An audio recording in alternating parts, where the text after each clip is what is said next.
It is written, my Vardenfell, my paradise. A place of ancient mystery. But something evil creeps through my realm. Hiding among the great houses, or in the ashlands. Threatening to destroy all we have built.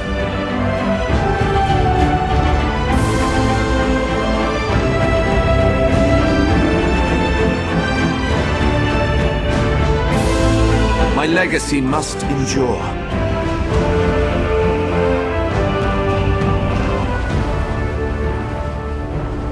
Welcome to Morrowind.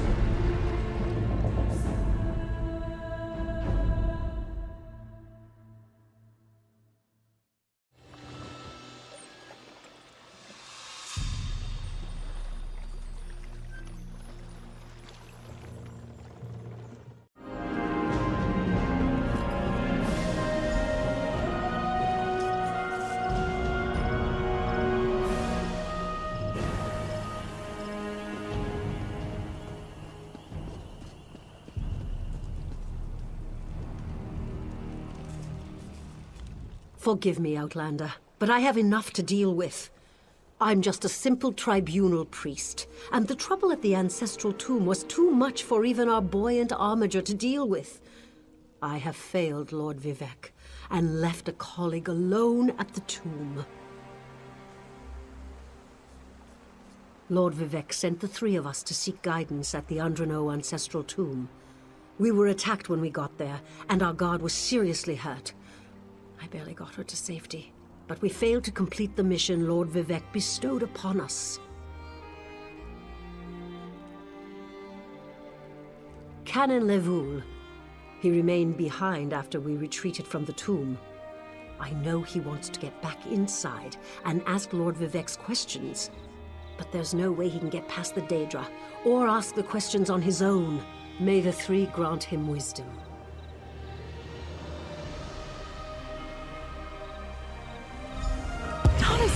What's wrong? Someone help! By the three! First a wounded armiger, now this! By dawn and dusk, evil creeps through the shadows of my beloved Vardenfell. But an outlander arrives to aid my people, just as I have foreseen. Those words, what do they mean? What happened? Merciful Azura, the Mother Soul spoke through you. It's a miracle!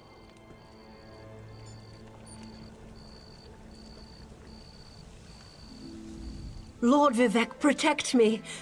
That was Azura, the Queen of the Night Sky. And you, she spoke directly to you, Outlander. I'm surprised the Daedric Prince would risk Lord Vivec's wrath to proclaim a prophecy. But she did say you were here to aid us. The Daedric Prince Azura possessed that woman and spoke through her. I've heard of such occurrences, of course, but to witness such an event... She said evil creeps through the land. I wonder if it has anything to do with what we saw at the tomb. We sought guidance in a matter that concerns Lord Vivec. I received specific questions to ask while Levoul concentrated on summoning his ancestor. The Daedra ruined those plans when they fell upon Urnsey, and we were forced to flee. Vile creatures from oblivion. You hear about an odd ghost or a nest of vampires, but never Daedra. Please, if they're still there, they'll rip Canon Levoul apart. He's definitely not a warrior. Just look at what they did to the buoyant armiger. The buoyant armigers comprise one of the military orders of the Tribunal Temple. They seek to emulate Lord Vivec's deeds through actions and words.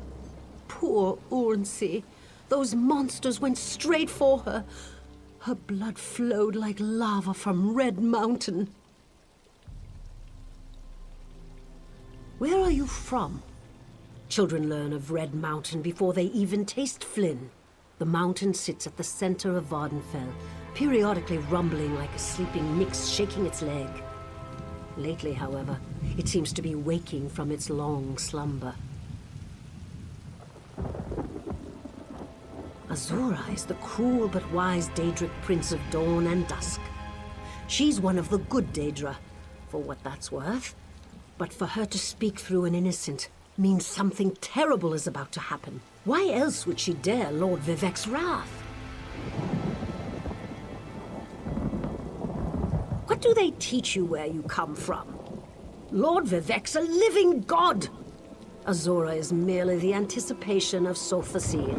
Vivec stands as the present and the future, while Azura clearly represents Vardenfell's past. So no, they don't get along.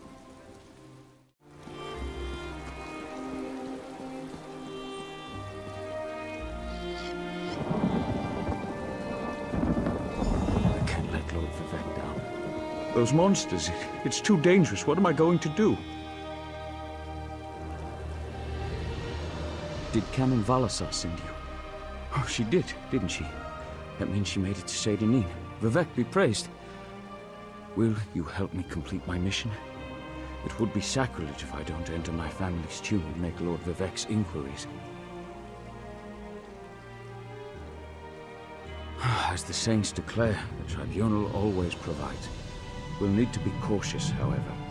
Daedra invaded the tomb. Makes it hard to talk to one's ancestors while monsters try to eat you. I'll also need your help when we reach the summoning chamber. Take this scroll with Lord Vivec's inquiries. While I summon forth my ancestor spirit and concentrate on maintaining the connection, you must ask the questions. He insists we use the exact phrasing. We can go inside when you're ready.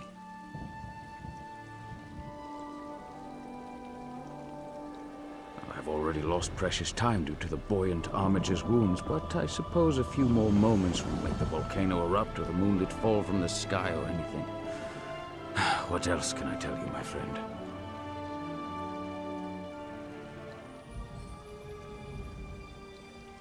I'm not quite sure, and it wasn't my place to ask. When your living god gives you a task, you say, "Yes, my lord." The questions seem to involve the time before the tribunal, which I assume is why we must ask them of my long-dead ancestor. A few of my contemporaries can boast of a luminary such as Farina Andrino occupying a prime branch upon their family tree.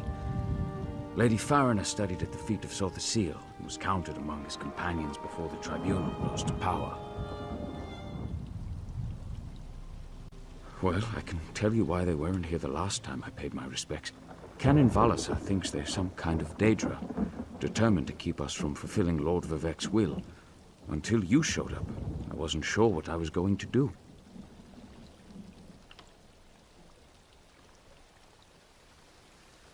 Before we go in there and face those monsters, I want you to know how much I appreciate your aid in this matter.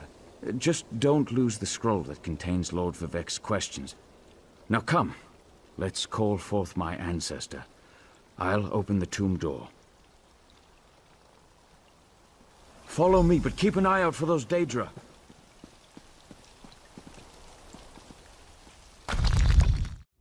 Careful. The creatures attacked as soon as we entered the Hall of Remembrance.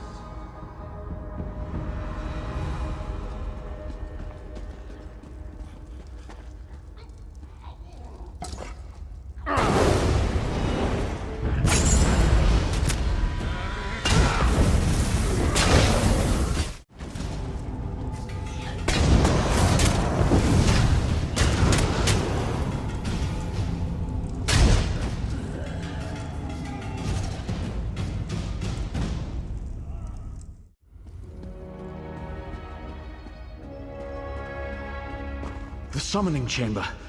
I'll call forth my ancestor, then you can ask Vivec's questions.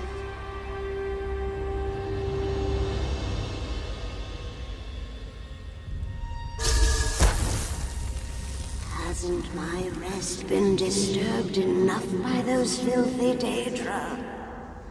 Why do you summon me, descendant? My Lord Vivek has inquiries that only you can answer, my lady. My companion will present them with your permission. The warrior poet? Very well. Ask Vivek's questions.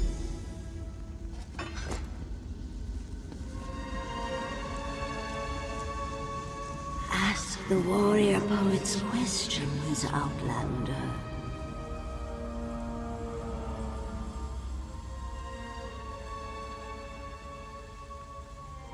Ah, Lord Vivek always had a way with words. Tell him to rest assured. The heart remains safe. I wonder why that concerns him. Ask the remaining questions, as my time here is short.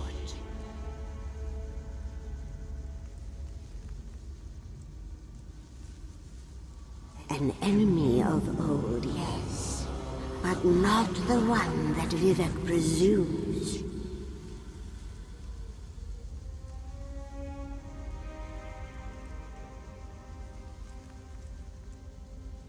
Sotha Sil imagined multiple scenarios and contemplated endless solutions.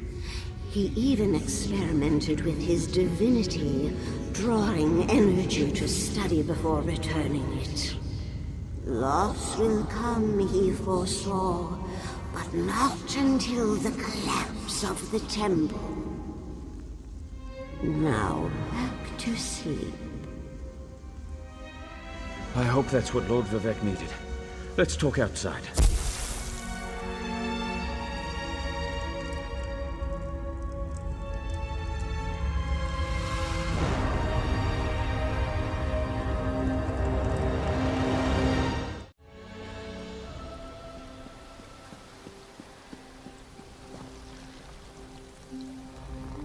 Thank you for helping me complete my task. Now, I need to return to Vivek City. Have you been there? It's amazing. Ziggurats rising out of the water, the moonlit hanging in the sky above. You should meet me there so I can introduce you to Lord Vivek. Just between us, I understood neither the questions asked nor the answers received. Not that I expected you. Some things aren't meant for mortal minds. That's another reason for you to come to Vivek City, to help me explain what my ancestors said. Excellent. I just need to make a quick stop in Saint-Denis to check on my original traveling companions. When you get to Vivek City, head right to the palace and I'll meet you there. I know that Lord Vivek will want to reward you for assisting me. I'll be along shortly. When you get to Vivek City, head directly for Lord Vivek's palace. Once there, I'll make introductions and we can tell the warrior poet everything we've learned.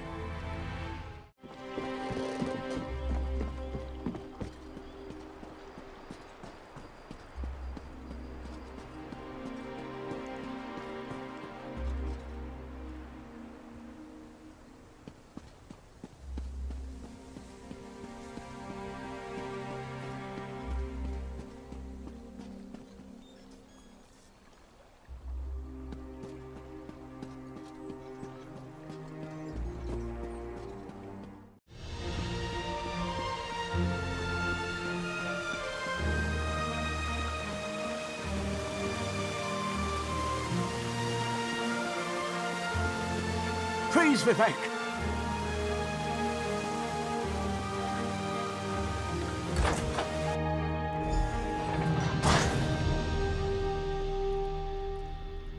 This is the person who helped me at the tomb, my lord. Lord Vivek, we don't need the help of this outlander. Oh hush, Archcanon Tarvis. Outlanders have their usefulness, and this one intrigues me. As you say. I'll be in my office if you need me. Step forward, friend of Lavul, and let us speak.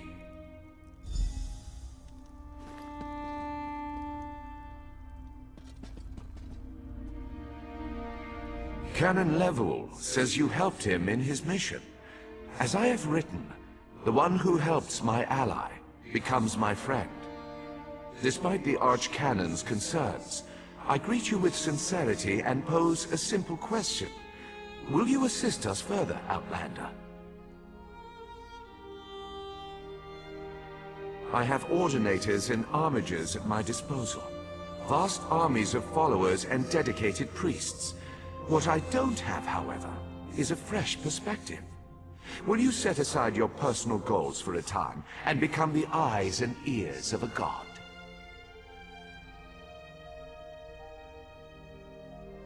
Good. I need assistance to investigate a strange phenomenon that the Ancestor confirmed may indeed be a problem. We'll start with a simple divination ritual. Archcanon Tarvis can tell you what we need to delve into this mystery.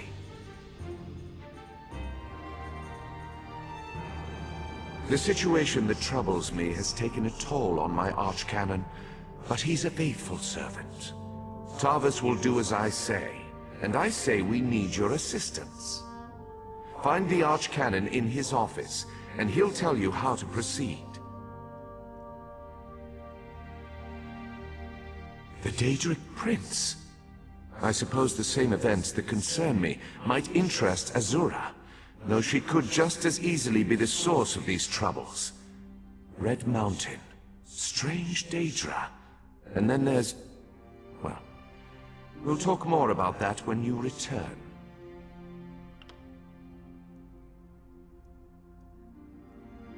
Levoul's ancestor assured me that a source of power remains safe.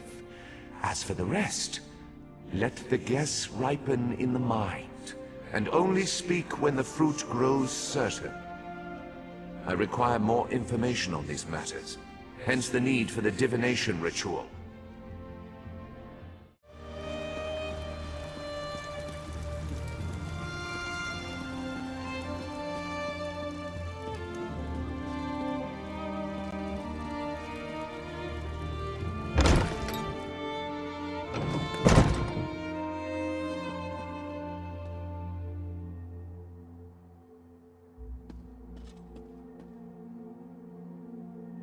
Ah, Outlander. Lord Vivec trusts too much to put his faith in one such as you, but who am I to question my god? I suppose he sent you to me so I could put you to work. Did he say which task he wants us to accomplish first? Ah, yes. We do need to perform a ritual to reveal the nature of the phenomenon that vexes Lord Vivec. Now listen closely. I hate to repeat myself. Despite my objections, Vivec believes you were sent to help, so I'll do my best to assist you. Go to the ziggurat that's still under construction and tell the Overseer that Lord Vivec requires the Blessing Stone. Then bring it to me in the palace.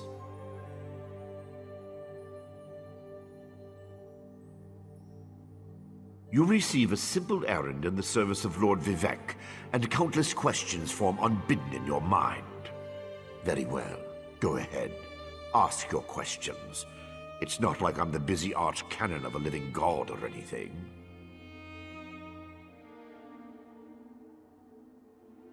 Ah, the ignorance of Outlanders. How refreshing. The Blessing Stones serve as repositories for small amounts of Lord Vivec's power. They allow his favor to permeate sanctified locations. We need such a stone to power the divination ritual.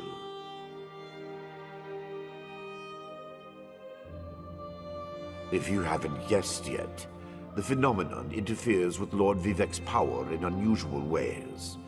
It will be safer for everyone if I perform the ritual by using the Blessing Stone instead of drawing on my Lord's personal store of energy.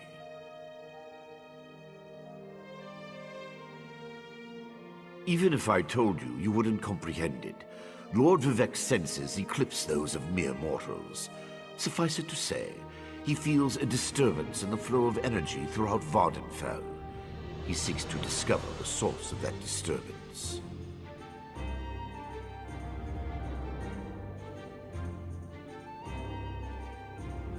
Lord Vivek sees signs and portents everywhere. It's the poet at his core. I tend to be much more pragmatic. Sometimes a volcano is simply a volcano, and not a harbinger of doom. As for the Daedra, I have no idea. Perhaps the summoning got out of hand.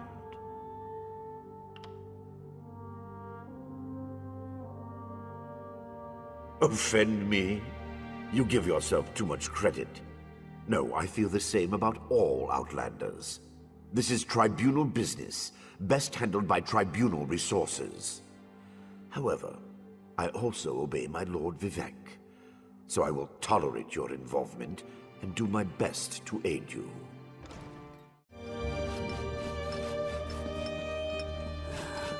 Cool, sweet drink.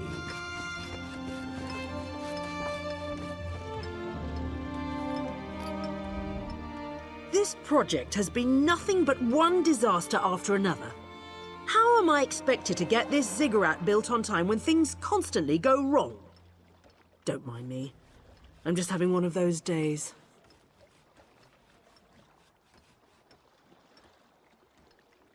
Our blessing stone? Do you know what happens if we give up our blessing stone?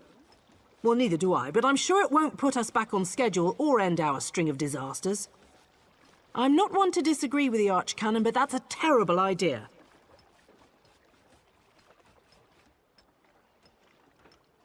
Lord Vivek? Why didn't you say so? But I'll need your help before I can turn over the blessing stone.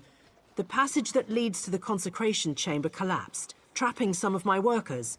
If you can clear the way, you can borrow the stone.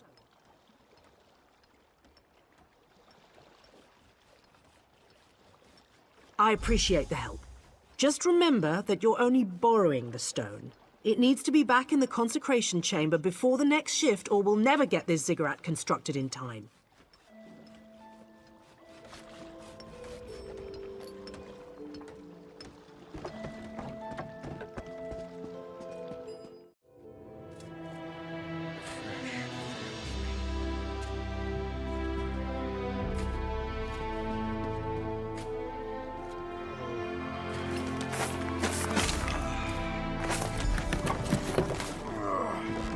Thank you.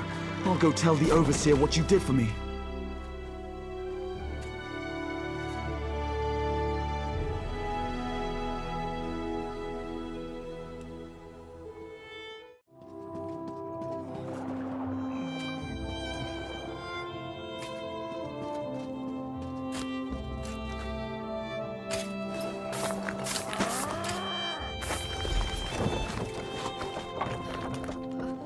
I thought I was gonna die under there. Oh, thanks for saving me.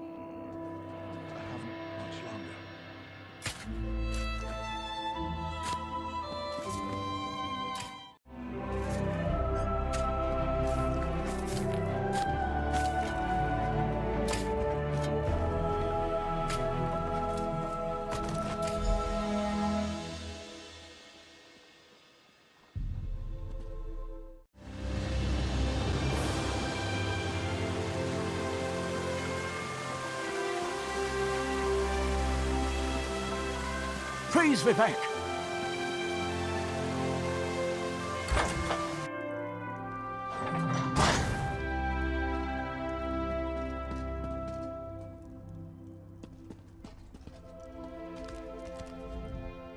The Outlander returns. I understand there was trouble at the construction site, but you were able to save a few of the workers. Lord Vivek always draws the straightest arrow from the quiver. Praise the tribunal. Did you bring the blessing stone? Stand over there. In Canon Level's absence, you will form the third corner of our ritual triangle. When you're ready, place the blessing stone, and we'll begin the ritual.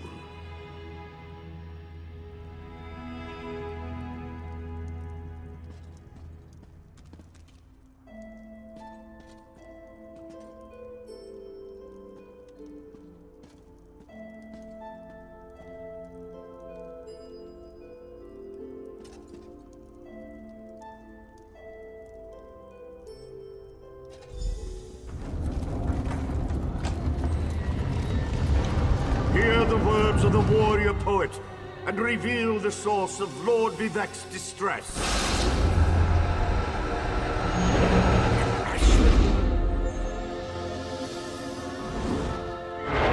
Clockwork mage.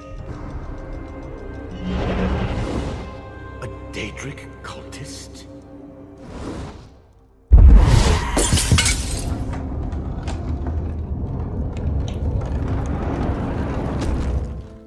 Something interfered with the ritual, my lord. But we may have learned something. Excuse me while I compare the results to our previous research.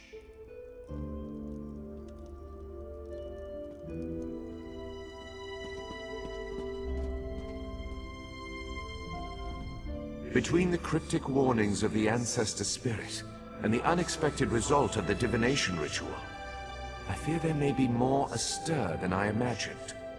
We solved the greatest mysteries by accident, I suspect. I should write that down.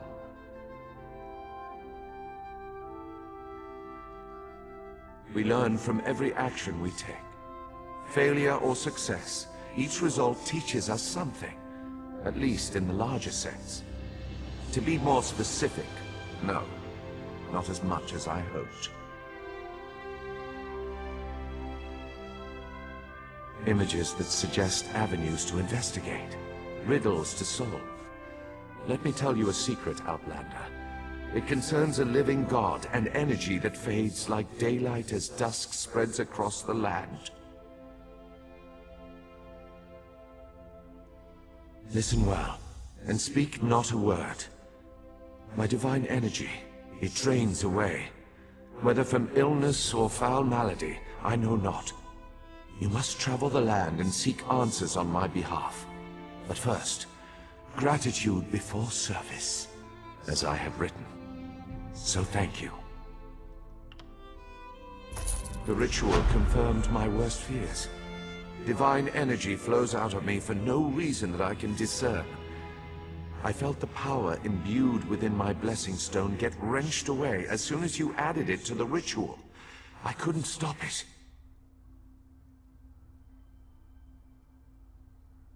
To quote my own words as the warrior poet, no lock exists that the determined thief cannot open. Follow the trail of my missing energy, and try to discover the identity of the enemy Lavul's ancestor warned us about.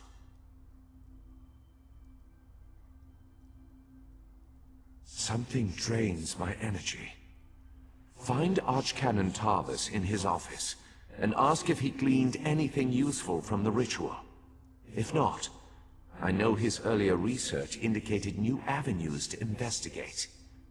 Go where he tells you, and learn what you can.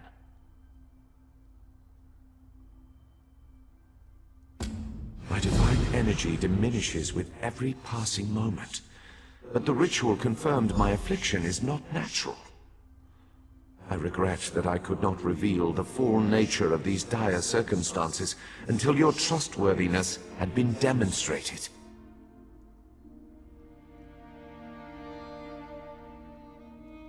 Yes. While Archcanon Tarvis has always been cautious about ideas and ideologies that didn't originate within the Tribunal.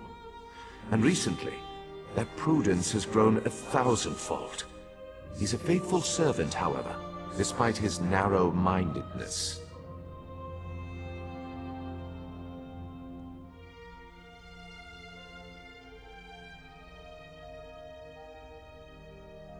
They always chide me about my flagrant displays of divinity, but so far, I am the only one of the living gods whose power is fading. Almalexia hoards her energy and has barricaded her temple against attack. As for Sotha Seal, my brother travels. We have not heard from him for quite some time, but I sense that he remains safe and in possession of his full power. Funny. You always wanted to discover the limits of our divinity. Perhaps I will solve that mystery for him.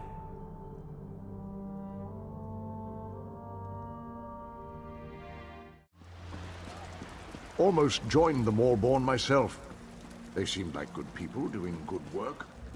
Did they fool me?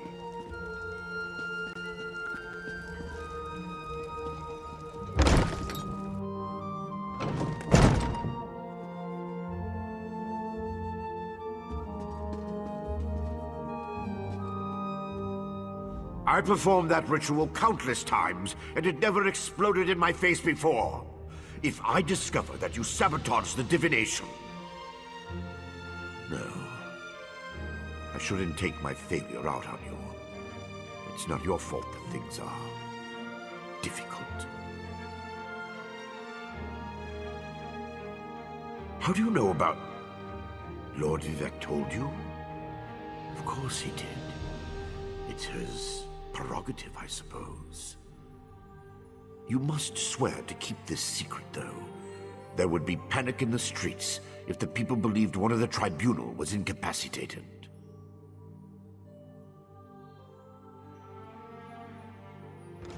It's true. I'm much better at scholarly pursuits than field work, and the ritual wasn't a total failure. It confirmed 3 locations from my earlier studies: Bolmora, Aldrin, and Berelzar's tower. I need you to investigate each of these sites.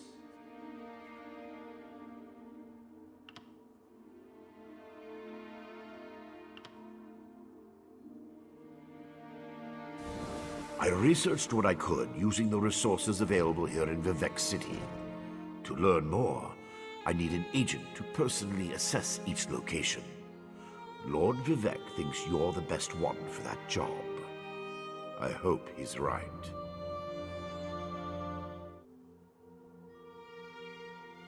I believe the mage seen in the ritual is Berelzar, who works out of an ancient Velothi tower. His experiments radiate energy similar to Vivek's affliction, but they're not a perfect match. Find out what he knows about the transfer of divine energy.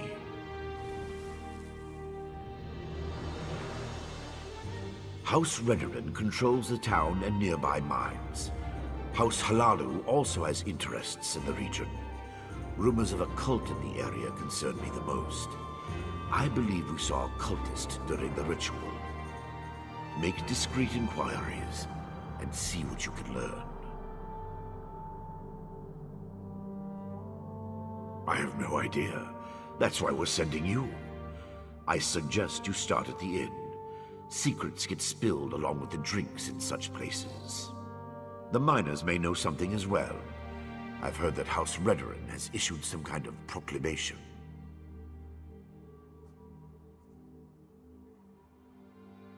Savage Ashlanders, like the one seen in the vision, use the area as a tribal meeting ground. These nomadic heretics deny the divinity of the tribunal and have no love for Vivek. But how they could be involved eludes me. See what you can uncover.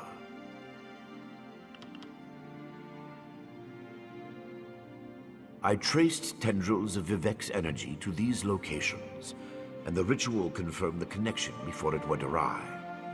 Just don't discuss Lord Vivek's condition with anyone. We don't want to start a panic. If anything changes here, I'll contact you.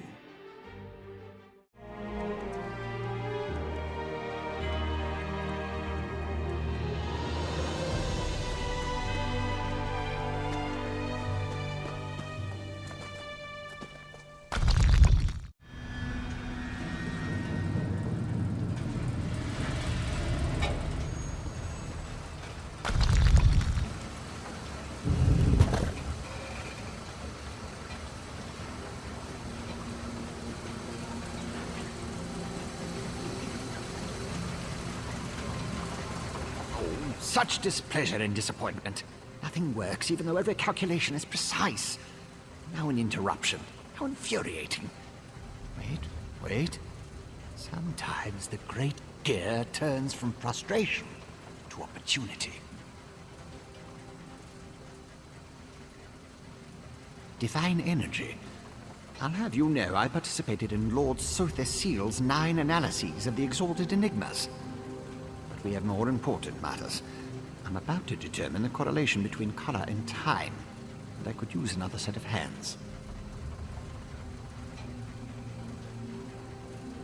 A reciprocal exchange. Interesting, yes. I can see the benefits of such an arrangement. Very well. Just activate the crystals in the proper sequence while I modulate the energy flow.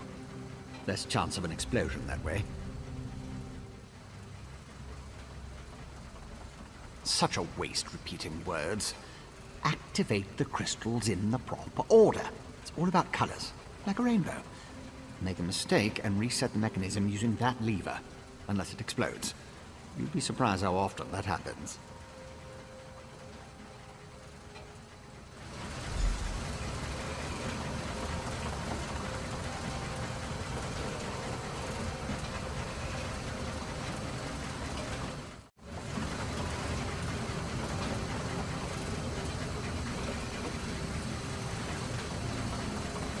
A good start. Keep going. Close, very close. One more to go.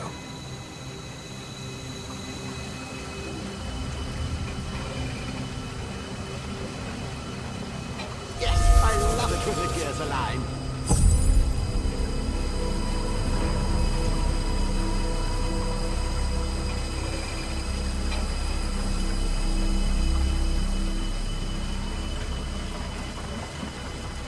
Perfect! Such are the benefits of an extra set of appendages. The energy flows freely and without disruption, allowing the rods and the pistons to align in a most pleasing manner. Thank you. Now, why do you want to know about divine energy?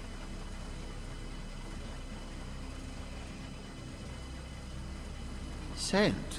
How intriguing. I was just thinking about my former master, Sotha Seal, and the experiments we conducted. He desperately sought to understand the power he and his companions attained, especially whether or not that power was temporary.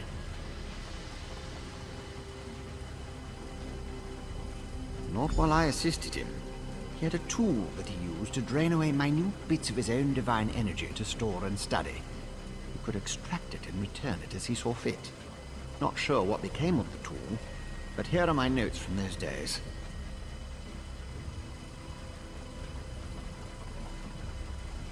More questions? Well, Lord Sotha Seal attributed curiosity to intellectual superiority. Suppose I should do the same. Ask, and I will attempt to tighten the cogs of your ongoing education as best I can. Odd question. Is a hammer a weapon? A saw? A Dwemer spring spanner? No, it was just a tool. A device crafted by Sotha Seal to aid in his endless experiments. Suppose I could imagine ways to modify the device, but for what reason?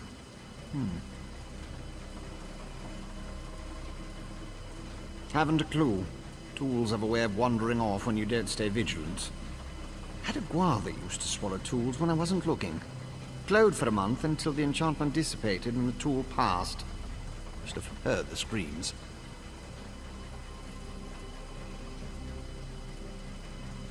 I was his apprentice, but that was years ago. Spent time working in the Clockwork City. That's what I learned about energy transference, Dwemer engineering, mechanical symmetry. Made me the dark elf I am today. But I have a question. Who sent you? The Archcanon, Lord Vivek's High Priest. Suddenly the gears align. I can think of a number of reasons that Alman V would want to know about C and his tools. But some doors just shouldn't be opened.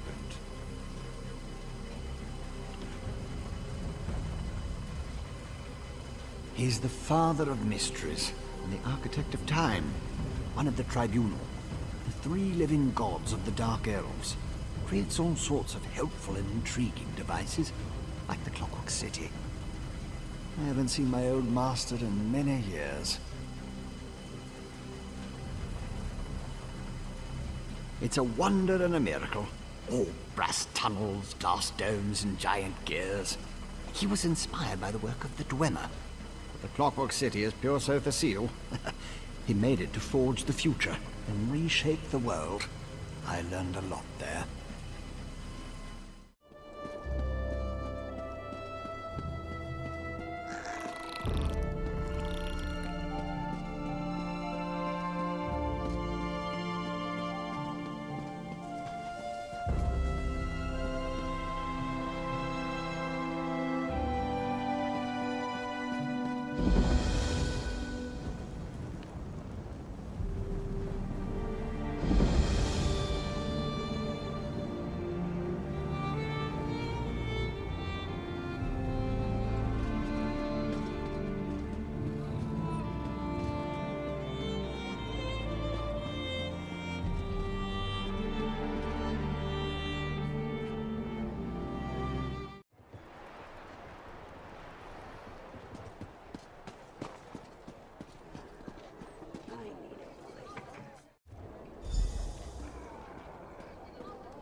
I love seeing new faces. For a while, it was just the same old miners and the occasional traveling merchant. Thought Caroline might have to shut this place down. Look at me talking your ears off. What can I get you?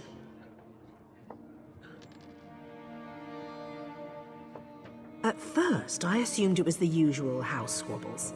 Redoran and Hlalu arguments can get pretty heated. Then I thought maybe the Ashlanders were scaring people off. But after that proclamation... No, I'd rather not talk about that with a stranger.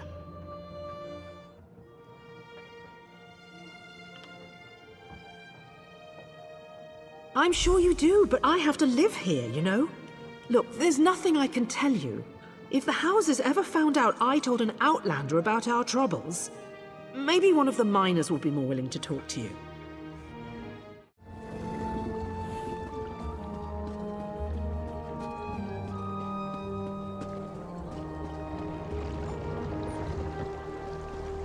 Please, this one needs to get out of here. Those cultists, they're insane. All right, but keep your voice down. I'll be ready to leave soon enough. In the meantime, if anyone asks, you're just here to haul cargo. Well?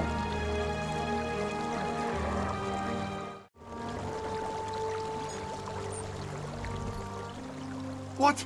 Who? This one is just here to haul cargo.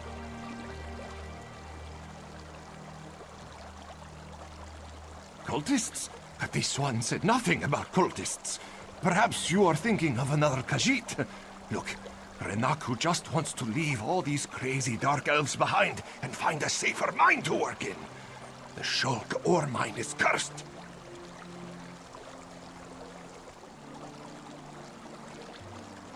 Really? You? Just leave Renaku out of it. If you want to know what happened so badly, just go out to the Shulk ore mine and see for yourself.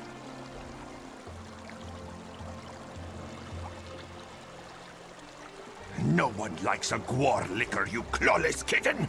It happened a few days back. Weird cultists just barged in and took over the mine. This one managed to get away, but the crew chief and some of the others are still out there. Happy now, fish breath?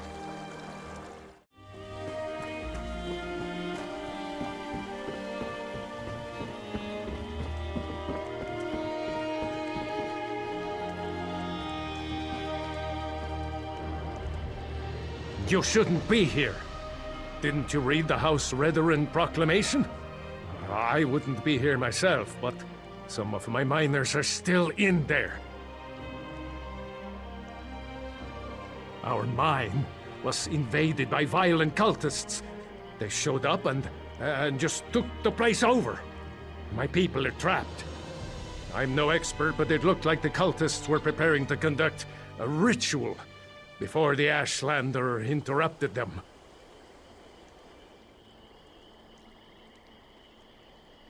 Probably because I heard one of them say, "With this ritual we'll call forth a mystical weapon and attain the power of a god," or something along those lines.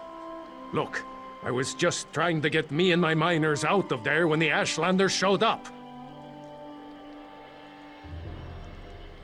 Well, I never actually saw an Ashlander, but I heard a cultist yell, "Ashlander thief! That's our mystical weapon!" That's not an exact quote, but you get the idea. I don't know what happened after that. I was kind of busy trying not to die.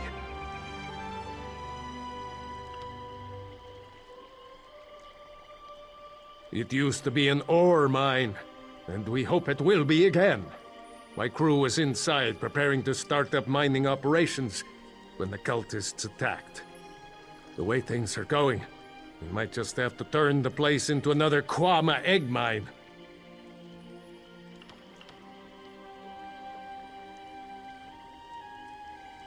Really? That's awfully brave of you. If you see any of my miners, tell them to get their arses out here. I'll wait as long as I can. Or until I hear screaming. Then I'll go to Balmora and try to find some help. Good luck in there.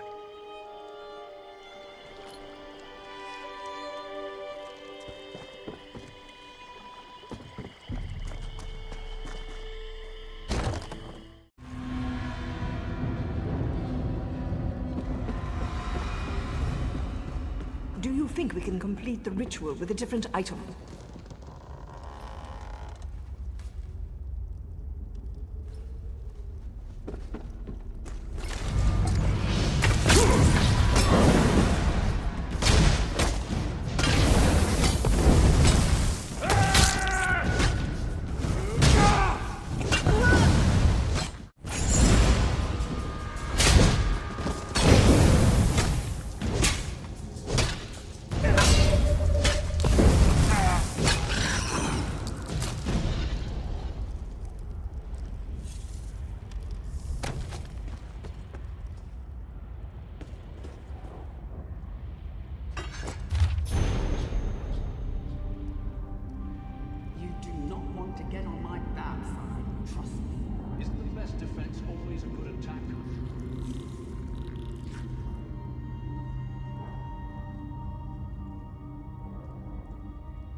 Keep your weapons sharp and close.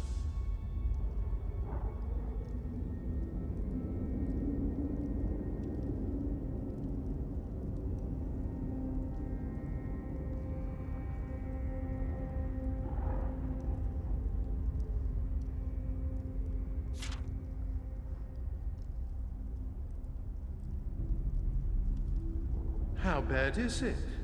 Can the High Priestess replace the item?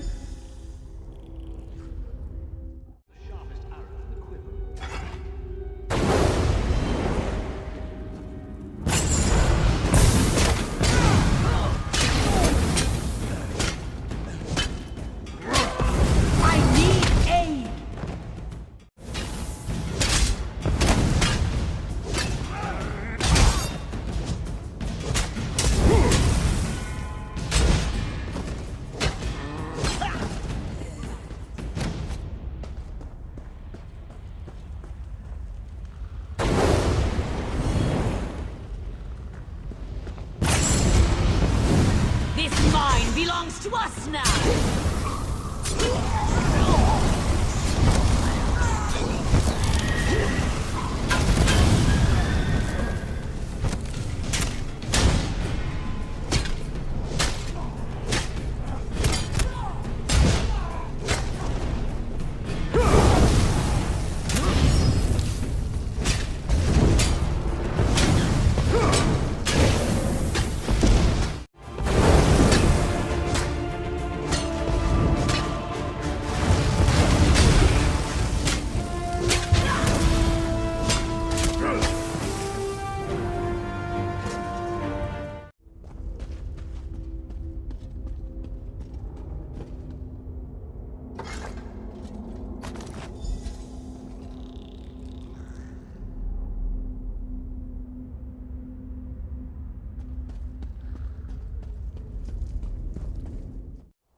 Did you find what you were looking for in the mine?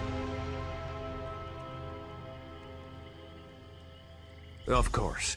I perfectly understand. I think I'll wait a little longer and see if any of my miners were able to escape from the cultists. Good luck with your mission, whatever it is.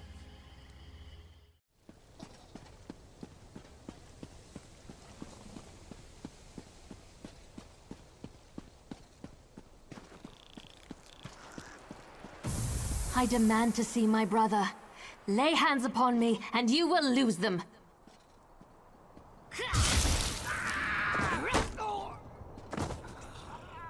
You there! The territory of the Red Exiles shouldn't be traveled lightly.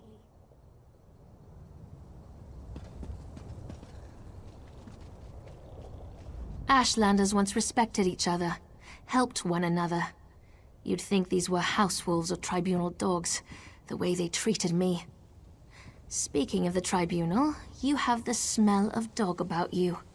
I wonder why that is. Lord Vivec, is it? And I thought all the tribunal cared about was building monuments to their own greatness. Nice to see that one of them cares about what's going on beyond their borders. Well, perhaps we can aid each other this day, Outlander. Ashlanders are nomads, but we gather at sacred sites to trade, confer, and pay homage to the past. Aldrin is such a place. That's why Chodala invited the Red Exiles here. But these outcasts won't let me into their camp. I need to find my brother. My brother, Chodala, is the Ashkan of our tribe, and I am his ambassador. I act as a go-between among the tribes. Chodala wants to unite the Dunmer and calmly end the era of the bickering houses. He hopes to convince the tribes to follow his lead. Head into the Red Exiles camp and find my brother. Otherwise, see if you can find out what he was doing in there and where he's gone. Be wary of the outcasts. As you saw, they won't hesitate to attack without reason or provocation.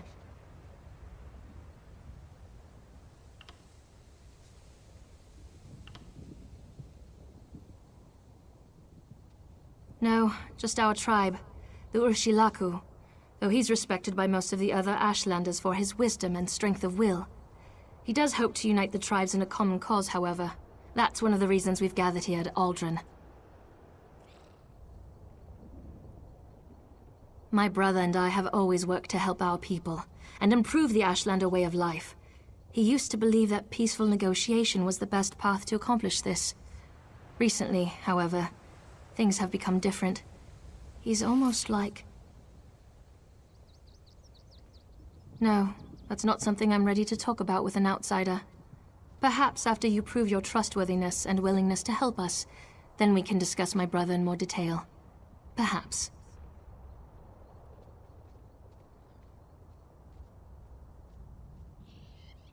That's not our goal, but the tribes will defend themselves if necessary. No, we hope to present a united front and show the houses the folly of the path they've embarked upon. Turning away from our forefathers and god ancestors has made them weak. The Red Exiles, they're violent, dangerous Ashlanders who were banished from their tribes and joined together to create their own clan. Chodala invited them to the gathering and went into the camp to talk, but he's been gone too long. I'm worried.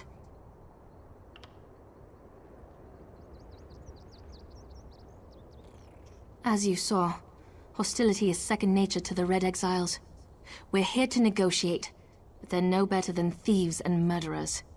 If they spot you in their camp, you'll need to defend yourself. It's unfortunate, but they'll leave you no choice.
You seem to have survived your visit to the Red Exiles camp.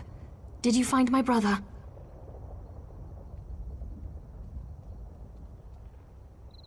Interesting. I never suspected that the outcasts were disciplined enough to keep records such as this.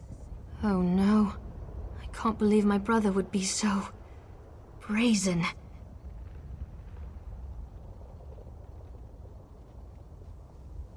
It means that Chodala really has changed. With his newfound powers and rising ambitions, I fear what he plans for the tribes. I suppose you have a right to know what I'm talking about. Take this. I found it among my brother's possessions.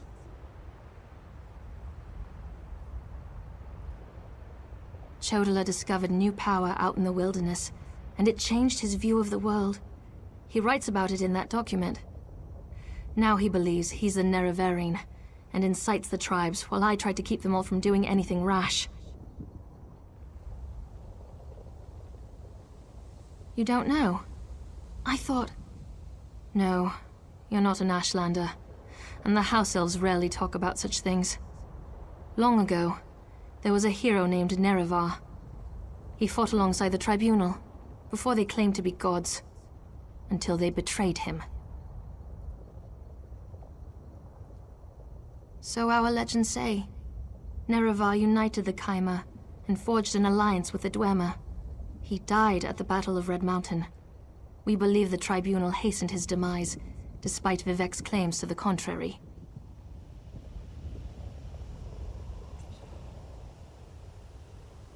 The Nerevarine is a promise and a prophecy. We believe that, through the power of Azura, Nerevar will return to unite all Dunmer, House and Ashlander alike, and make Morrowind great again. The returned Nerevar will be known as the Nerevarine. While the prophecy of the Nerevarine can be interpreted as the end of the Tribunal, I have always seen it as a prediction of hope and peace.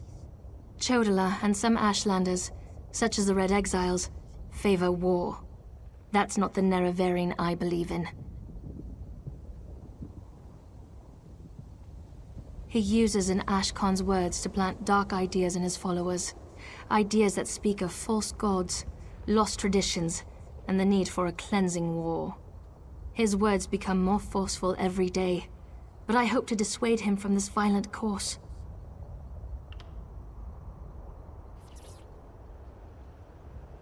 All I know is that his new power frightens me. Chodala returned from a sojourn in the wilderness more vibrant, more commanding. He's always been strong, but now he's fearless, practically invincible, and swifter than the fastest Ashlander scout.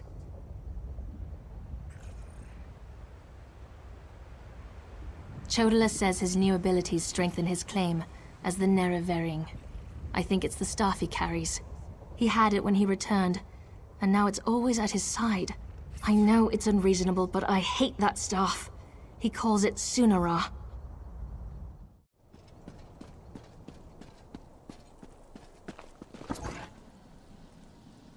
Outlander, over here! This requires a considerable amount of effort, so just listen.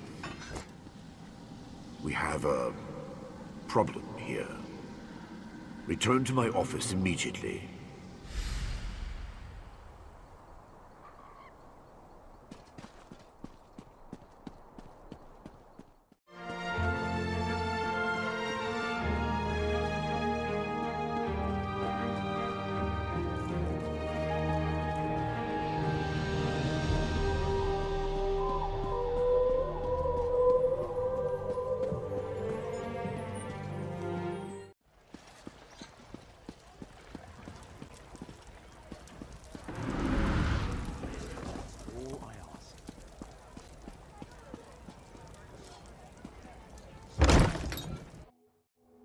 At last.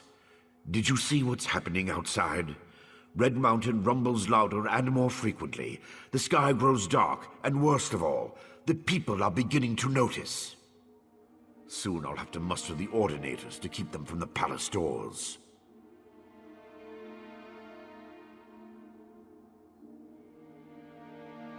In part, Lord Vivek is not well. I won't allow his followers to see him in this state. He continues to lose energy, and it's becoming difficult for him to maintain the realm in his usual fashion. Now, what did your investigations uncover?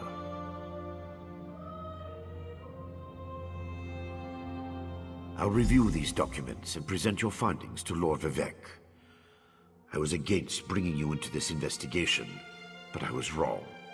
Thank you for aiding us. You should go see Lord Vivek now. He's been asking about you. I'll be along shortly.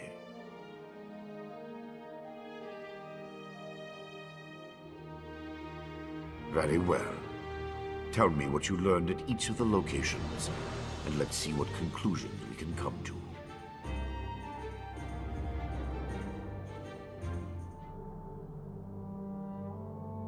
Barrelzar faithfully served Sotha Sil. He's as loyal to the Tribunal as I am. He would never intentionally harm Lord Vivek. But that tool he mentioned... Perhaps one of the priests Vivek sent away could search the temple archives for more information.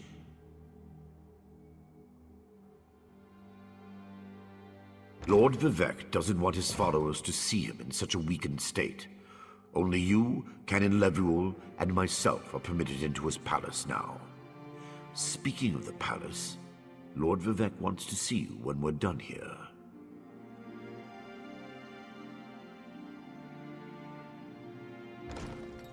So your notes say, and this Saren assisted you. Interesting. Most Ashlanders want nothing to do with the Tribunal. Even so, they rarely become aggressive. I'd say this Chodala bears watching. If we can spare it, I'll send an armiger to Aldrin.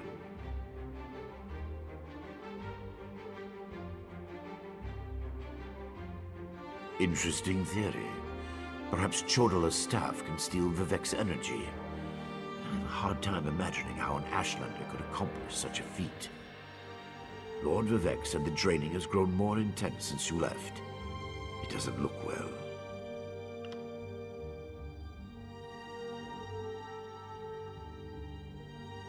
From what you discovered, I dare say there may be a correlation between the narcotic relic and the tool Barrelzar mentioned. And it seems the Ashlander thieves are connected to Chodala. Your evidence points to a clear conclusion.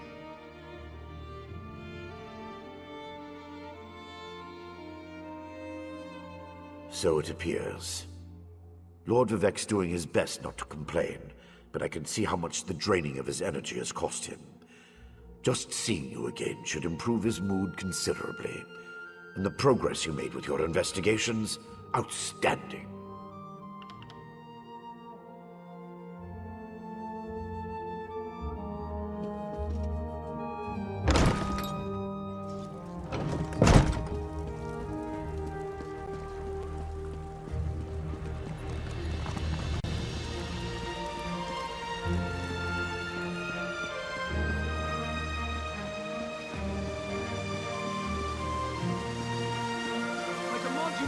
And let me see Lord Vivek. Lord Vivek isn't receiving visitors today.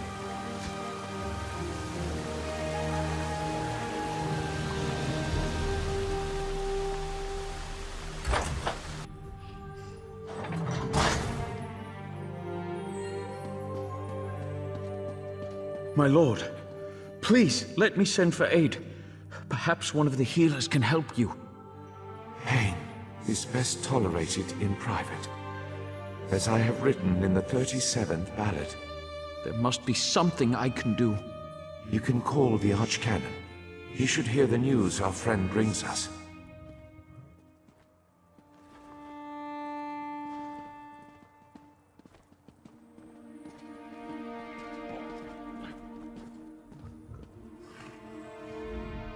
The river drains into the sea as my divinity flows out of me. Needs some work. As you can see, I continue to lose energy, and it has made me somewhat agitated. Have you made any progress toward discovering the source of my discomfort?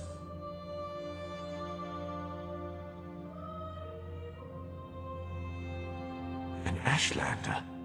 That seems unlikely, but I trust your instincts. We need to find out more about this Chodala and the ancient enemy that aids him. Take this. Another token of my appreciation. And look, here comes the Archcanon now. My lord, the Outlander may have actually discovered something.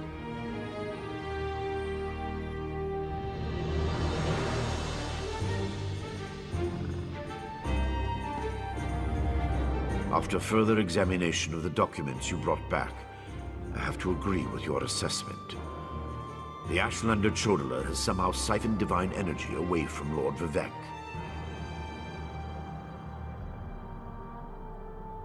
Not exactly. But now that we know that the affliction isn't natural, we can work toward a solution, one that probably involves Chodala's staff. How the Ashlander got his hands on Sothasil's tool and turned it into a weapon is beyond me, though.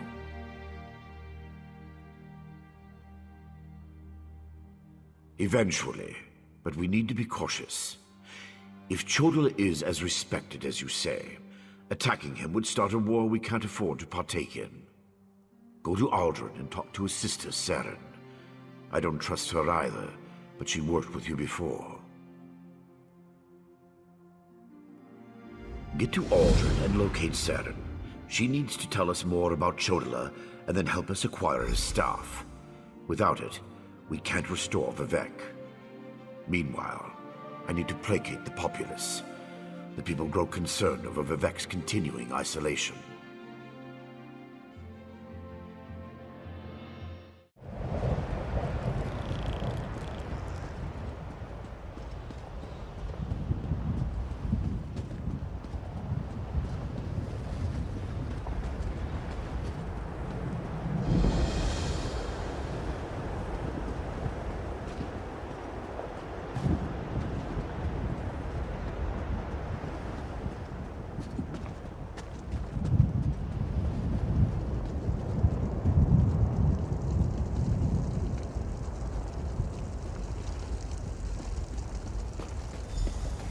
Outlander, quickly! This way!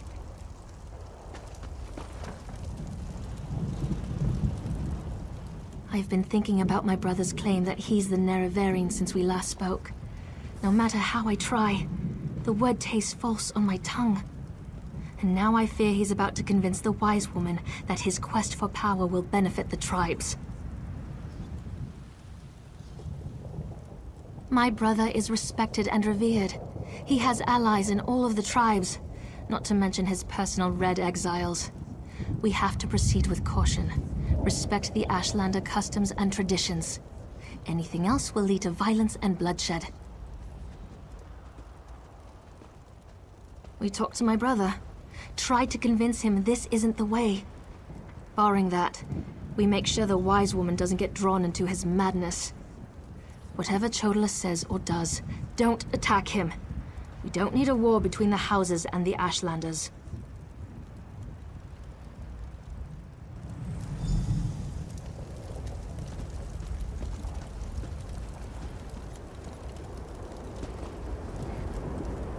The wise woman. I was hoping she'd be here. You're too late, dear sister. Despite your protestations, the wise woman has gone to the Cave of the Incarnate to confirm my claim. Brother, do you really want to pursue this dangerous course? There was a time when you gave me your unconditional support, Saren.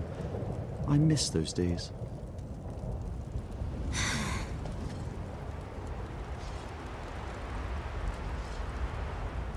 My brother Chodala's about to do something foolish and dangerous. But by dusk and dawn, Azura put you and I on the same path for a purpose. I just hope we have enough time. He's about to claim the title of the Nerevarine and try to unite the Ashlander tribes gathered here. He already convinced the Red Exiles to support him. He's using them to intimidate the other tribes. If he persuaded the wise woman to his cause. Wise woman Dovrasi, the most respected counselor and spirit guide this side of Red Mountain. She went to the Cavern of the Incarnate to meditate on Chodala's claim. If she confirms my brother's assertion, the tribes will follow wherever he leads. Agreed, but I dare not leave Chodala alone with the tribes. I feel the hand of Azura in all this. Go to the Cavern of the Incarnate and talk to the wise woman. I'll stay here and try to keep things under control until you return.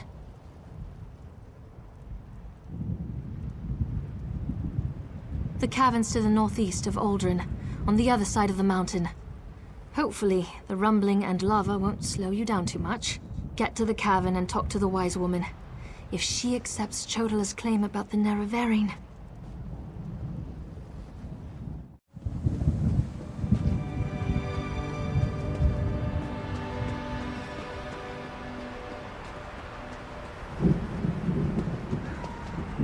Azura is my shield, you foul creatures.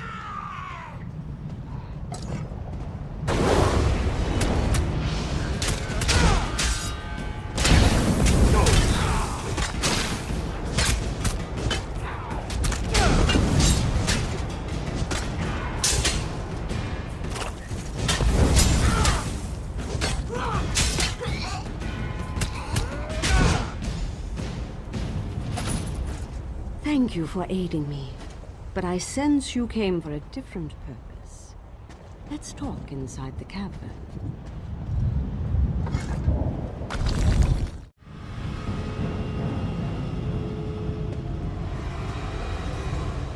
An outlander? Surely there must be another way. No, my lady, of course not. I'll do as you ask. Come here, outlander. We must talk. It feels strange to talk to an outlander in such a sacred place, but the Queen of the Night Sky insists. I need to render judgment on an important claim, and she says you can help me reach the correct decision.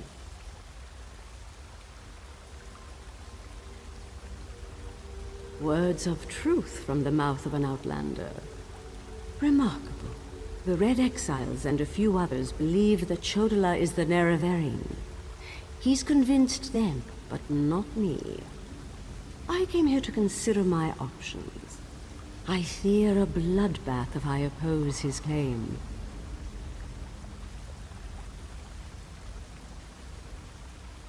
Perhaps, but I must remain impartial. If someone else reveals the flaws in Chodola's claims by comparing him to the failed incarnates, that might do the trick. We thought the incarnates were possessed by the spirit of Nerevar, but each had a critical flaw that made them destined to fail to fulfill the prophecy. Their spirits reside here. Yes, you should speak to the incarnates. I see Azura's wisdom now.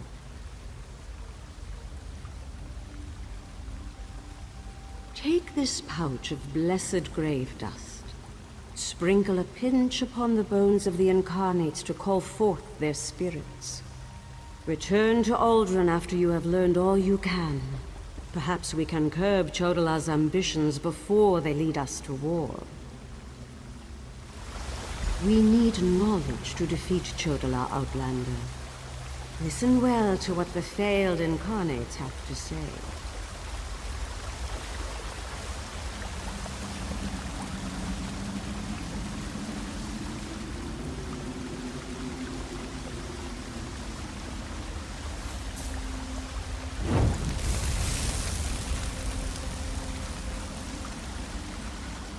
The Nerevarine remains a promise unfulfilled, and I am as guilty of prideful posturing as every other failed incarnate that occupies this hall. Ask your question and let's be done with this, Outlander.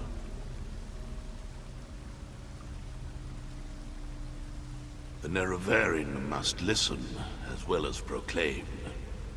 I refuse to accept wise counsel, which led to the doom of my tribe and the end of my quest to embody the spirit of Nerevar. Take my scroll and remind the wise woman that wisdom ignored is ignorance.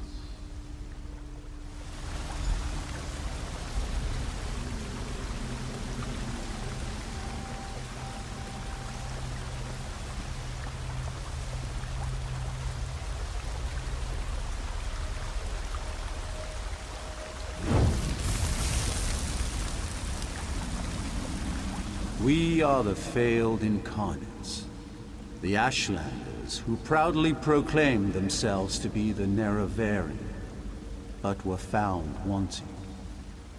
The Lady of Dawn and Dusk urged us to cooperate. So ask your question, Outlander.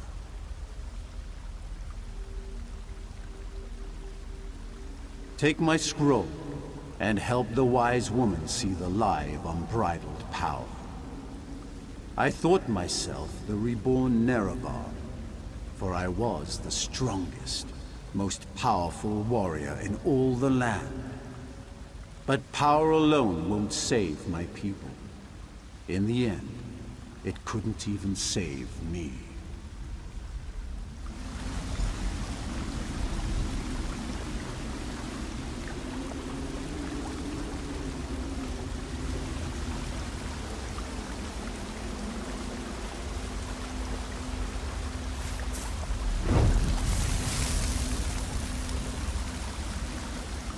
Once I was the hope of my people, but then my claim was proven false. Now I wait, and I hope for the Nerevarion's return. State your question, Outlander, and I shall do as Azura urges.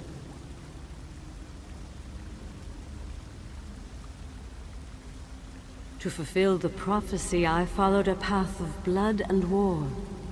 In the end, my path became a road that led nowhere, and I was cast down from my lofty spot. Take my scroll, and help the wise woman understand the futility of a senseless war. Mortal, let us speak.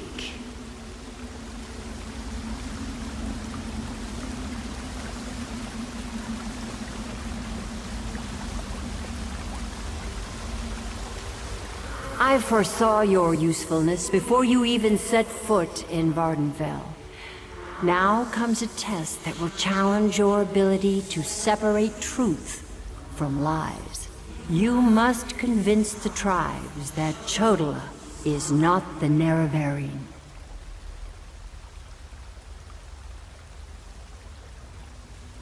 Doversee's wisdom outshines most other mortals. She recognizes the futility of Chodola's claim. If she rebuffs him, however, the tribes will turn on each other, and blood will flow. The staff, Sunra, it makes Chodola confident, reckless.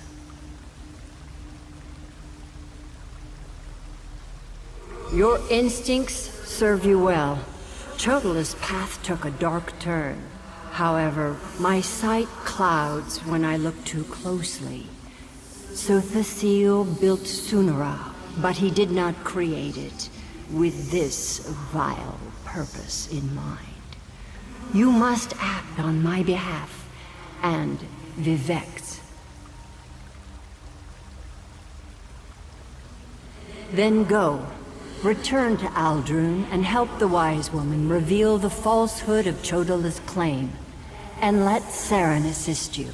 She is my champion and a trusted friend of all Ashlanders. Use what the Incarnate shared with you. Their failures point the way toward Chodola's downfall, but beware Chodola's power. He may not be the Nerevarine, but some greater agency has lent strength to his conviction.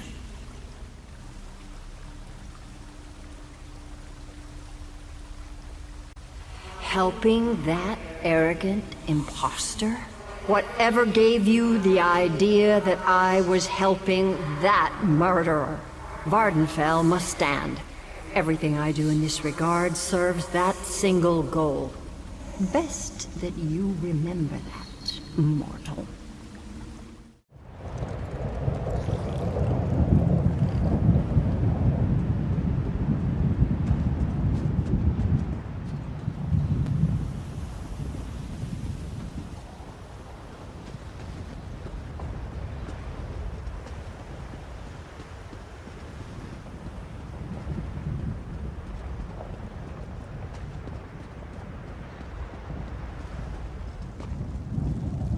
The moon and star.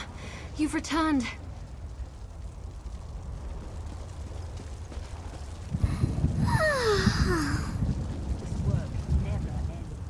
The wise woman returned from the cavern of the Incarnate and went right into Scar to meet with the tribes.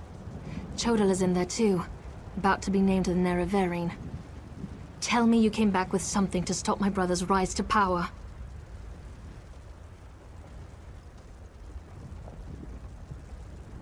Of course. Use the tales of the failed incarnates to counter Chodala's arguments. That's brilliant. Well, except for one problem.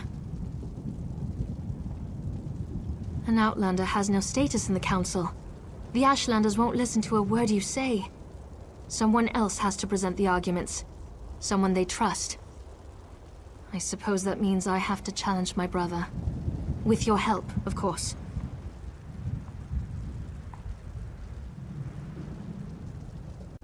You spoke to the Incarnates, not me. I'm familiar with their stories, but I'll need you to help me choose the appropriate argument to counter each of Chodala's claims. I hate opposing my brother in this. I just don't see another way.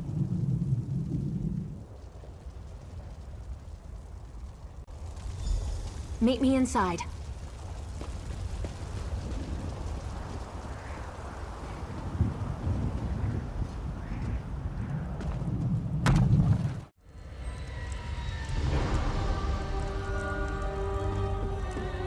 Must we continue this farce? It's obvious that I'm the Neraverian. Someone has stepped forward to challenge your claim, Chodala. Seren, I'm disappointed in you, dear sister. Enough. I shall hear your arguments and render my decision.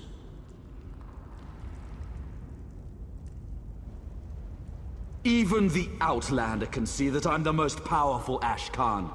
My strength alone proves that I am the Neraverian.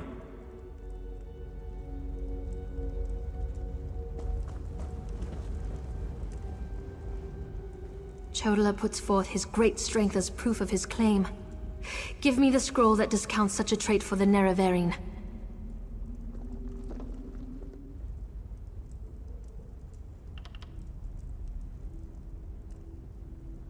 Yes, that's a sound argument.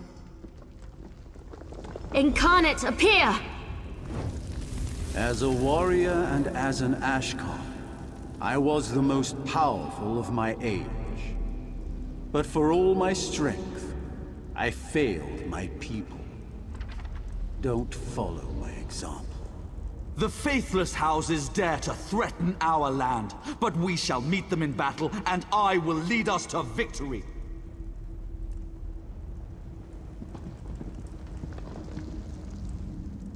This is more nerve-wracking than I anticipated. Which scroll do you recommend to counter this argument?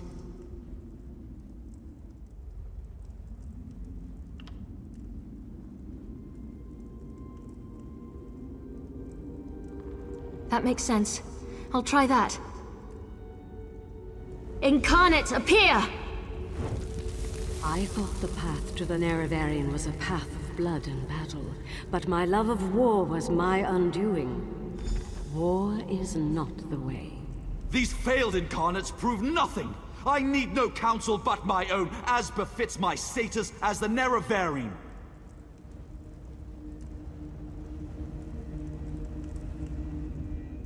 I think it's working. One more strong assertion, and that should do it. Of course. Let's see what happens. Incarnate, appear! I refuse to accept the counsel of the wise women and the Ashkans. I thought I knew best, but I knew nothing. That is not the way of the Neraverian. Seren and the Outlander, their arguments have merit. Chodala, we deny your claim. You are not the Neraverian. This proves nothing! Look how the staff protects me! I am the Neraverian! Red Exiles, slay Brother, no! From the sides!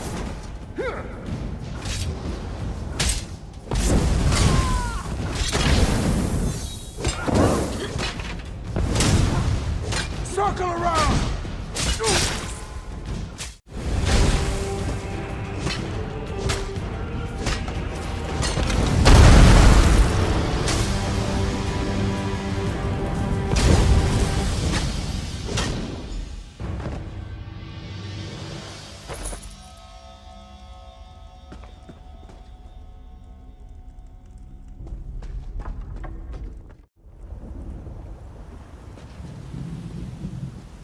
Go to my hut and get my healer's sack. Now. Right away, wise woman.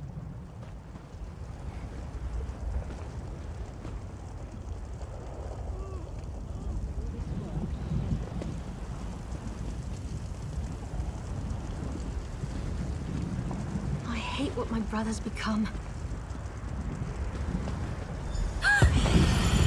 Mortal, I would have words with you.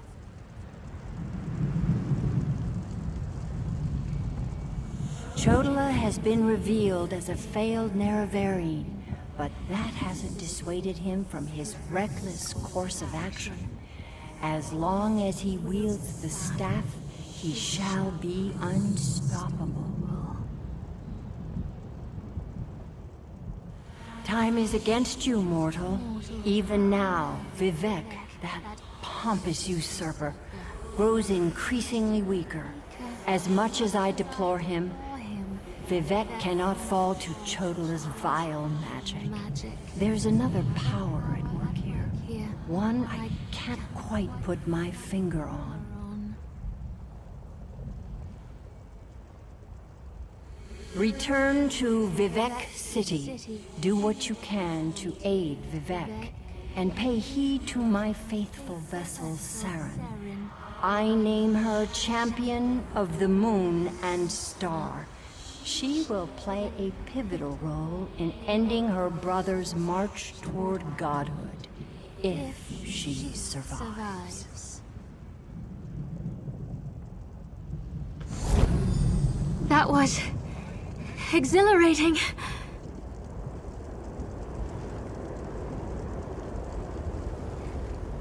That was glorious. Lady Azura's presence filled me with such wonder. She actually spoke through me. I heard everything she said, and I felt her sense of urgency. You need to return to Vivek City immediately.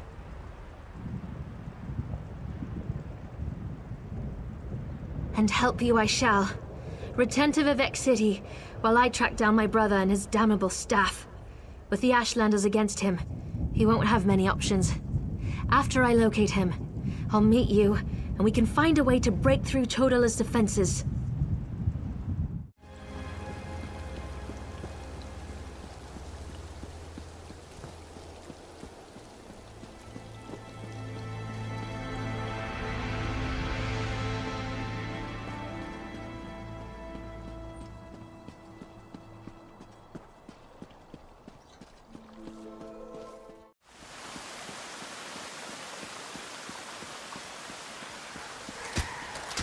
I don't like the looks of that sky.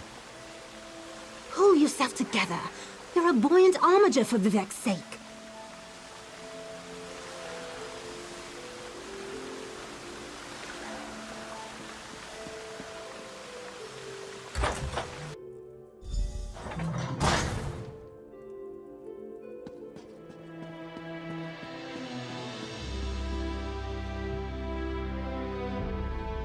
As a god weakens, so too does his city suffer. I know my people grow fearful. Even the Archcanon is distressed. But the energy that remains to me holds the moonlit in the sky, at least for now. So what news does my eyes and ears bring to me?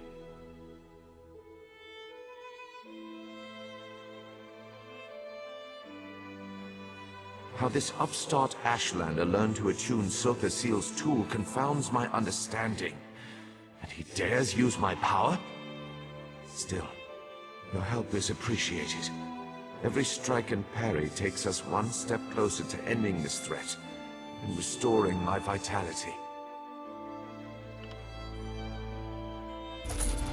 Due to Lord Vivek's condition, it falls upon us to find a solution.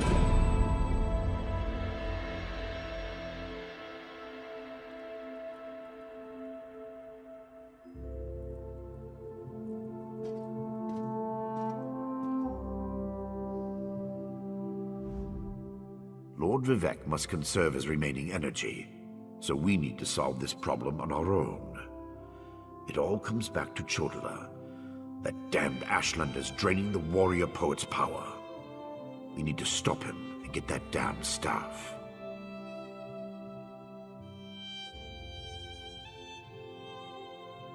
How should I know? That's not a skill the Tribunal teaches. Return to Barrelzar's tower and get Sothasill's former apprentice to come up with some kind of countermeasure. I'm sure he knows more than he's told you. I do have one concern, though. You see right through me, Outlander. I have more worries than a Quama Queen has eggs. I'm talking about Chodala's sister.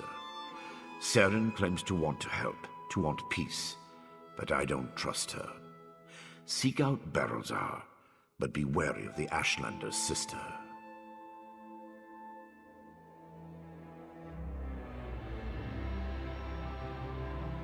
We need to stop Chodala, and to do that, we need to find a way to overcome the device he's wielding. Find Barrelzar and make sure that crazy mage provides you with something we can use to save Lord Vivec.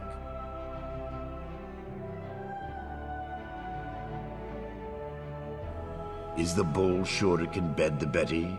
No. But by all accounts, we'll be better off with Sunara in our hands and away from Chodala. That won't be possible, however, as long as the Ashlander remains impervious to every attack.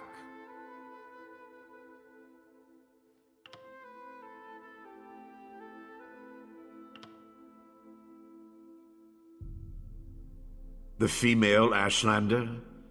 Well, if that wasn't enough of a reason, remember that she's also Chodala's sister. Blood sings to blood, as the warrior poet so elegantly put it. Be wary of that one, Outlander. She'll stab you in the back, mark my words.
So hard to concentrate and maintain schedules when interruptions constantly occur.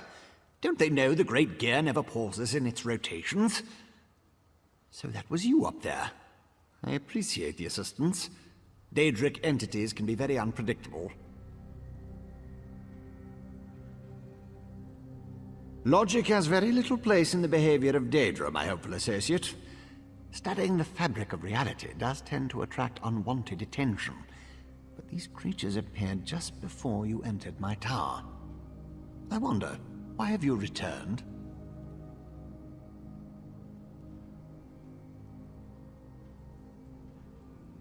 Ah, a modification of my master's old experiments, turning a simple tool into a dangerous weapon. Ingenious! Evil, yes, but also quite brilliant. A tonal inverter should counter it. Uses sound waves to temporarily disrupt the flow of energy. No, of course not. I just invented it. I need proper components to build such a device. My hirelings scour the land for materials all the time. Here's a list. Head out the back door and ask them to direct you to these common dwarven components. Hirelings? Yes, they worked for me, before they quit, ungrateful netches. Still, I paid them well before the pistons slipped their alignments. They should know where to find the components. Last I heard, Snorfen and the others were in Molag Mar. The situation is wound dangerously tight, but I believe the gears revolve around you.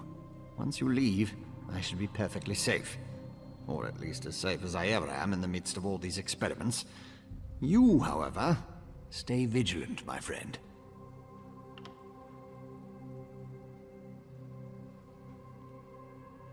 I could, but I won't pour 5-year-old Flynn into a cracked decanter. No offense. Suffice it to say, they're fairly common as far as Dwemer components go. Use the list and talk to my former hirelings. I'll build the device the moment you return.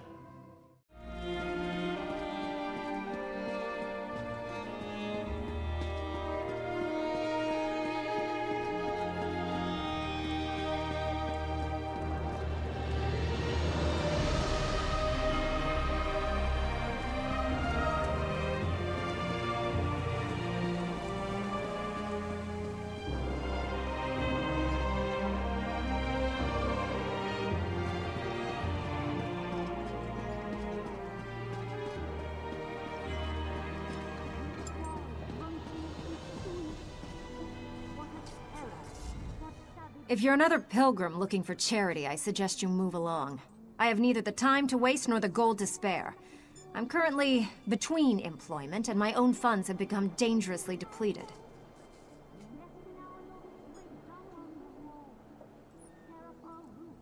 Let me see that. What's that crazy mage need this time? I suppose you could find a manual clockwork shaft in the Nichuleft ruins. But I'd avoid that place if I were you. If the roof doesn't collapse, the constructs will rip you apart.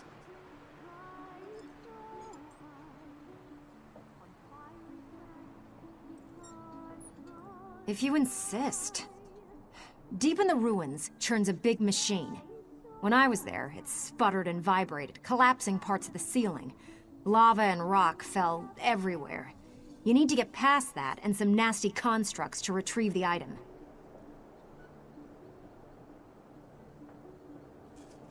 That mage is a menace. Oh, he always paid well, but the places he asked me to go, each was more dangerous than the last. And if I had to hear about the Great Gear one more time... For my own health and sanity, I had to break ties with Barrelzar.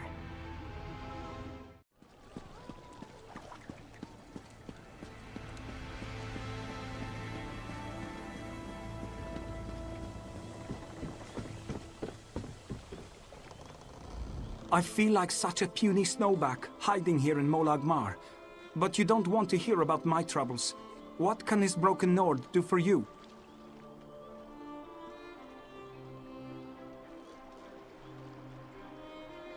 Barrelzar. He's the reason I'm a shattered man, doomed to become a cowering sheep like the rest of these pilgrims. All right, let me see that. Arkanthung Stordoms. You can find a Sonance generator there, after you deal with the steam trap. The cursed contraption. I almost had it figured out when a ghost floated up to me. No problem, I think. But then it enters a Centurion. Ghost machines. No sane Nord can fight ghost machines. I dropped my notes and ran as fast as I could.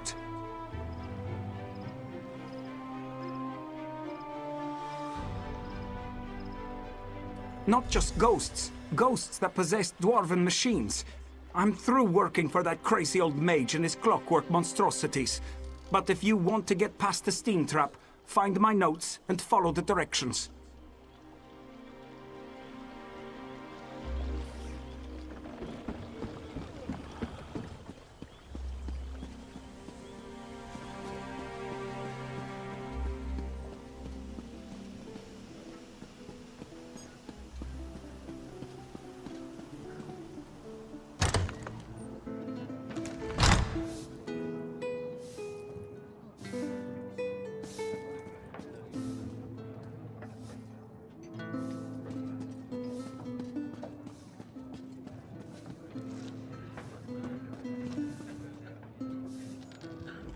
Damned vampires.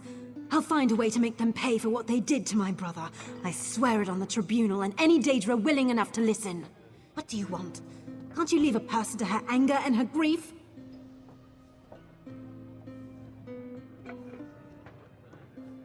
He did he? Let me see that list. Well, the crazy old mage always said there were no coincidences. The inversion conduit. I saw one in Galome Deus, right before I barely escaped from those damned vampires.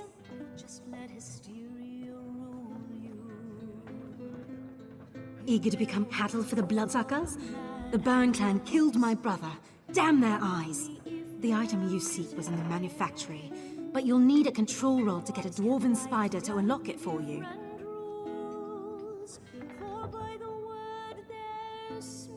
Because the mage wanted to send me to the far side of Vardenfell, and I need to remain here. I'm not going anywhere until I make the Burn clan pay for what it did to my brother. If you can kill some of the bastards, that'll be a start.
Free at last.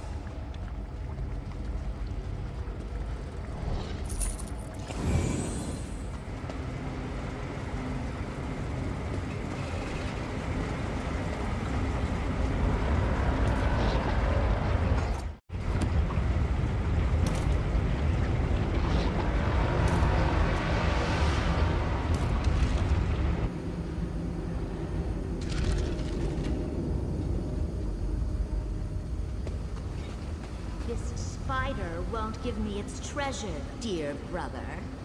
Allow me, my sister. This should open this construct like a grapefruit. Nothing is certain until it happens.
Have you only just arrived, or is this you returning?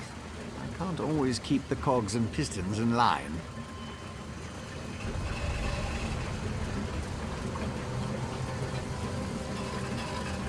Ah, I remember. The components for the tonal inverter. Were you able to acquire them?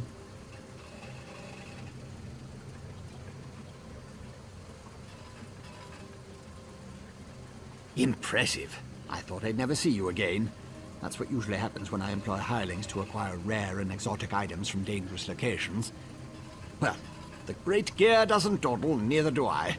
Hand them over and I'll get to work.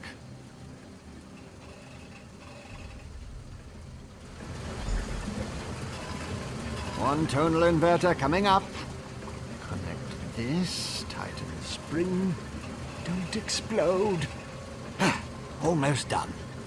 There.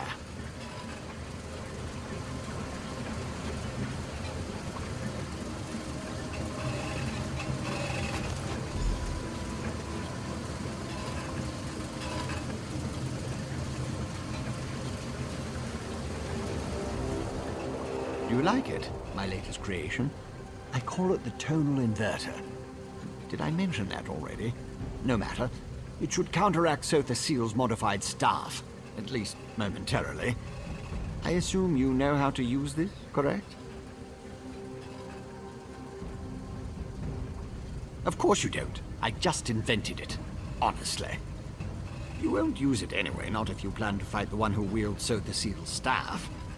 Almost impossible to operate the tonal inverter while also engaged in battle. It's too cumbersome.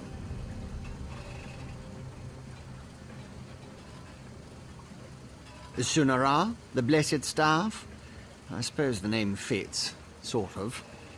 You'll need someone to assist you, someone you trust. Oh, not me. Too busy, too fragile. But using the tonal inverter is definitely a two-person activity. Easy as scrib jelly pie. One person operates the controls to generate the sound waves. When it reaches the proper pitch, you activate the inverter and discharge its energy to disrupt Sunara's power. Temporarily. Here, I wrote you instructions.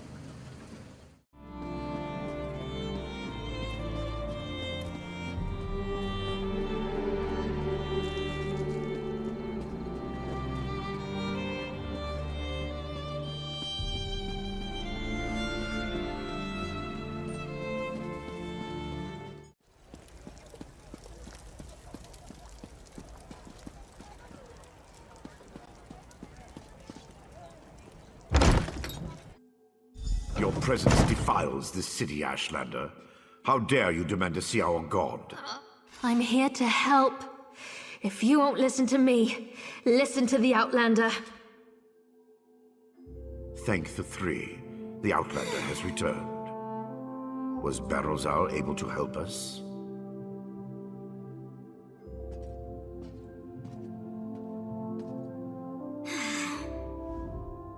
Pay no attention to this Ashlander.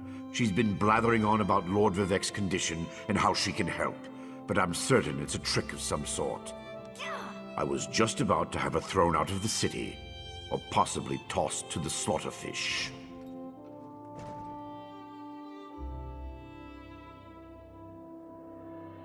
I know who she is. I still don't trust her, and I refuse to let her anywhere near Lord Vivek. Who knows what an Ashlander would do while the warrior poet is in such a fragile state?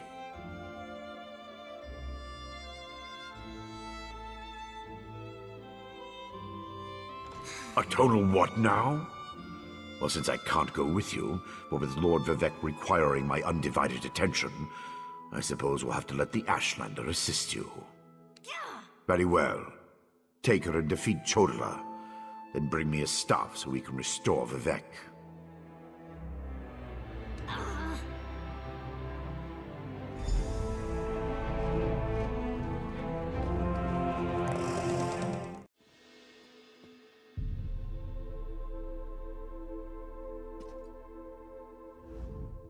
If that old idiot is what passes for a tribunal leader, it's no wonder the houses are in such disarray. No time to dwell on that, though. I found my brother, and it's worse than I feared. Chodala's quest for power has led him down a dark path. Chodala and his most loyal followers have taken refuge in a ruin called Kaushtarari. It's an ancient shrine devoted to the Daedric prince Malakath. I think my brother plans to ask the God of Curses to help him.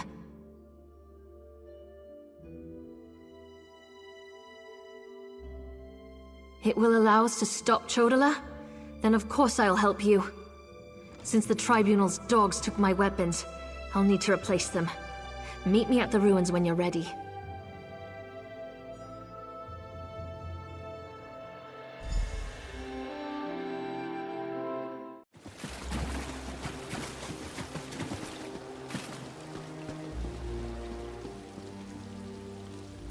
Here we are, on the Furious One's bloody doorstep, preparing to enter a Daedric ruin to try to stop my brother's march toward power.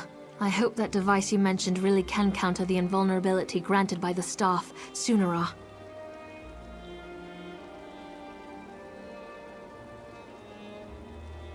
Well, that's larger than I expected, but it looks simple enough to operate. I suppose it's better that I work the device. I'm not sure I'm capable of attacking Chodala. He's still my brother, no matter how dangerous his beliefs have become.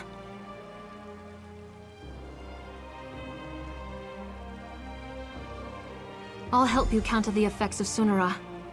Maybe once we neutralize it, Chodala will listen to reason. I know that's probably just wishful thinking.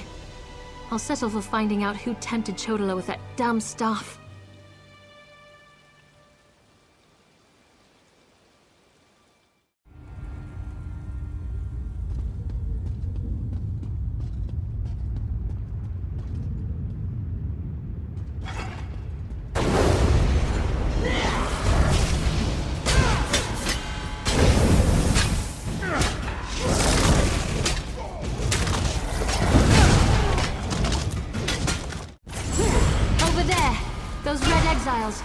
They've been slaughtered.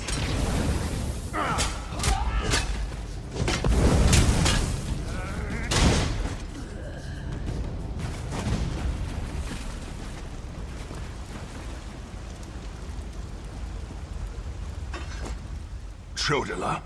He's gone mad. Sought to make a deal with a Daedric prince. Chodala appealed to Malakath, but the God of Curses rebuked him. Killed us all. Said Chodala already served another. He went deeper into the ruins, into Malakath's shrine.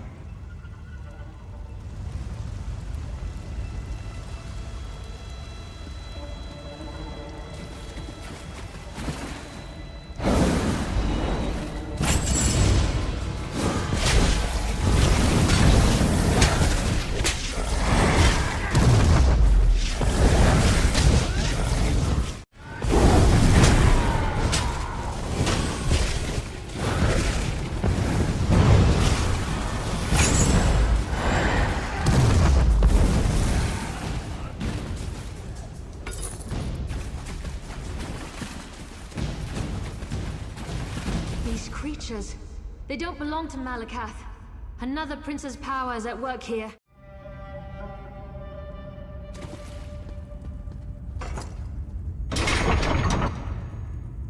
You refuse me, Malakath! I am the Nerevari! Chodala, brother, stop this madness! You bring this outlander to kill me, sister! You can't harm me! I have a powerful patron on my side! The staff protects him. You can't hurt him until we use the tonal inverter. I need a moment to get this working. What is that? No matter. You are no longer worth my time.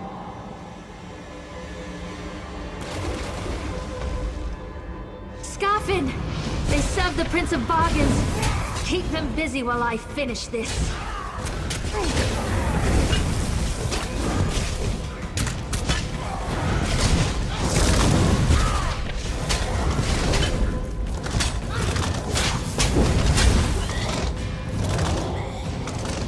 The tonal inverter is ready. Stand in the field and focus the wave.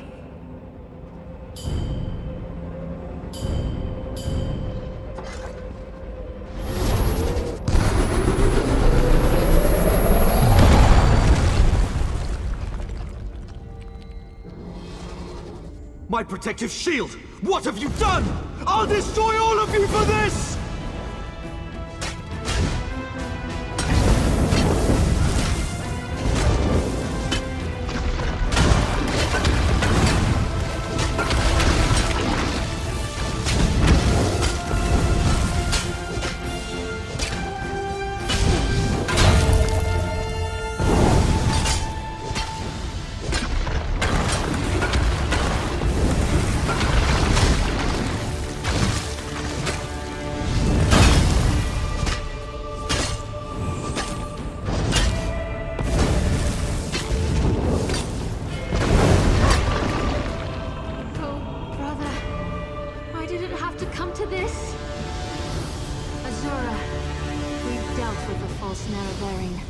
Just as you commanded.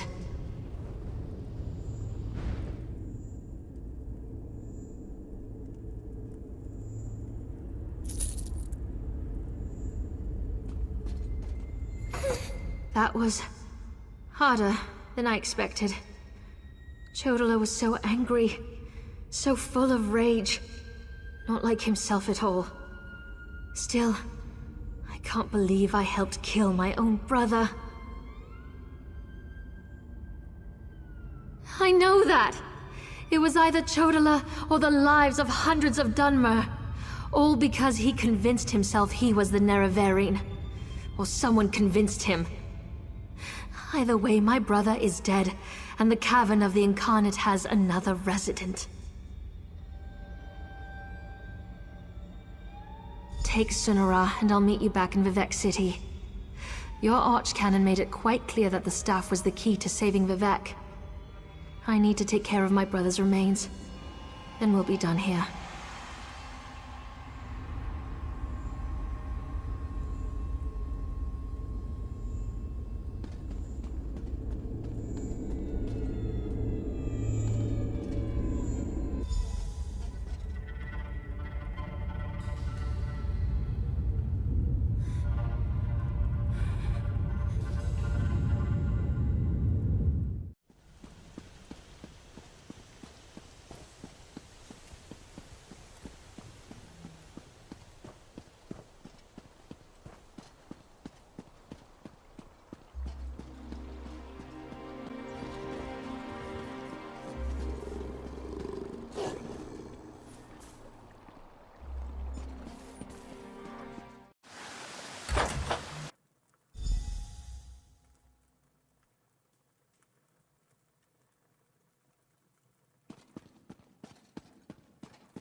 Oh, this is terrible.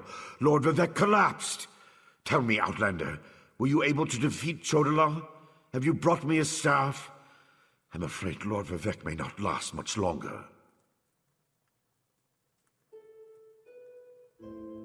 And just in time.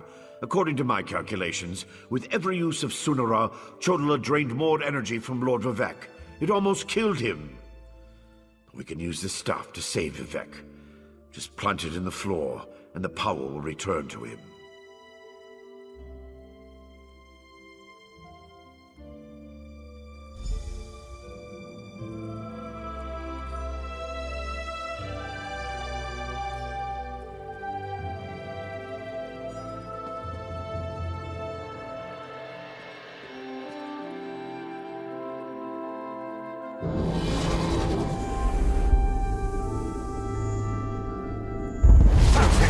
It's working just as I expected. What are you doing? It's killing him! What did you expect? That's the point of all this, after all. I've powered up the tonal inverter. Activate the wave!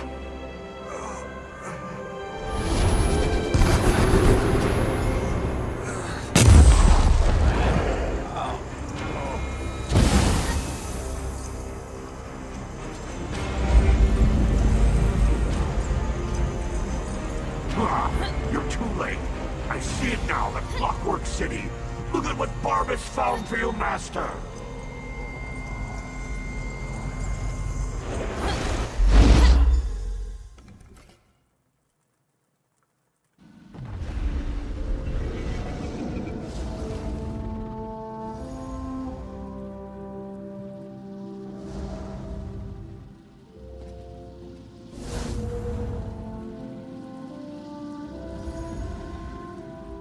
I knew something was wrong as soon as I approached the palace.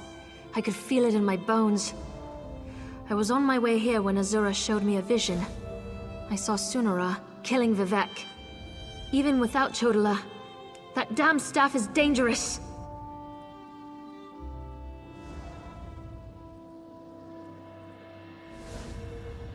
I don't think that thing was ever the Archcanon. It called itself Barbas. As an Ashlander, I'm more familiar with Daedric lore than most of the elves of the Great Houses. Beyond that, I've made a study of the most prominent Daedric princes. Because Barbas is a loyal servant of the Daedric prince, Clavicus Vile. I'm not an expert on the Prince of Bargains, but it seems to me that this was all part of some grand plan. Perhaps Vivek can explain things better than I can.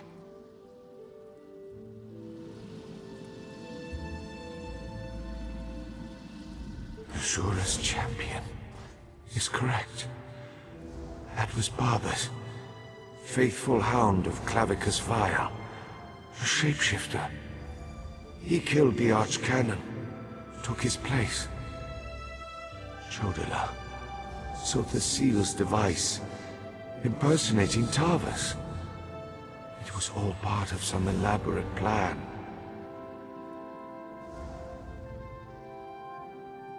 That was simply a consequence.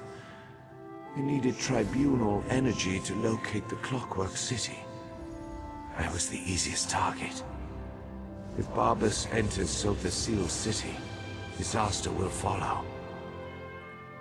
I appreciate your help, but I must conserve what remains of my energy.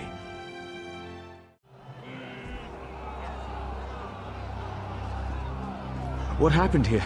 Where's the Archcanon? By the three, Lord Vivek looks terrible. Where's Archcanon Tarvas? He always seems to know what to do in situations like this.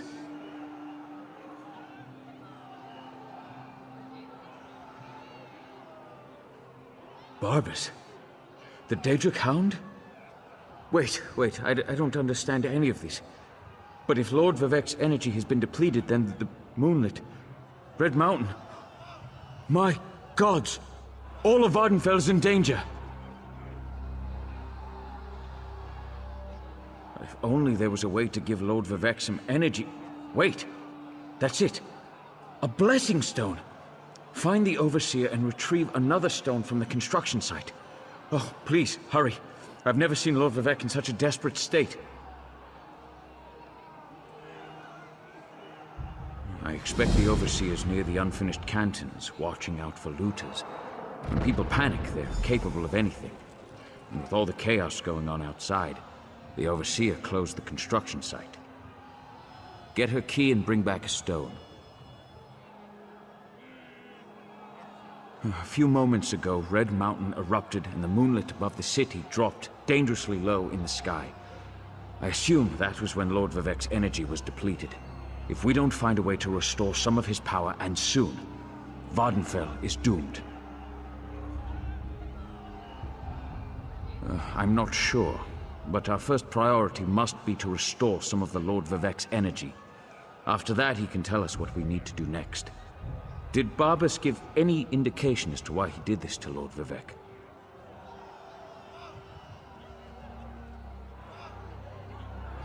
Sotha Seal's private domain.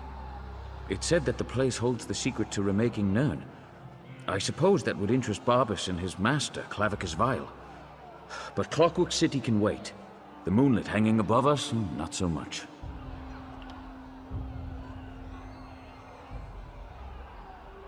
Someone has to take care of Lord Vivek.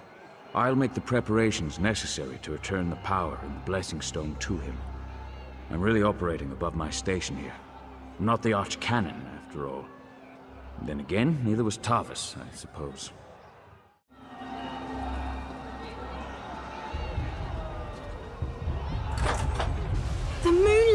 It's raining fire from the sky! Lord Vivek, save us!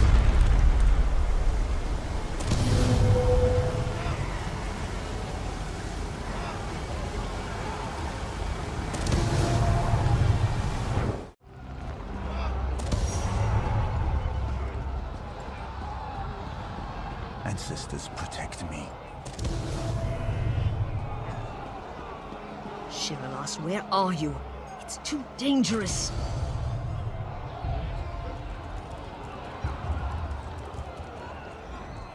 My wife decides to run out and chase some damned looters in the middle of a disaster. Who does that sort of thing? You'd think Lord Vivek's overseer would have a clearer head.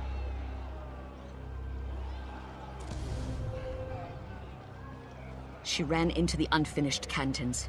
She's been beating herself up over the fact that they're behind schedule, but she won't do anyone any good if she gets herself killed. My wife's tough as nails, but she's no warrior.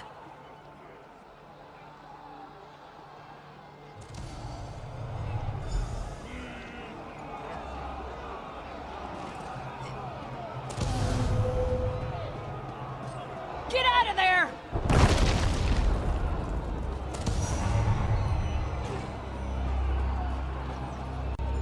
That was too close.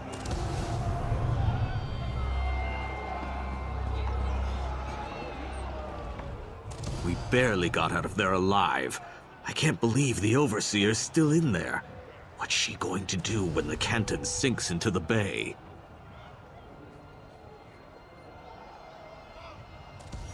Yes, the Overseer ran in there when she saw the looters. We tried to follow, but then the moonlit began raining fire, ash, and chunks of rock. Last I saw, she was chasing the looters into the far canton.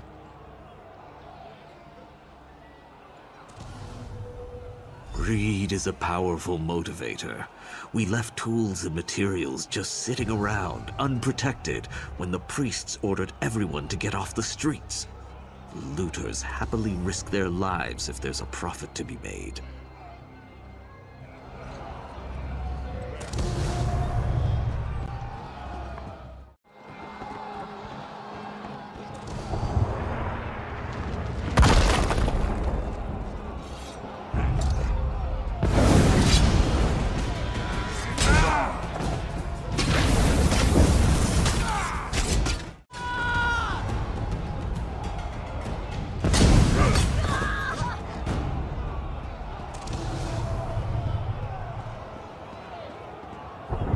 No one steals from Lord Vivek.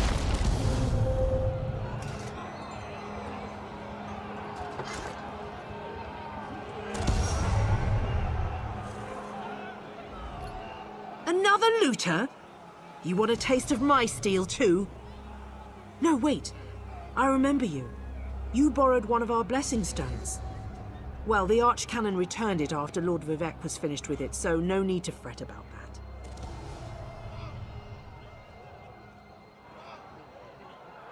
That's impossible. We installed the Blessing Stone back in its canton and finished construction on that section a short time ago. Wait a moment. Does this have something to do with the chunks of rock raining down on the city?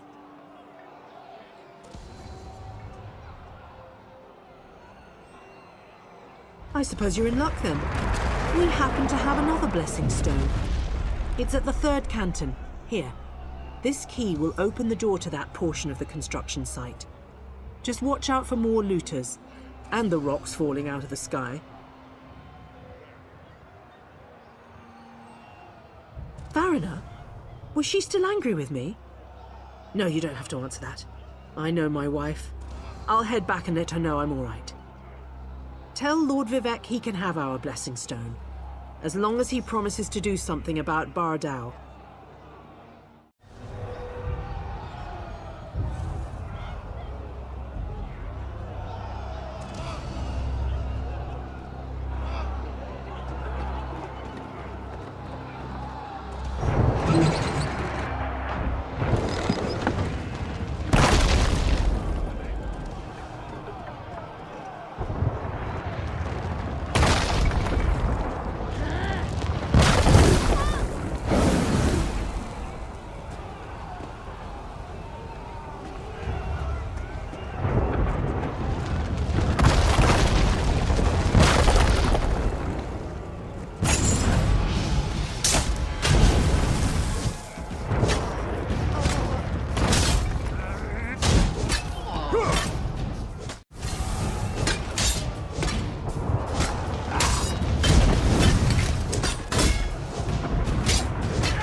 portal! It's moving!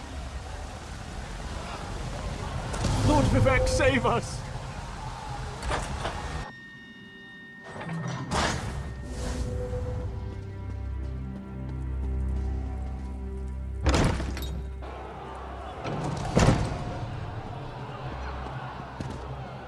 You've returned. Sounds like the city is falling apart out there, so there isn't much time.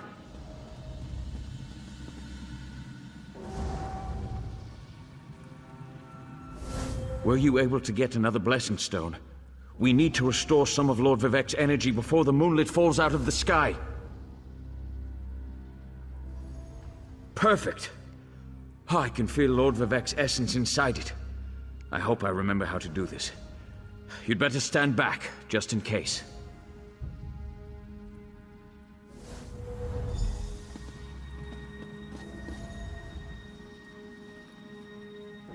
Hang on, Lord Vivek. Sweet energy, like a sip of water for a thirsty man.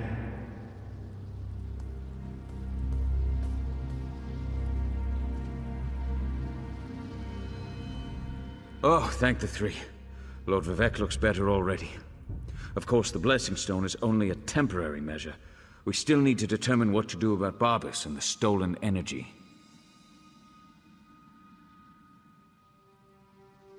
As Lord Vivek has written, the bravest heart never falters. You are truly Vivek's champion. I didn't know if the Blessing Stone was going to work, but I appreciate your help. Now go and talk to Lord Vivek. I'm sure he has a plan to share with us. Outlander, my time grows short.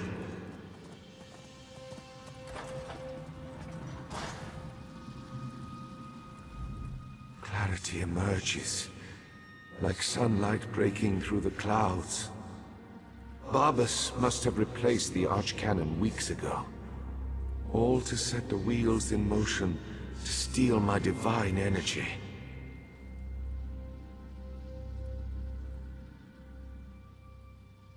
Every move has a purpose. Stealing my energy sowed discord and disaster throughout the land, and ultimately revealed the location of the Clockwork City. If Barbas and his master can bypass the wards and enter Sothasil's domain,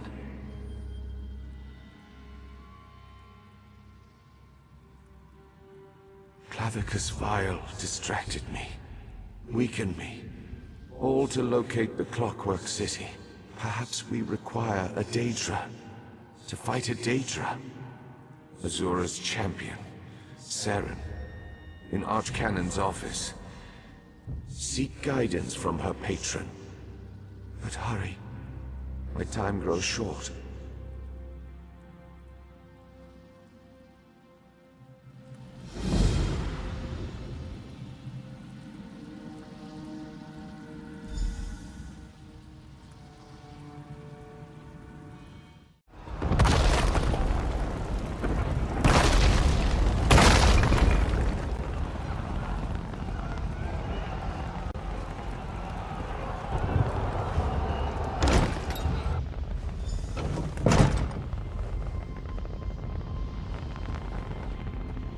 Outlander, over here. I've been trying to find something that makes sense of all.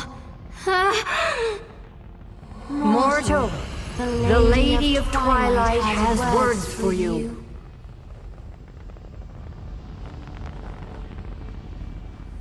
So Vivek deigns to ask for help? I foresaw such an event, but scarcely believed it. Listen well. For if you continue to perform flawlessly, we might yet thwart the efforts of Clavicus Vile and his hound, Barbas.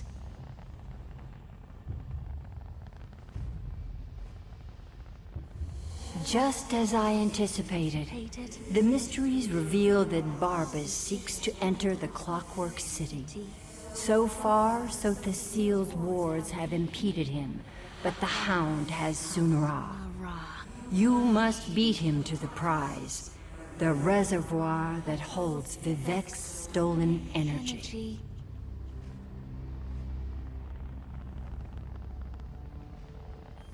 Such knowledge has been hidden even from me, mortal. But I know someone who can provide you with the means to travel to Sotha Seal's creation. Stand back, and I shall summon the Mage of Cogs and Gears.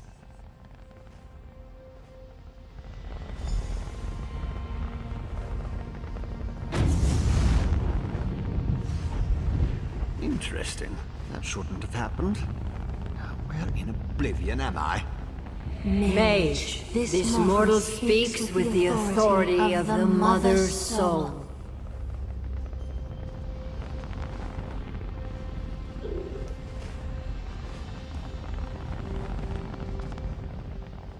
Interesting. Summoned by a Daedric prince and her mortal mouthpiece. I was right in the middle of a crucial experiment. But I suppose I can spare a few clicks of the cogs for Azura and my erstwhile assistant. So, did you break the tonal inverter?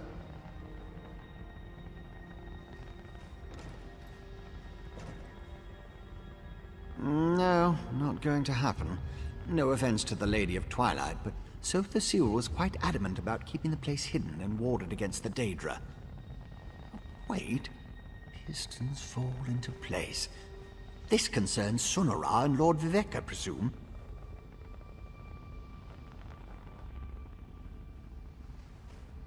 Barbas, another Daedra. Thinking. So the Seal's forgotten tool was modified to steal Vivek's energy, which in turn energized the Clockwork City. Lit it up like the top of Red Mountain. Even Vile's dog would be able to see that.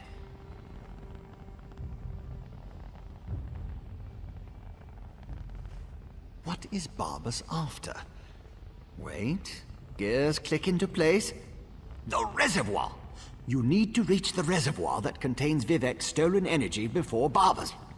I can get us to the entrance in Set's vault, beneath the Mournhold Temple. Ready to go?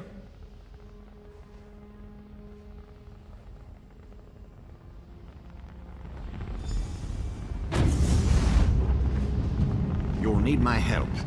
I know the city almost as well as Sotha Seal. Follow me.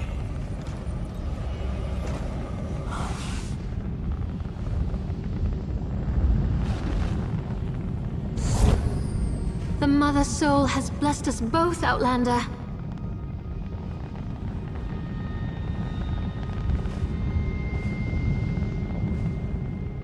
The Mother Soul, talking through me. Even after the tragedy of my brother, I am blessed. But time is running out for Vivek, for Vardenfell. You must follow Barrelzar and stop Barbas. Meanwhile, Azura has other work for me to do.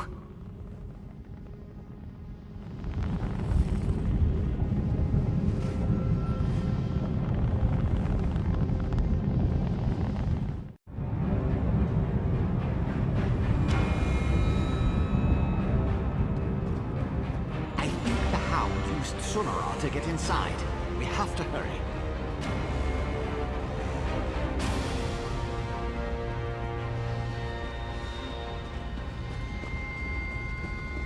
Daedra! Vile creatures of chaos. Deal with them, please.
Oh, my favorite dupe has finally arrived!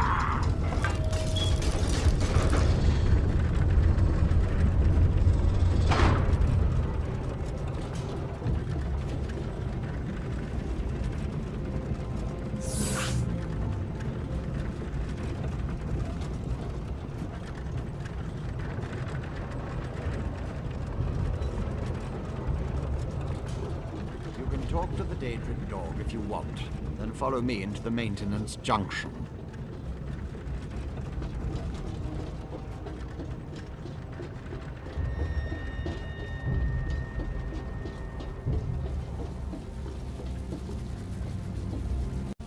You may not believe this, but I really am happy to see you. I grew rather fond of you while I inhabited that dreadful dark elf form. Now you get to see me in all my glory. And soon, you'll be able to witness my greatest achievement. I'm going to bring my master's grandest plan ever to fruition. He'll be so proud of me. Just stay out of my way and enjoy the show. I promise it will be highly entertaining.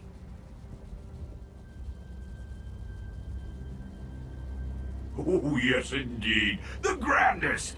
My master and his partner seek to... Oh, no. Bad, Barbas.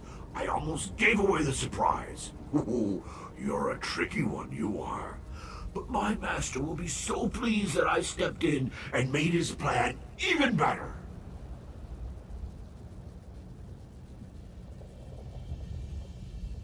My master has been trying to find this place for the longest time.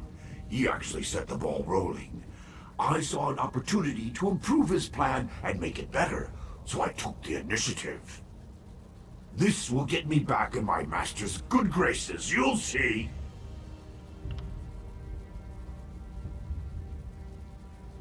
Worried about the archcanon? The poor old man. He died in his sleep, all peaceful-like. I saw an opportunity and leapt right in. Stupid Vivek. He never even noticed. I was masterful in the role, though. Don't you agree? Nice chat, but I've got to run. I've got a barrel of Vivek energy to collect. That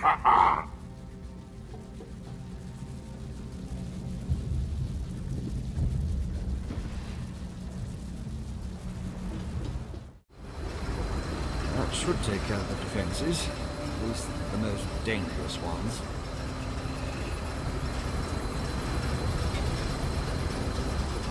I disabled most of the defenses in this section, but Sophasil installed numerous safeguards. I advise caution just in case. Barbas is ahead of us, but I know many paths through the city, just like the fox that chased the hound.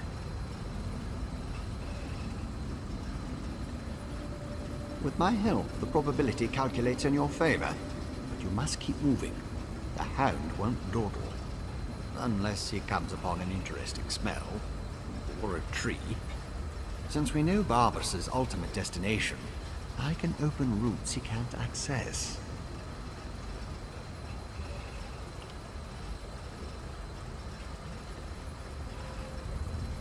Most of them. Might be a random contraption or a wandering factotum still out there. And if Barbas smuggles in more Daedra, the other defenses will become active. Clear the path while I open the route. Then I'll catch up and join you.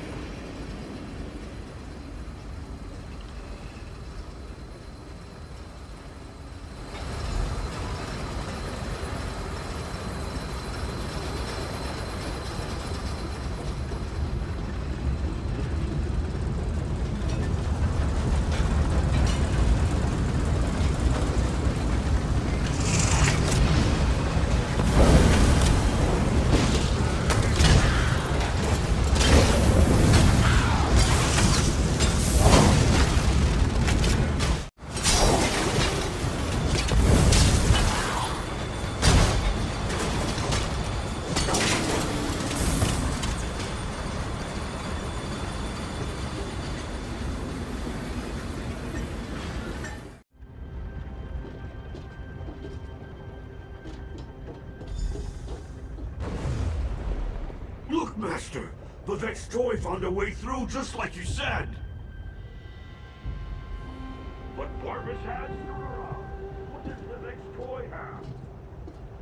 Vivek's toy has me, you annoying creature. This way.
When you're finished with those fabricants, follow me.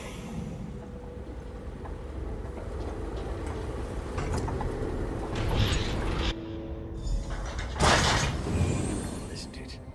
One of Saut the Seal's favorite atelier. I think Barbers is already inside.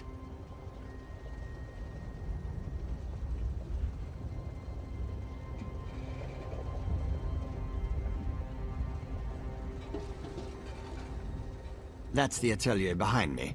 Not only is this the workshop where Saut the Seal experimented with divine energy, it also houses one of the reservoirs that can be used to power the entire city. A reservoir currently filled with Vivek's energy. Almost certainly. Sunara led him right to it. It won't take the Hound long to figure out how to access Vivek's stolen energy. Then he'll try to open a portal for his master, Clavicus Vile.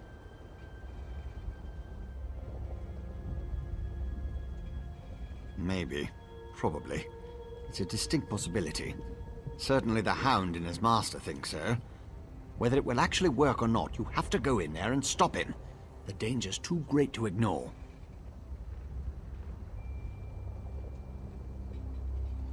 As I said, the atelier is the workshop where Saut the Seal used Sunara to experiment with his own divine energy. The reservoir located inside was specifically designed to contain such massive power. As far as workshops go, it's a masterpiece.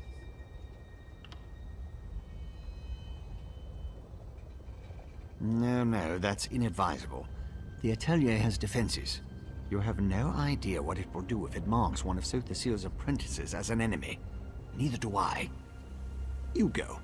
I'll use the controls over there and help you from out here.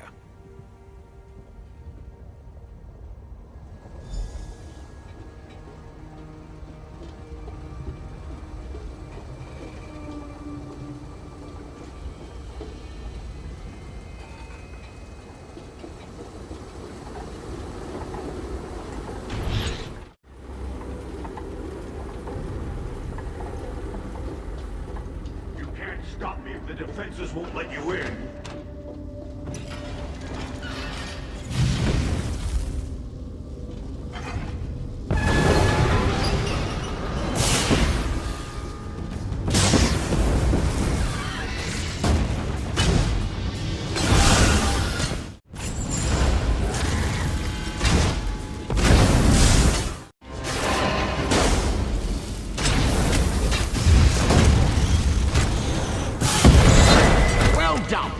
Final clutch is active. Open it and enter the energy reservoir.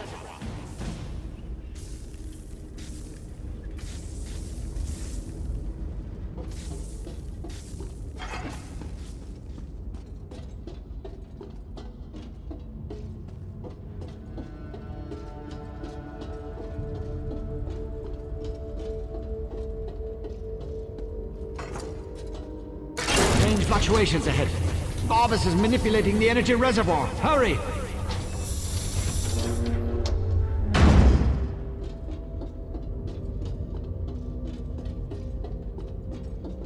I've contrivance into a portal machine! Like my new armor? I wanted to wear something special when I kill you!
Is almost here.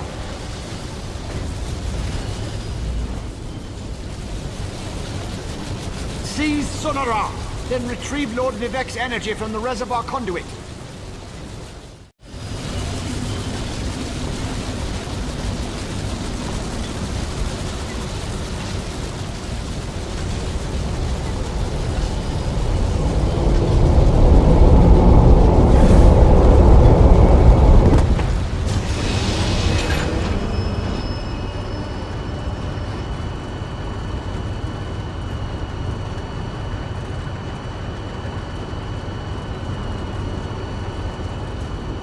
Such a good and faithful hound. You have done enough for now.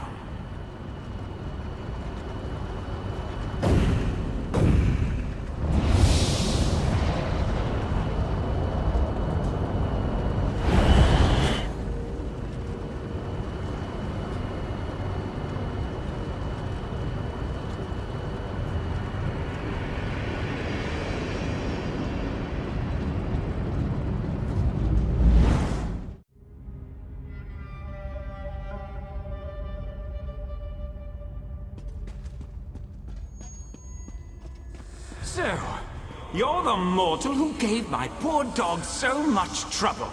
I suppose we should have a chat, you and I.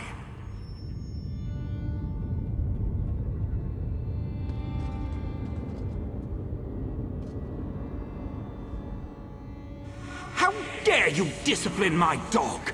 He was only trying to appease his master, and I'd never harm a hair on whatever insignificant creature you hold dear. You, on the other hand, require a lesson in manners.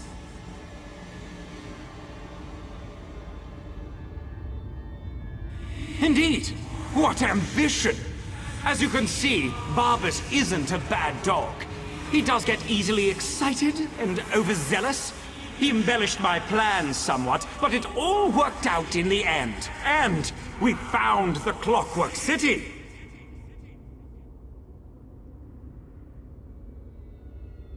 This little flea thinks it's smart, but my plans are beyond its comprehension.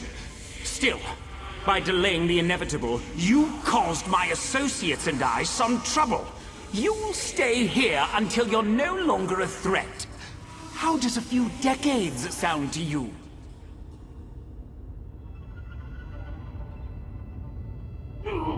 Let's go. Quiet, dog! Haven't you... Wait. Who dares intrude upon my lesson? Found you. Over here. Oh. Clavicus Vile. This isn't good.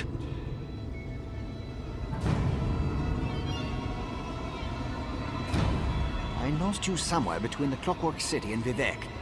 But it was simple enough to trace your energy signature to this Daedric shrine. Unfortunately, some power is interfering with my efforts to open a portal for you.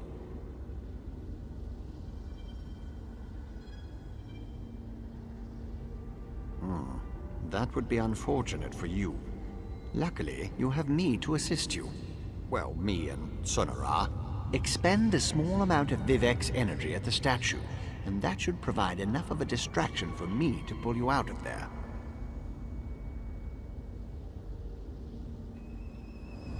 Begone, meddling wizard!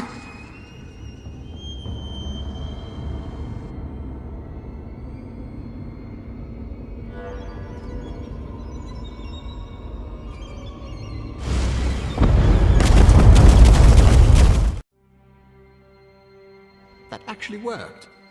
Well, glad to see you're still alive, Assistant. Hurry, Outlander. Vivek is nearly spent.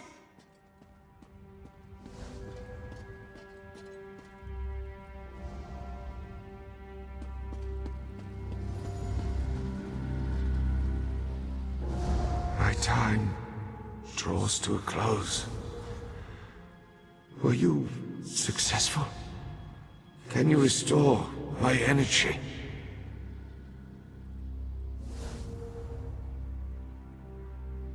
So you retrieved my stolen energy. You stopped Barbas. Now, return what is rightfully mine.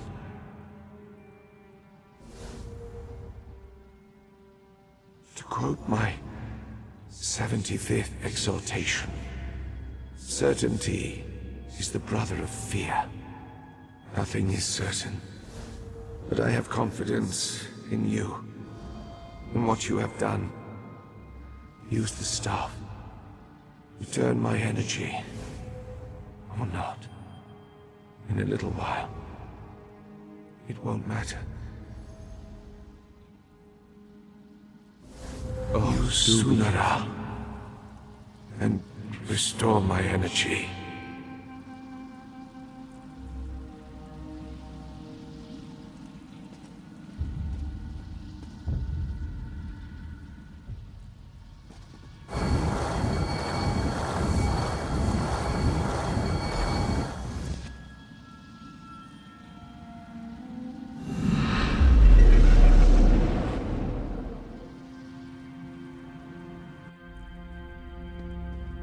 Praise Vivek, his energy is restored.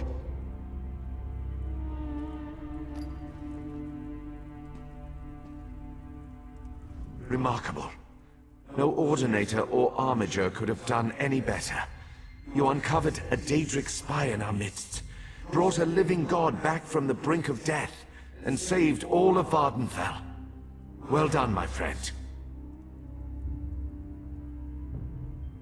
As my next sermon shall proclaim, modesty is the false cloak of a flatterer, or the sincere garment of the humble. Again, you have my gratitude, and that of all my people. Indeed, even those who rail against the tribunal owe you their lives.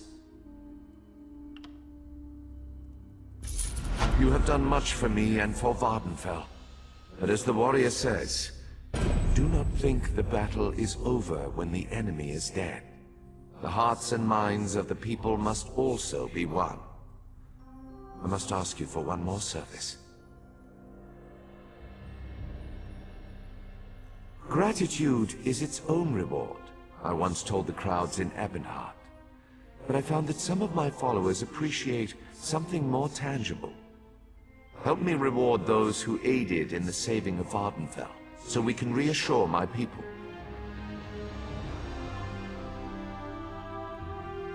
To start, retrieve the Archcanon's signet from the Hall of Wisdom. It is time to appoint a new head priest. I shall gather my people and meet you at my statue on the central canton. It shall be a glorious ceremony, my friend.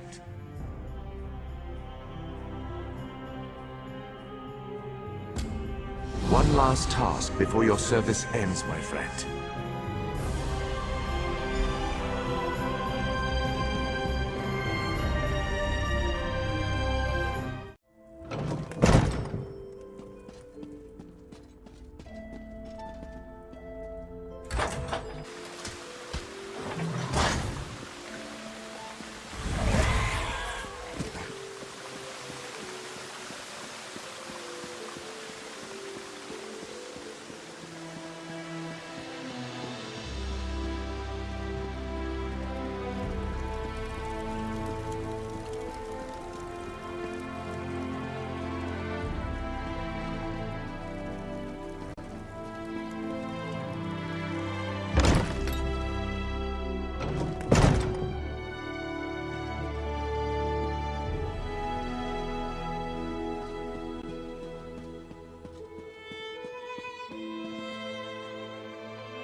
Rejoice.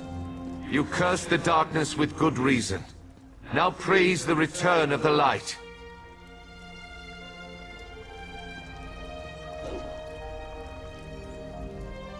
The eyes and ears of the warrior poet returns, and just in time for the gathering crowd. Were you able to locate the Archcanon's signet? Continue to guard it, for it represents not only my loyal servant Tarvis, but also the past and future of my priesthood. And take this as well, to aid you in your next task. You have been my eyes and ears in the world. Now be my hands. Within the modest sack resides gifts for my faithful servants. Blessings from me, though I would have you deliver them. You served me in adversity. Now join me in celebration. As I call forth my faithful, reach into the sack and give them the first thing you find. They shall hear my words of praise and gratitude, while it shall be your hand that rewards them. Are you ready, friend of Vivek? Overseer Shiralas, step forth. Overseer Shiralas, you sacrificed your blessing stones to aid the warrior poet. Well done. Take these recharged stones and finish building my city, after relaxing with your patient wife.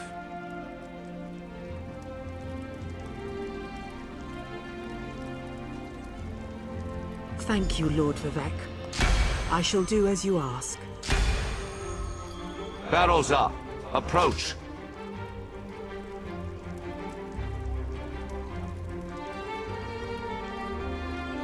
Your knowledge of the mysteries of my brother Sotha Seal and the intricate twists and turns of portal magic were invaluable.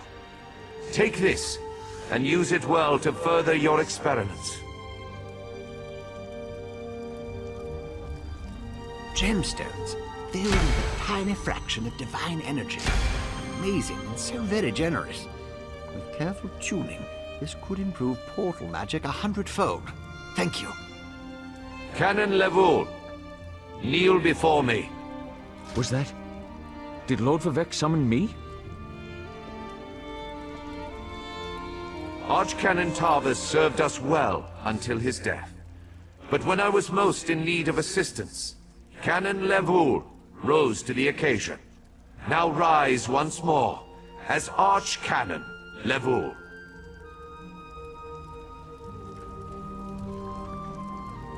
My lord, I'm not worthy, but I shall endeavor to become so.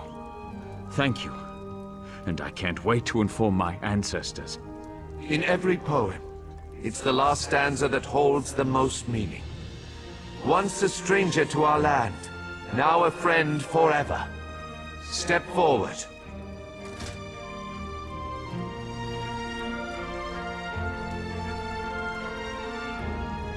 You come before me with an empty sack, but have no fear. As I have written, treat your enemies well, and your friends even better. Know that I consider you to be a very good friend. Will you accept the honor I'm about to bestow upon you? Then let it be known that from this moment forth, you shall be called the Champion of Vivec. And along with my thanks, take this modest reward. I foresee even greater achievements in your future. But for now, be content to be the hero of Morrowind.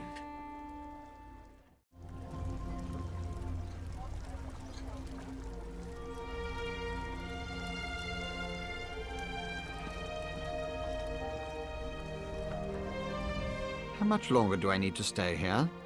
Social situations have never been my strong suit.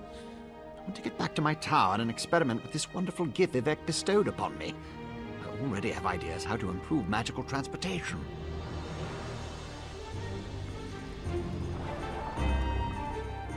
I may not consider him to be a true deity, but Vivec doesn't seem to be an entirely bad sort. I'll be heading back to my tribe soon. I'm glad we got a chance to see each other again before I take my leave.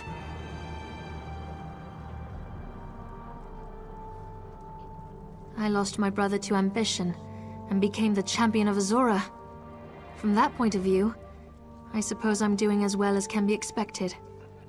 I'll return to the tribes, pick up where Chodala and I left off, before he decided he was the Nerevarine. Not directly, but I do have a sense that malignant forces are gathering on the plains of Oblivion. But that could just be the scrib jelly and cheese I ate for lunch. Farewell, Outlander. May the Queen of the Night Sky guide you on your travels.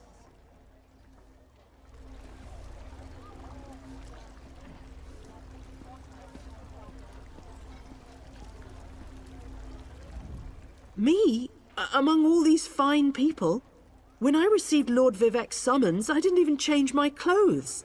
I feel honored and embarrassed all at once.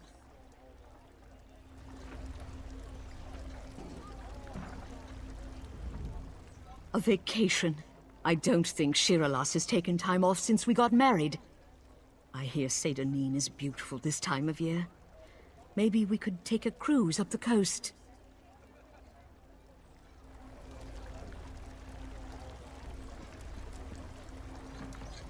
Archcanon? I don't think I'll ever get used to that. Still, it's been a grand adventure, hasn't it, my friend? I suppose if I could survive everything that happened, I can certainly serve as the High Priest to Lord Vivec. How hard could it be?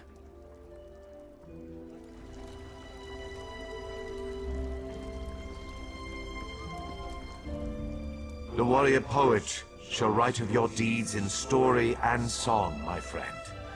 You will be remembered for your service to Vardenfell. Now go, see the wonders of our great land. There are others who need your help. Of that, I am certain.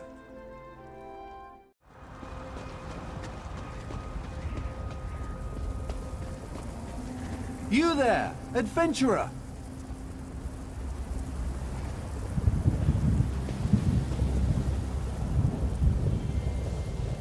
Ah, my second favorite assistant. What a pleasant surprise. We may salvage this expedition yet. I'm afraid things are going very poorly inside this ruin. We suffered a major setback at the hands of artisan Lenormand, a grave robber of exceptionally low breeding. He's looking for an artifact, you see, and thought he could use us to find it. I managed to escape, but left my Dwemer control rod behind. The heart of Lorcan, as if it even exists. The irony is that this ruin really does contain an item of power, a Dwemer relic called a Bethark Prism. If you help me rescue my aides, retrieve my rod, and obtain this prism, I'd happily compensate you.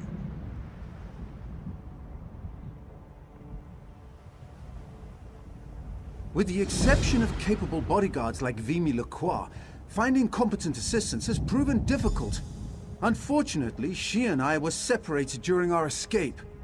I suggest you begin searching for Vimy at our camp inside the ruins. That's an excellent question. Scholarship on the subject leaves much to be desired. One of my less daring contemporaries believes it might function as a kind of codex, translating tonal patterns into legible script.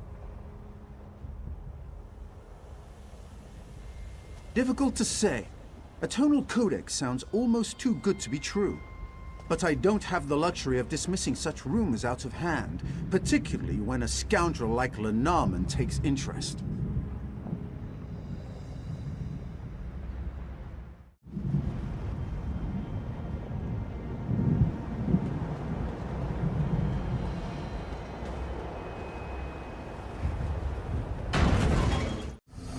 Easy does it. You're safe now.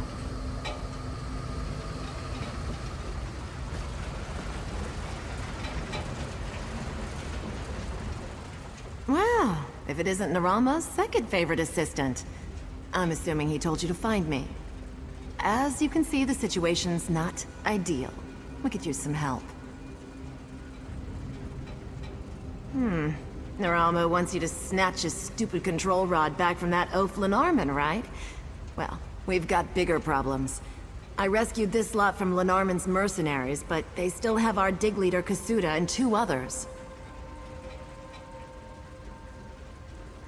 Well, if you're feeling spry, you could try to track down some information about this Bethark Prism Naramo keeps yammering about. I was ready to cut and run, but with your help, we might still be able to turn a profit on this disaster. We're really doing this, huh? I hope Kasudo and the others appreciate the effort. Lotail will get this lot back to the surface. Naramo and I will be right behind you. Like I said before, Naramo hired Kasuda to lead the dig. She's tough as they come, organized too. She made my job a lot easier, I can tell you that. Most of the time I have to whip the party into shape every now and again. Not with Kasuda. Right, Tholador and Tyrnia. Tholador's a sharp-eyed wood elf. We brought him on to look for traps. Tyrnia's a sellsword like Loda-Eel. Unfortunately, they're both mouthy as aelets. I hope they haven't made Lenormand mad enough to kill them.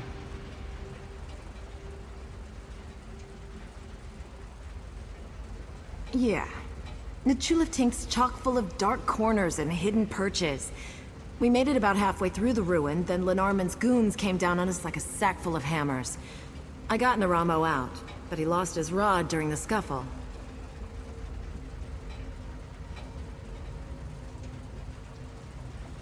I did. Pulling Duran and Berain out wasn't too hard, but Loda-Eel was anxious to dole out some justice along the way. Ended up stabbing and hacking our way out. We really stirred up the hornet's nest. Now Lenormand's thugs are on high alert.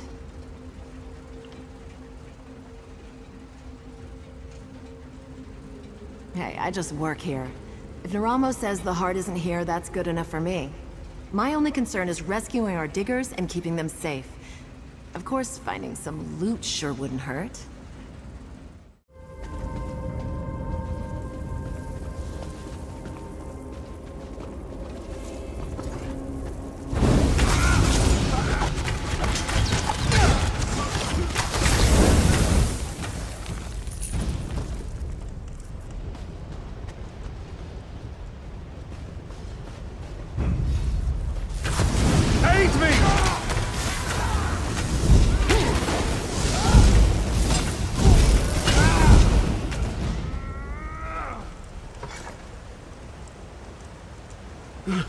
Oh, you're a lifesaver. Literally. Watch for steam vents up ahead. They always hiss before they fire. All right? Good luck. I'm getting out of here.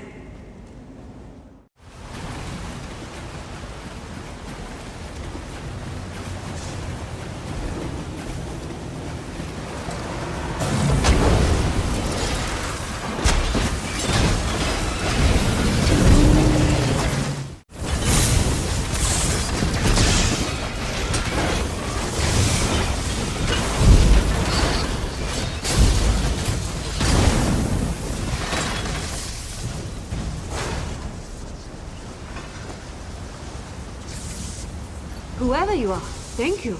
The Narman went deeper into the ruin. You can catch him if you hurry. I have to get back to the expedition. Don't go easy on these brutes, all right?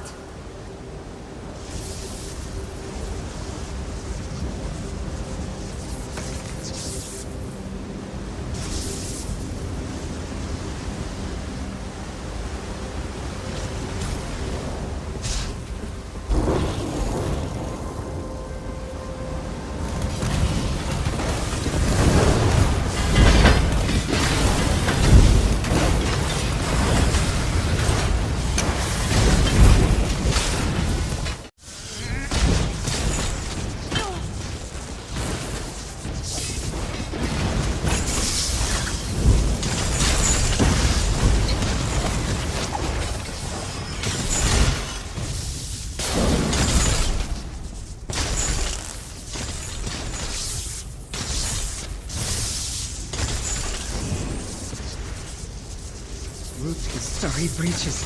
I was beginning to lose hope. Lenarman's ahead, still struggling with Naramo's control rod. I think I can make it back on my own. Be careful down here, friend.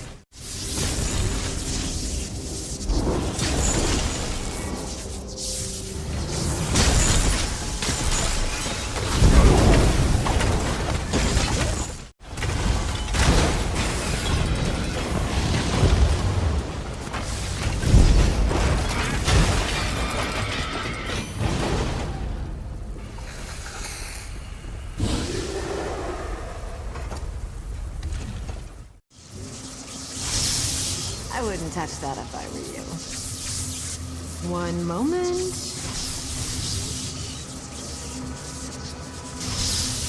One down.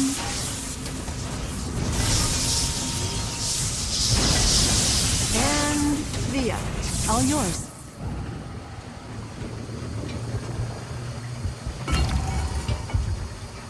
Let's hope that rod still works, because otherwise, this will get really tedious.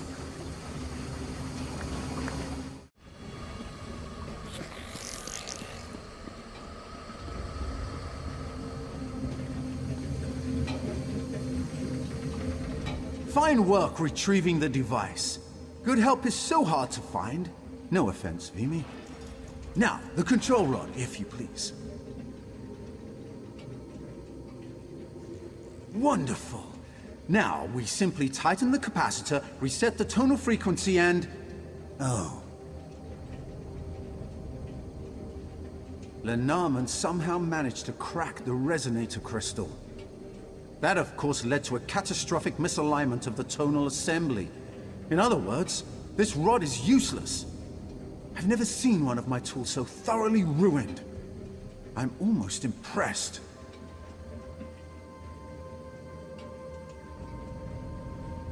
No, but it's not a total loss. With the rod broken, Lenarman cannot turn any more of the automata against us. That may hamper his progress as well. Small victories, yes? We're close. I know it. We must keep moving forward.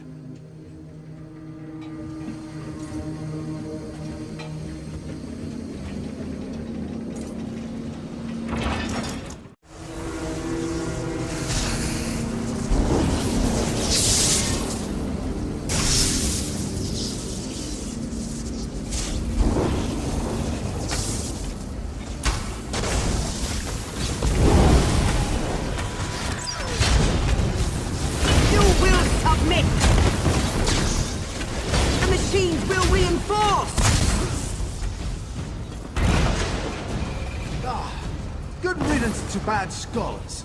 Onward to the prison.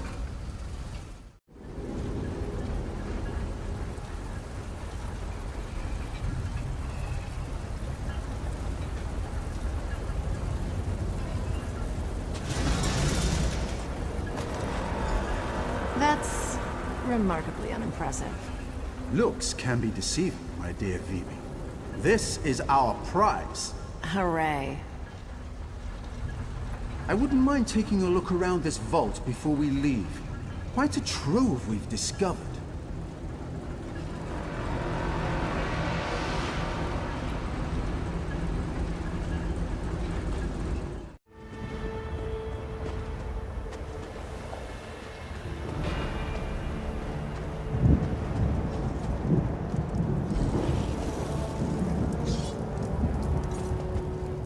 Another successful expedition.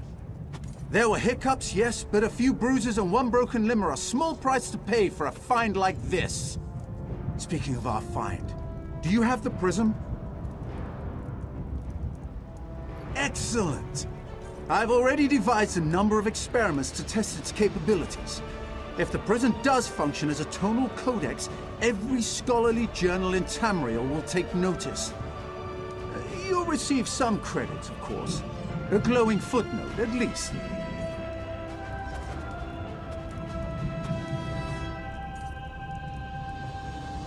Regrettably, yes. When I gather with other Dwemer scholars, I will make it my mission to stress the raw magnitude of Lenarman's failure. But there's no reasoning with some people. The mystique of the heart is just too strong. More's the pity. Yes, of course. Never let it be said that Noramo doesn't compensate his assistants. Your aid proved invaluable. I trust this is adequate. Until we meet again, my friend.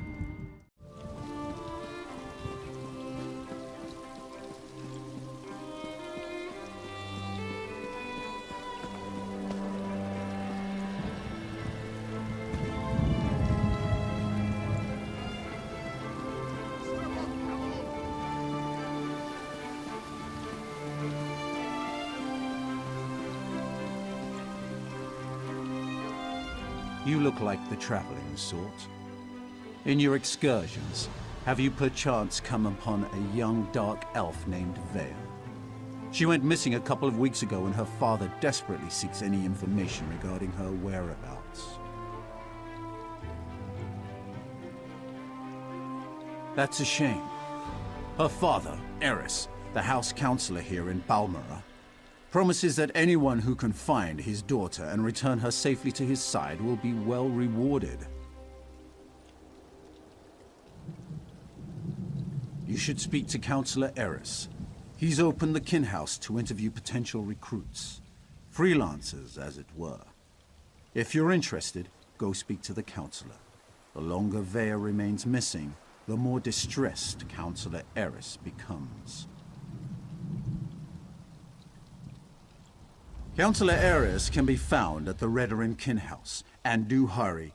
He's ever so troubled by our failure to locate young Vea. If he finds that an outsider can succeed where the House Guard has failed, so be it.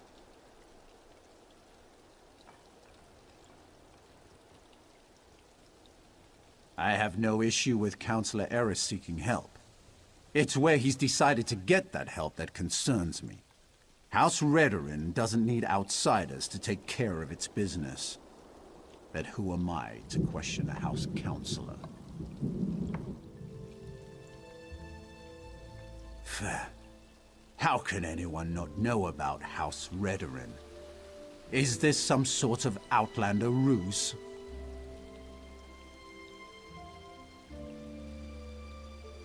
Well, in that case, Redoran is the grandest of the great Dunmer houses. We champion the virtues of duty and piety, and we have a proud military tradition. Our house comes first in all things. I don't understand why Eris seeks outside help.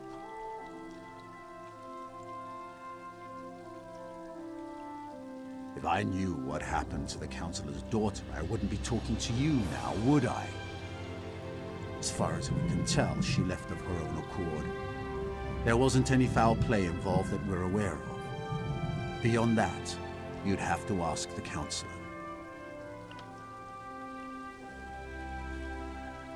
Counselor Eris Relith oversees Redoran operations in Balmora and the surrounding countryside. He's very influential, very powerful. Usually, the Counselor doesn't allow his passions to get the better of him. But Vea is his daughter, after all.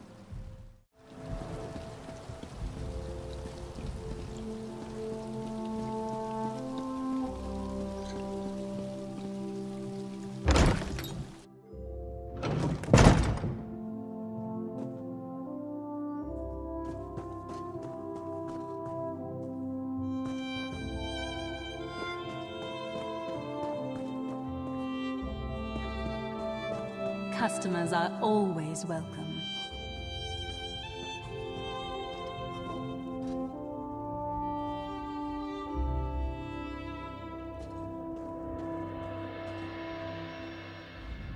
Yes? Is there something I can do for you, Outlander?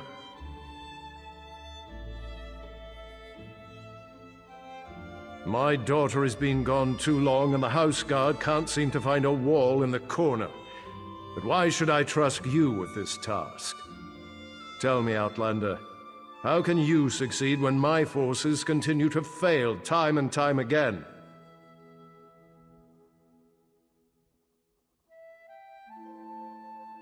An interesting insight. Perhaps you can find my daughter. Vea can handle herself, but the father worries, you understand? Anyway, I agree with your assessment. That's why I'm willing to bring in outside help on this. Vea fled after a family disagreement. She's run away before, but I'm concerned that she might have something more permanent in mind this time, and more dangerous. Vea knows how to evade the house guard, but as you said, she doesn't know you.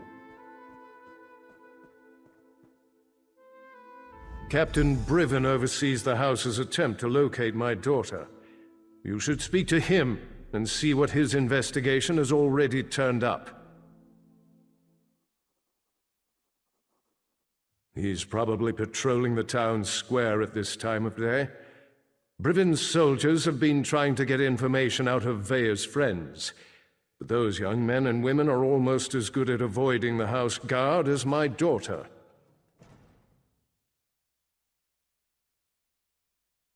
That is a private matter. If your investigation proves fruitful, and such matters become relevant, we can discuss the particulars then, but not before.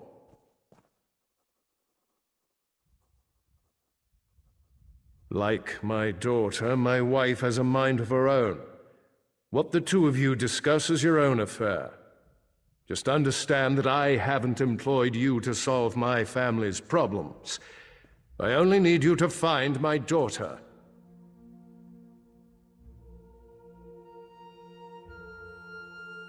Vea has always been fascinated by the Morag Tong. Even admired one of their agents when she was growing up. It's possible she sought refuge with this agent, or even decided to join the organization. Though I hope I'm wrong about that.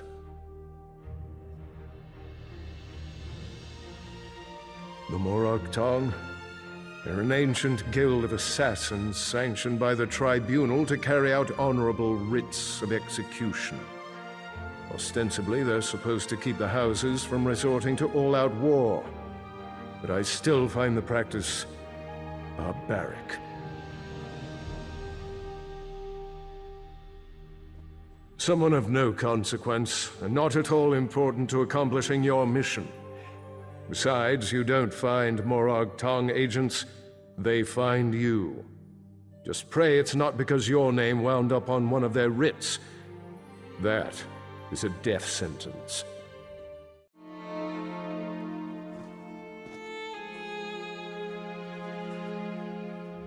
I couldn't help overhearing your conversation with my husband. We share the same office, after all. Thank you for agreeing to look for our daughter. But know that Vea is headstrong. I say this from experience. I am her mother, after all.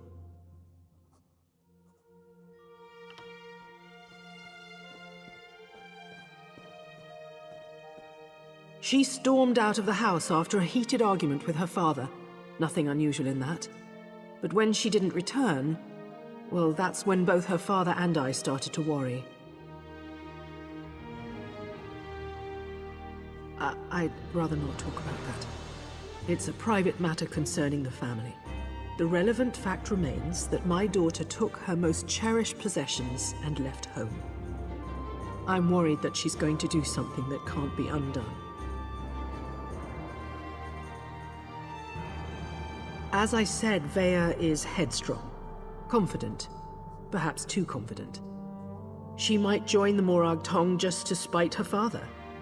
Or run off to fight in the war, something reckless along those lines. Please do what you can and find my daughter.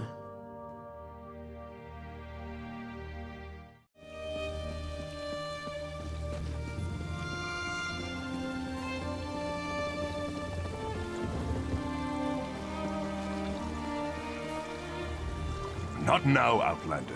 If you need some sort of assistance, go find one of the House Guard.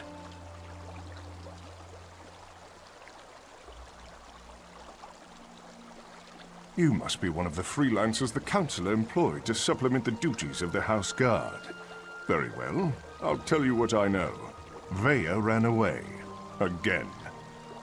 I hope you can succeed where my troops have failed. If anything happens to Vaya...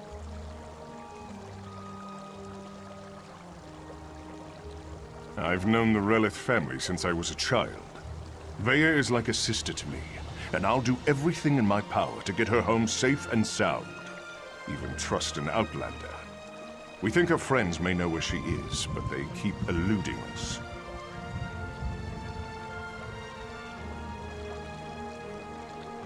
Perhaps. As long as you don't get too close. They've been running notes of late. I think it has something to do with Vaya, but the runners keep evading my guards.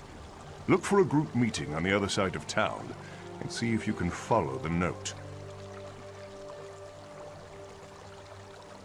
When you find Vaya's friends, remember to keep your distance. You just want to spot the note carrier and follow him to whoever's receiving these messages. That's the key to locating Vaya. If you can't do it, don't worry. The house can handle it.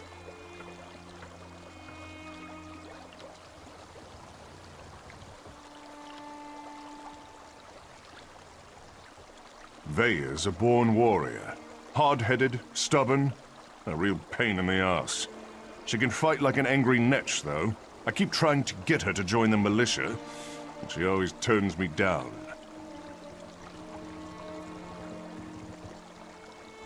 That's not my tale to tell.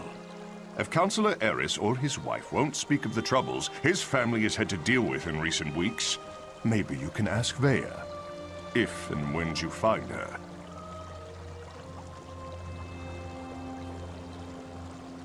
We started to notice groups of young dark elves gathering in out-of-the-way parts of the city. One of my guards saw them pass a note between them, but they split up and she lost them in the back alleys. Could be a love poem or a recipe for Kwama cream cocktail. But we suspect it's the way Vaya has been keeping tabs on what's been happening in the city. Look, it may amount to nothing, but the note could give us a lead on where to find Vaya.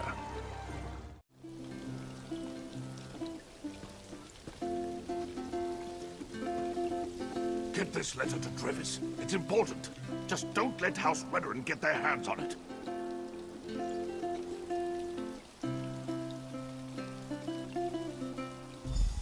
If you think you're being followed, find a place to hide. Good luck.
Well done.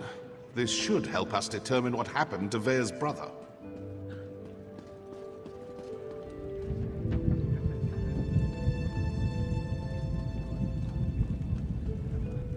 Hello, can I help you?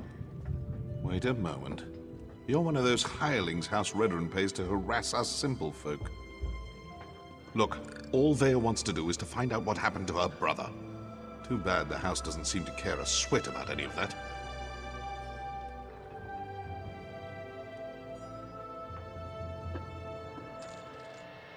Vea wants nothing to do with the house or her father. Why can't any of you respect that? Even if I wanted to help, I haven't seen Vea since she snuck out of town. We communicate by notes, and this one isn't even about her. Well, if you must know, it concerns Vea's brother. He was an officer in the House Guard before he vanished without a trace. We've been trying to help Vea find him.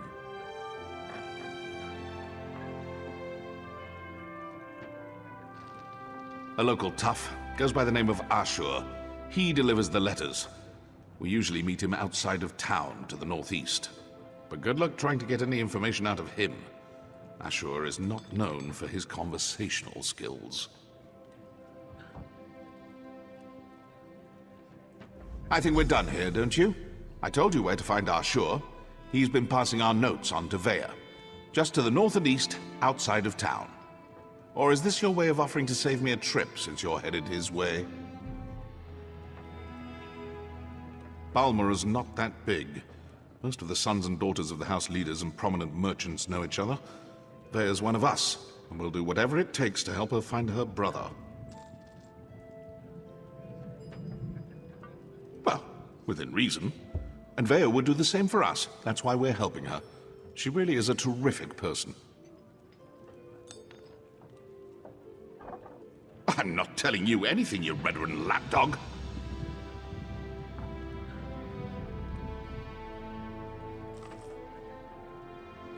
Sorry about that. I'm kind of on edge, if you hadn't noticed. Everyone knows Vea's brother. Or they did, before he disappeared. Ulran was an exemplary officer. Everything House Redoran could hope for. Vea won't rest until she learns the truth. She ran away because her father refused to give her a straight answer. She suspects he was involved in Ulran's disappearance. Or that he at least knows more than he's willing to say. Is it any wonder Vea decided to take matters into her own hands?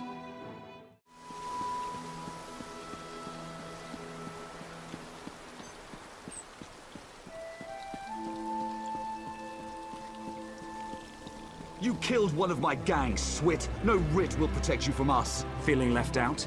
I'm sure I can procure a writ for each of you.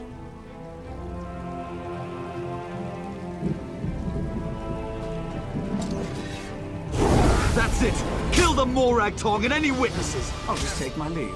No use getting my ass bloody again.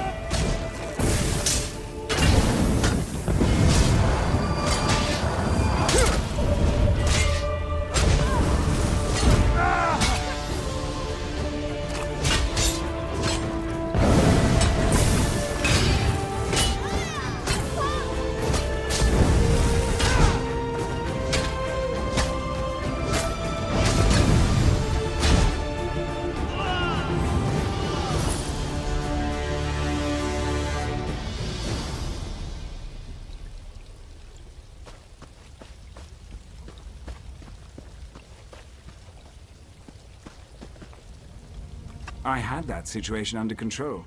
Just needed them to make the first hostile move.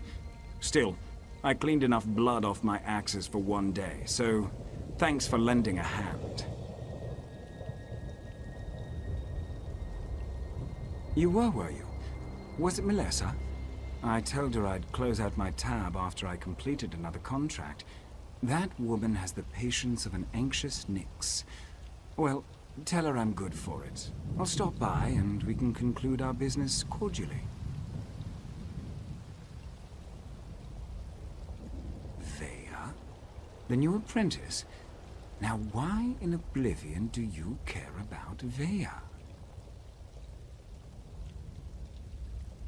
Are you now? And why do you want to do that? Never mind, I don't really care. I was asked to pass along some notes, but I'm not really the messenger type. I suggest you talk to Vea's mentor. Last I heard, she had a job in the Western Ruins.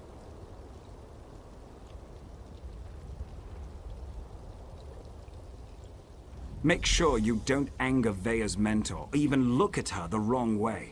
She's grown surprisingly protective of that young woman, and if she thinks you pose a danger... Besides, I'd hate to see you wind up on the wrong end of one of our writs.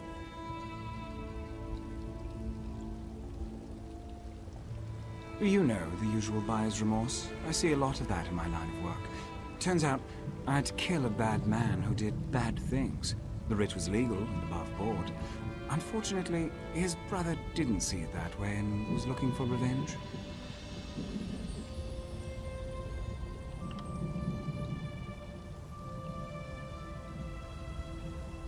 I'd rather not. She's particular about her secrets, and I don't want to get on a bad side. You should keep that in mind too, if you plan to continue on this course. Vea's mentor usually sticks to the rules, but I wouldn't turn my back on her.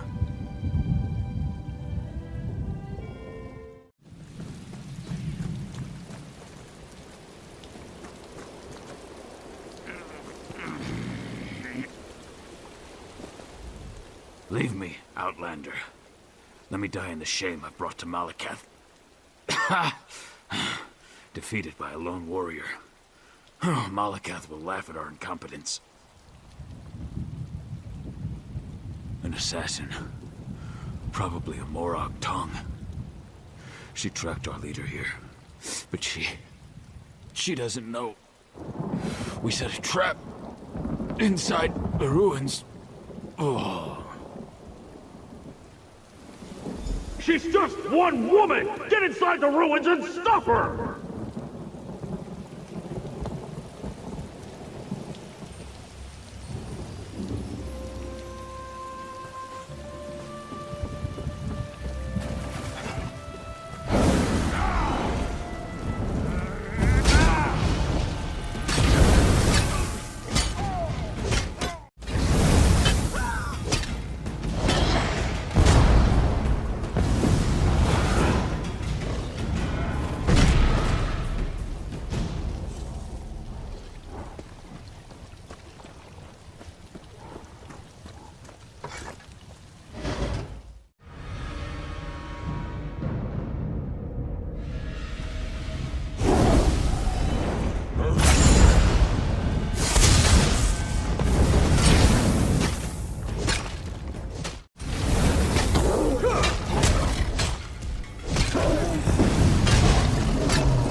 Well, you're not what I expected to find in a place like this.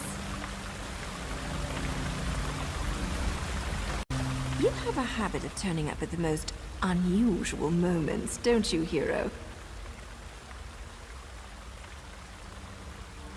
Questions? I don't have time for questions. I have a writ to complete. Look, I can't keep these evil cultists waiting. You want to talk? Find me after I finish this job. Hero, we really need to stop meeting like this.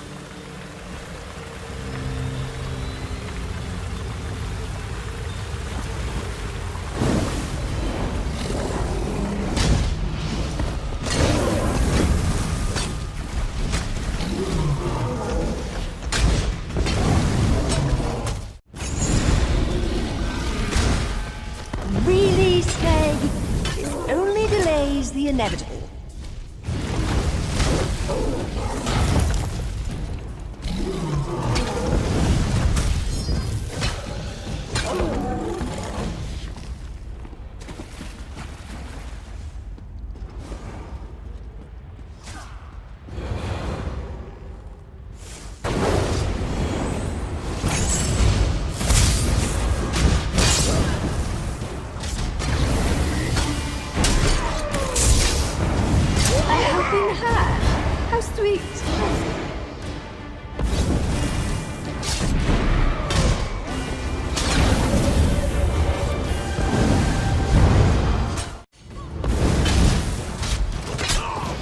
Excuse me, hero. I have to see an orc about a writ.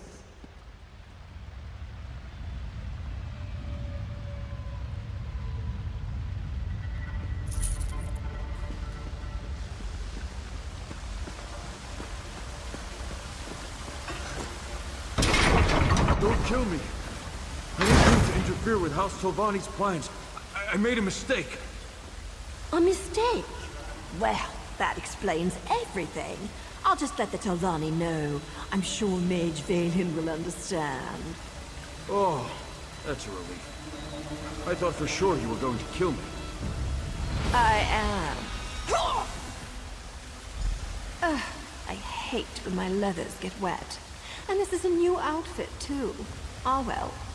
I suppose we ought to discuss what you're doing here.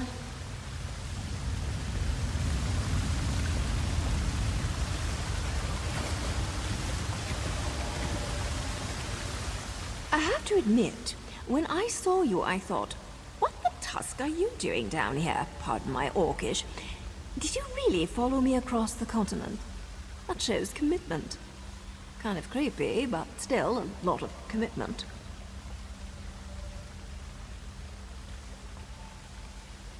Oh, that's not what I expected. But you can just turn around and leave. You're not going to find her. Faye is going through a difficult time right now. And the last thing she needs is some House Redderin lackey adding to her pain and confusion.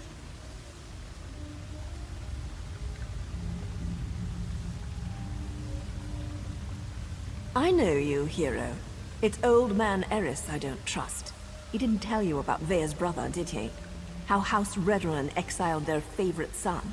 No? I didn't think so. Vea deserves answers, and I promise to help her. You need to just walk away.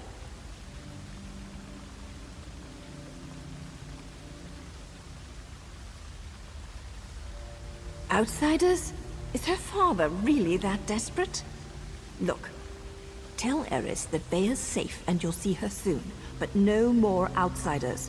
If my organization gets skittish, they'll return to the shadows and take Vea with them. We'll only deal with you.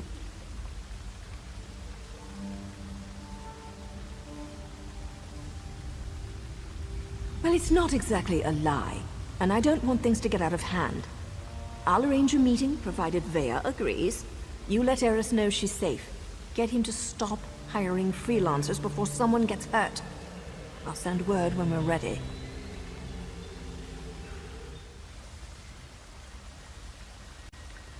Ah, were you imagining a hot bath, a bottle of wine, and a secluded cottage with a roaring fire?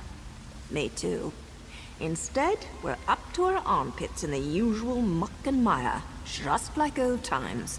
All this, and things are looking up for my organization, too.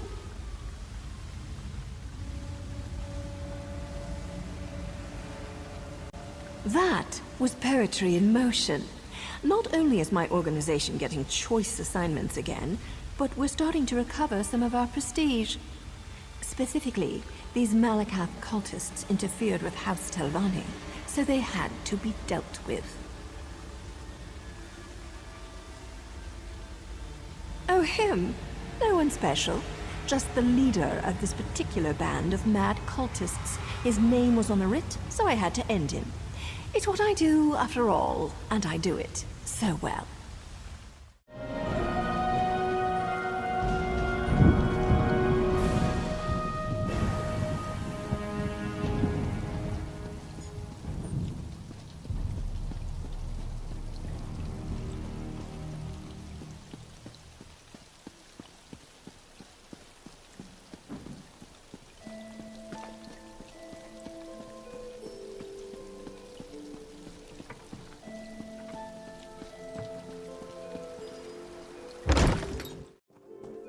May I be of service?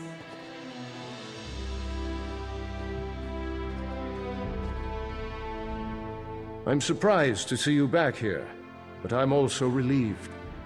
Does this mean you have news about my daughter? Is she safe? Is she ready to come home?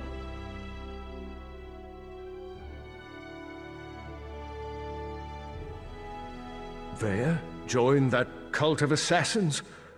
I was afraid she'd do something rash, but What was she thinking? I don't see the Morag Tong as safe, but at least she's still alive, so I suppose that's something. When are we going to meet with my daughter?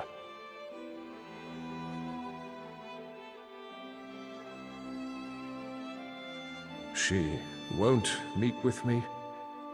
No, I suppose she's not ready for that quite yet. As for Vea's brother, that was all the doing of the Redoran Council. I'm not allowed to discuss the details, but he's still alive, if that's what Vea is worried about.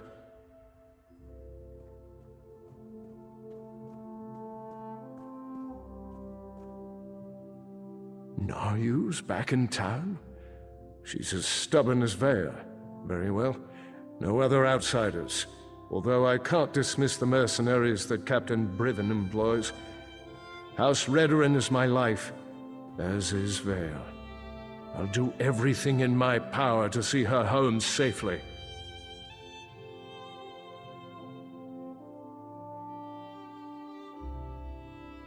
As you say, no other outsiders. But there are rules, Outlander. I must do everything within reason to maintain the honor of House Redoran. Here, your first payment. Soon, however, I'll expect more than just a verbal confirmation of Vea's safety.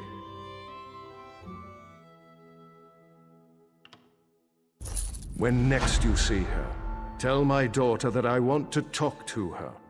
Vea can set the terms, and I expect her to stop running away when things don't go her way.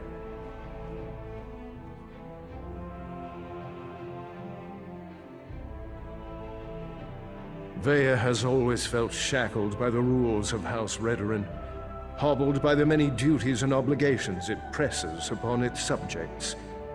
After the situation involving her brother, she decided she wanted nothing more to do with the house, or with me.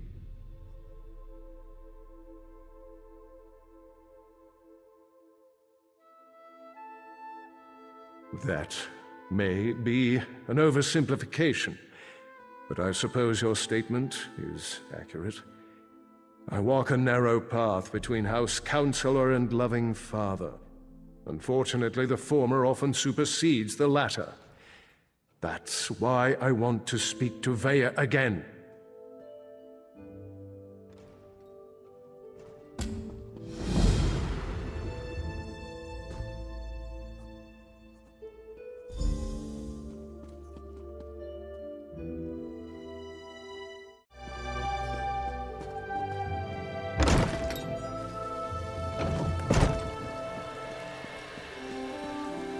Well, look at that. Naryu said I'd find you here, and damn it all if she wasn't right. Did I mention how much I hate being a messenger? Makes me wish I had a writ so I could kill something. Anyway, Naryu wants to talk to you. Said you'd know what it was all about. Here. This should explain everything, sort of. It's a map.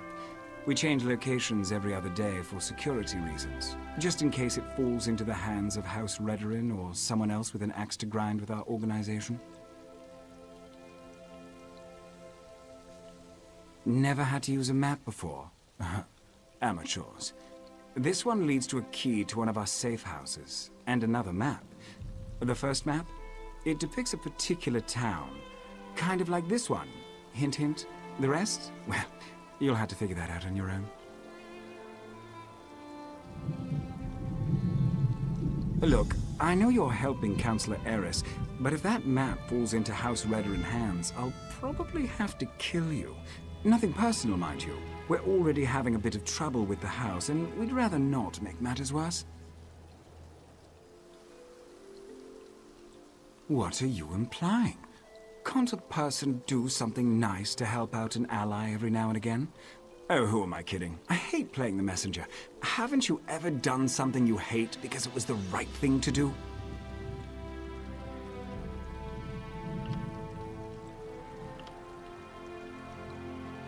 Then you understand what I'm talking about. Being noble, doing the honorable thing. It can be a real pain in the arse, But a favor given becomes a favor returned. Eventually.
Sorry about all the subterfuge, but we can't be too careful when it comes to security around here.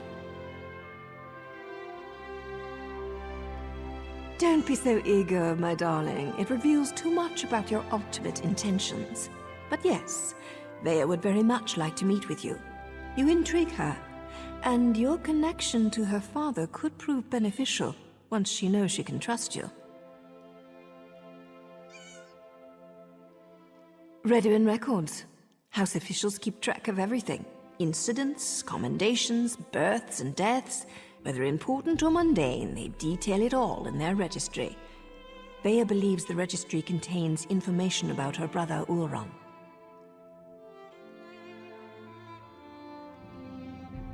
Don't sound so offended. You had to know your hands were going to get dirty eventually. You are dealing with assassins and politicians, after all. The local keeper of records, Lord Drono, is away, so security at his townhouse should be light.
Still alive, I see. And since you're here, that means you weren't captured and hauled off to a Redoin dungeon. Good for you. Were you able to acquire the registry? And does it contain any information about Vea's brother Ulron?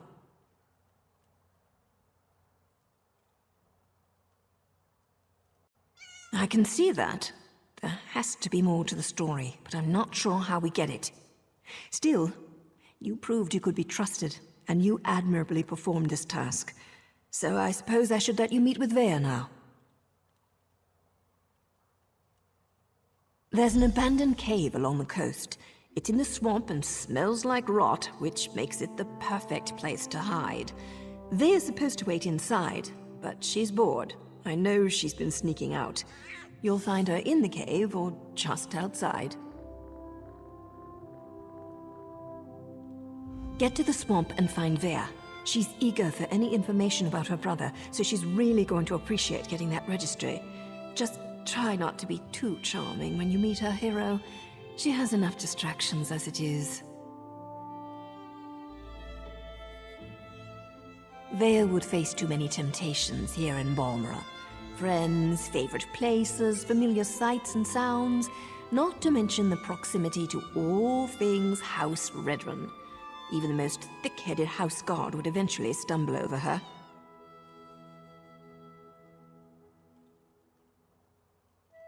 Oh, don't thank me, hero. As long as you're useful and don't betray us, then we're engaged in a mutually beneficial arrangement. Cross us in any way, however, and you'll never see my blade before it plunges into your heart.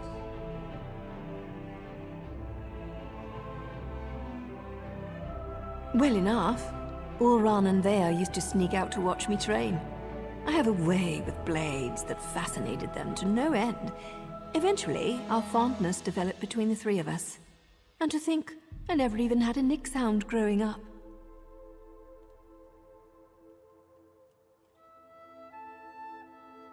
It's not like personal relationships are against the rules, though I suppose they are sort of frowned upon. Anyway, my assignments always brought me back to Vardenfell, so we were able to keep in touch and visit even as they grew older.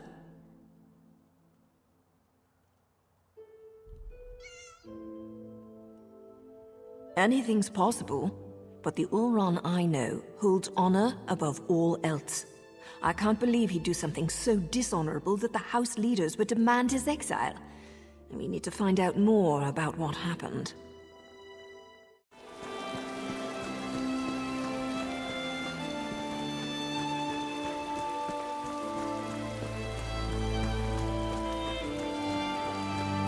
You're sure it's Vea? House Redoran isn't emptying its coffers so you can chase your own tails out here. You pay the war claws well, because the war claws are the best there is. We have the kitten scent. It's just a matter of time before my warriors catch her. Of course, Ferhara. Just make sure she doesn't get out of the swamp. I'll take my soldiers and guard the eastern paths, in case she eludes your warriors again.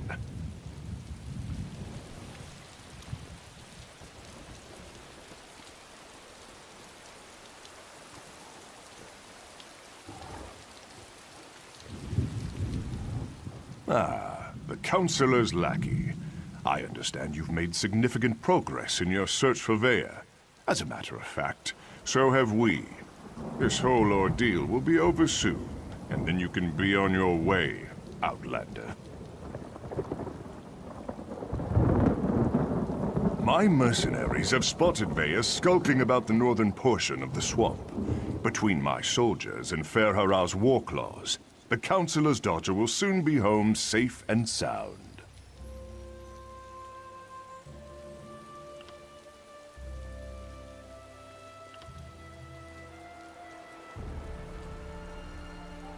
Vea's brother.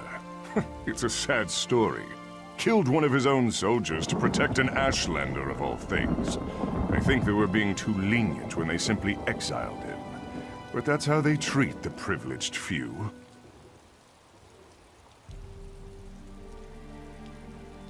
Ulran always had an unnatural attraction to the Ashlanders and their savage ways. He felt that an Ashlander life was worth more than a Redoran life. The Council didn't agree with his assessment. This will all be over as soon as Ferhara finds Vea.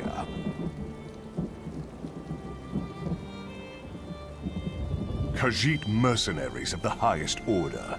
For members of a lesser race, Ferhara's warriors are surprisingly effective. I employ them to bolster our forces. Between obligations to the Pact and other matters, House Redoran is spread thin of late.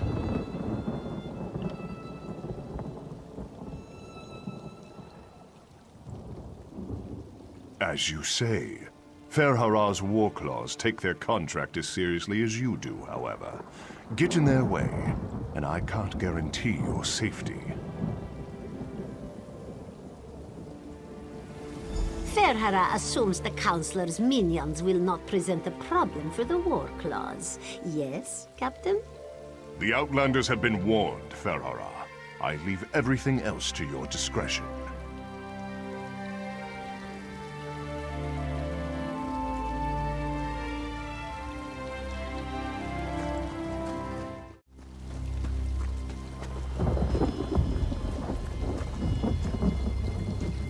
Stupid war claws. Now I know how a mouse feels.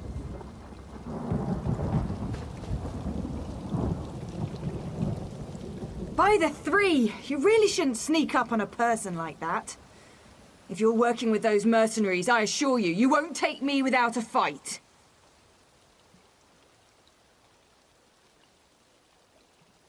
Oh, right. Now you mentioned something about that.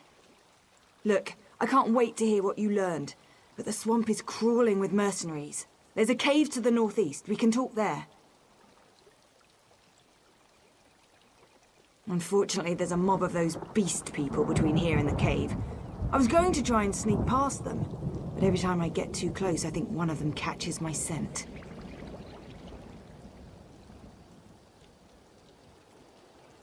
You're going to tackle that mob of fur and claws?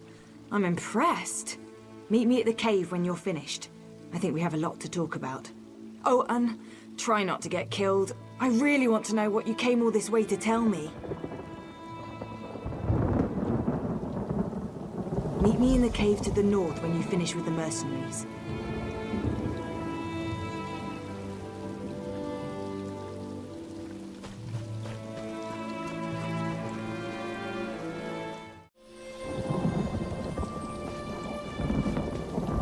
I can smell the dark elf kitten. Looks like we're the first ones here.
What do you think of my luxurious accommodations? It's got dirt and rock, fungus and a poultry fire, all the comforts of home. Anyway, you said you had information about my brother, Oran. What did you find out?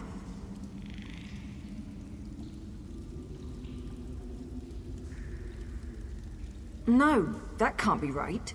Oran's honorable and noble. He's a model soldier. What could he have possibly done to warrant being banished?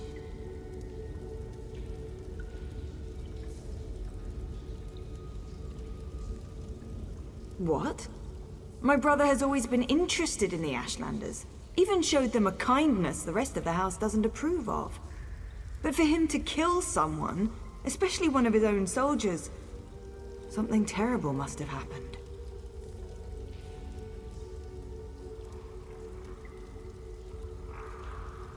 I know the tribe that Oran liked to help, brought them supplies and such.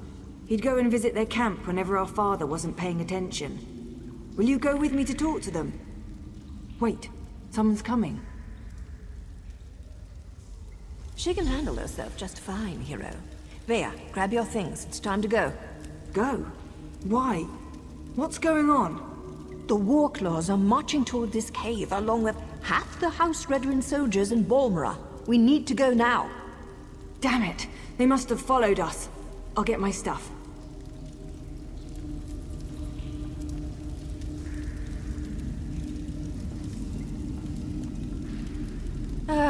Dealing with an arrogant, impatient, overconfident young woman. Now I know how my mother must have felt. We need to move. It won't take those damn cats long to find this place, not with their sense of smell. The back tunnels. Better than heading out the front door and right into the main contingent of Redrin troops. Councillor Eris brought additional soldiers from town. He's intent on getting his daughter, and he may have the numbers to do it. One more thing. The back tunnels wind their way through territory that House Redrin recently acquired. We may run into some resistance, but It shouldn't be as bad as what's waiting outside the front of the cave.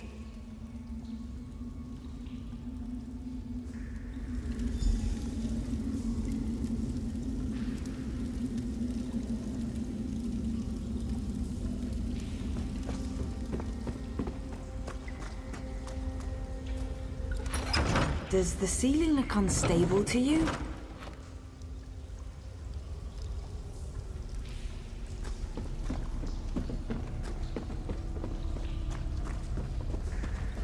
Search everywhere. Captain Priven thinks the Councillor's kitten might try to escape through these tunnels. Damn! Those cat bastards are harder to shake than a blind date.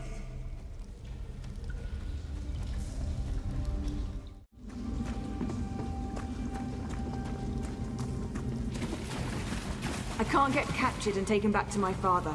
Not when I'm this close to finding my brother.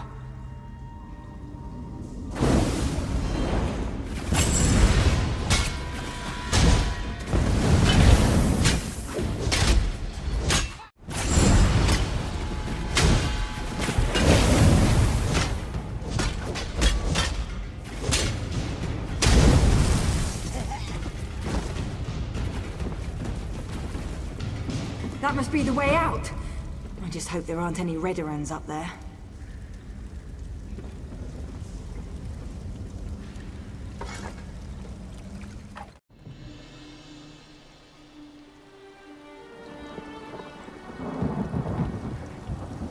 Oh no, we're surrounded! And that's my father! What's he doing here? Sweep the caves. If you spot Vea, report back to me. She's not to be harmed. I prefer that you don't harm the agents I hired either. There's no need for bloodshed.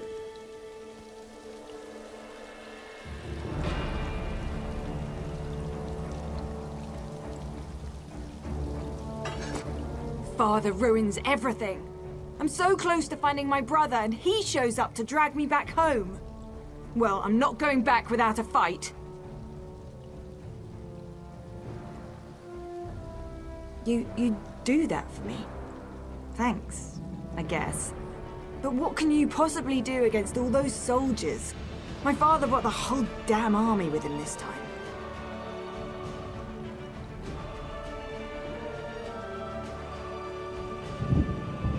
Clever. Tell my father whatever he wants to hear. That might actually work. Afterward, meet me at the Ashlander camp to the south. My brother would often visit that particular tribe. It's as good a place as any to start.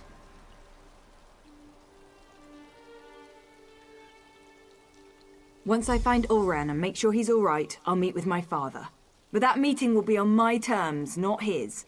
And tell him to call off his soldiers, or I might change my mind. That should buy us some time. Halt! Who goes there? Stand down. These outlanders work for me.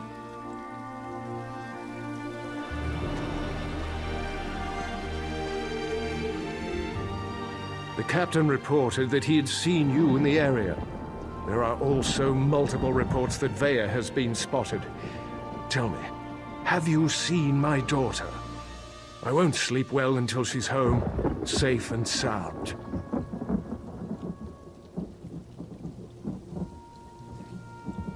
I also said that the captain has his own resources. The War Claws report to Briven, not me. Look, we're all just trying to get my daughter home safely. Now, tell me what Vea's thinking.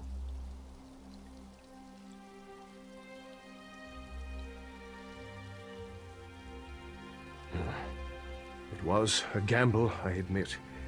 An opportunity I couldn't let slip away. You won't make me feel guilty about trying to find my daughter. So, where and when will Vea meet with me?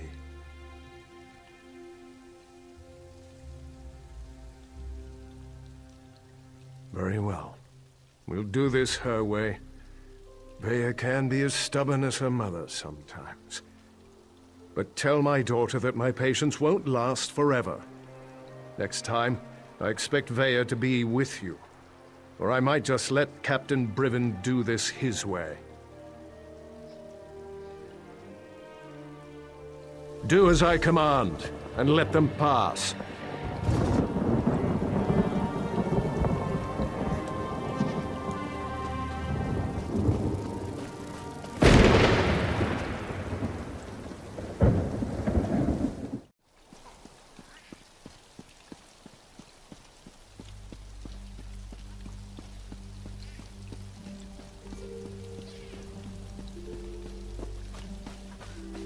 Well, there certainly aren't Ashlanders, not with those tales.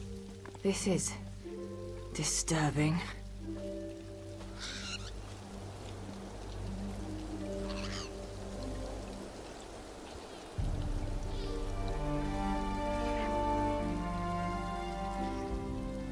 I can't believe this. Why allow the Warclaws to run roughshod over the camp like this? What's House Redoran thinking? And what in the name of the three have they done with the Ashlanders?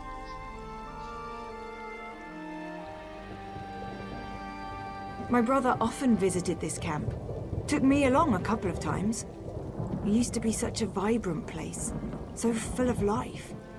I know House Redoran wants to expand along the western coast, but I never expected they'd set the Warclaws loose like this.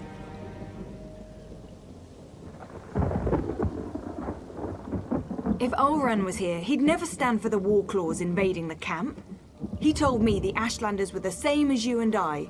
Different beliefs don't necessarily make people bad. We need to see if we can find out what happened here. I really want to help, but Naryu won't hear of it. We don't get our hands dirty unless there's a writ attached. She's so fond of reminding me. We'll hang around and wait for you to find something before we move in.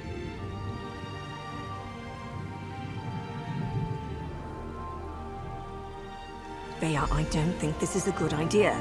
We're trying to keep you out of House Redoran hands, remember? You're not my parent, Naryu. I can take care of myself, even if the Mother of Blades doesn't think so. Damn it, Vea! You know I hate that title.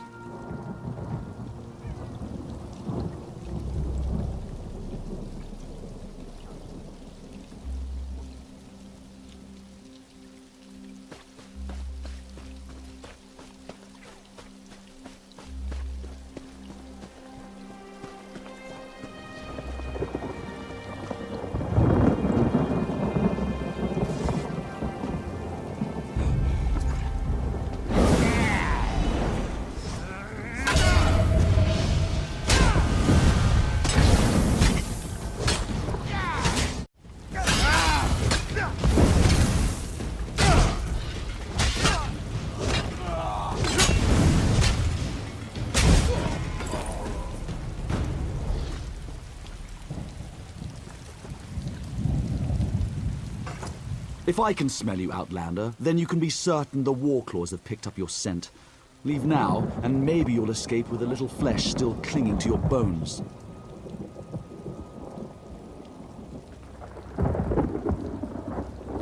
House Redoran doesn't care. They marched in with their Warclaws and claimed the land. Anyone who tried to resist was imprisoned or sent to the mines. Me? I decided my life was more important than my tribe. You can't be more disgusted with that prospect than I am, but at least I'm still alive. And all I have to do is direct them to the best resources and show them where some of my people hide every now and then. A small price to pay.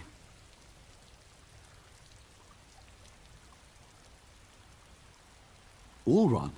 You'd think he was some kind of saint the way he walked in and handed out supplies.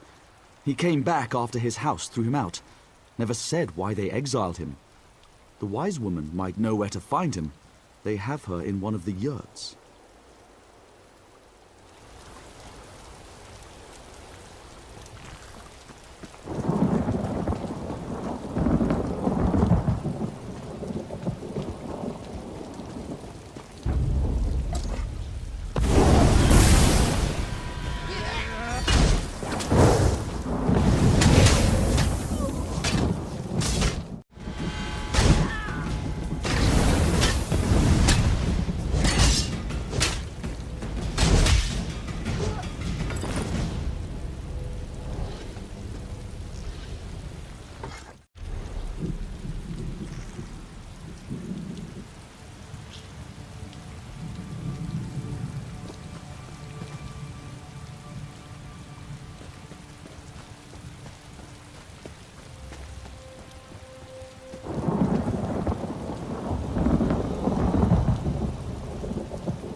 If I'd realized how popular this camp was going to be with Outlanders, I would have moved the tribe ages ago.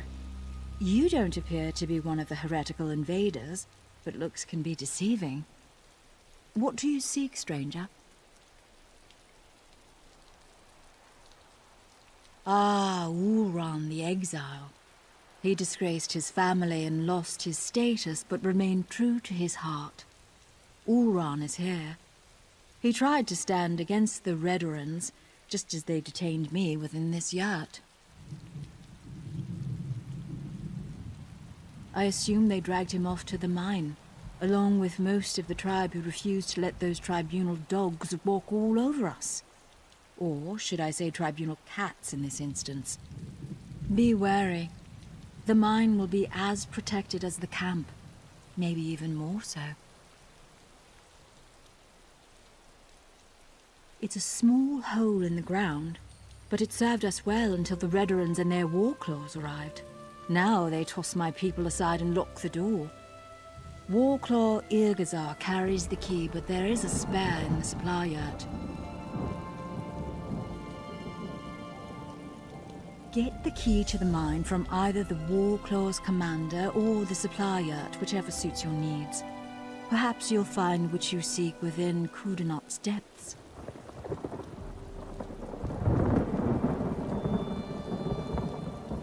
To keep the head and the body separate. As long as I'm here, I can't offer my people hope or advice. And I certainly can't compel them to rebel against these invaders. I have no doubt. However, my place remains with my people, at least for now. The Warclaws have treated me well so far. They believe I can make their tails fall off if I so choose. Who am I to dissuade such creatures from their beliefs?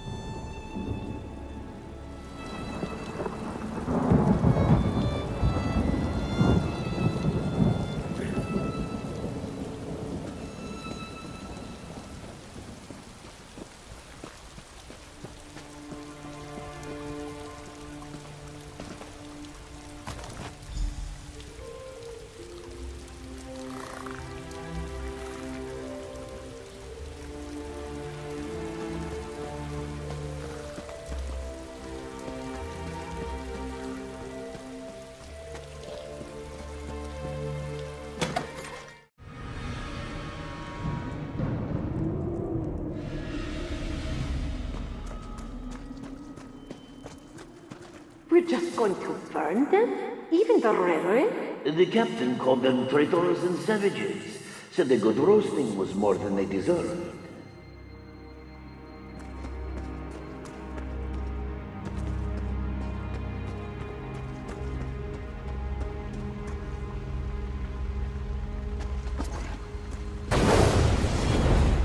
Intruders! Warclaws! Attack!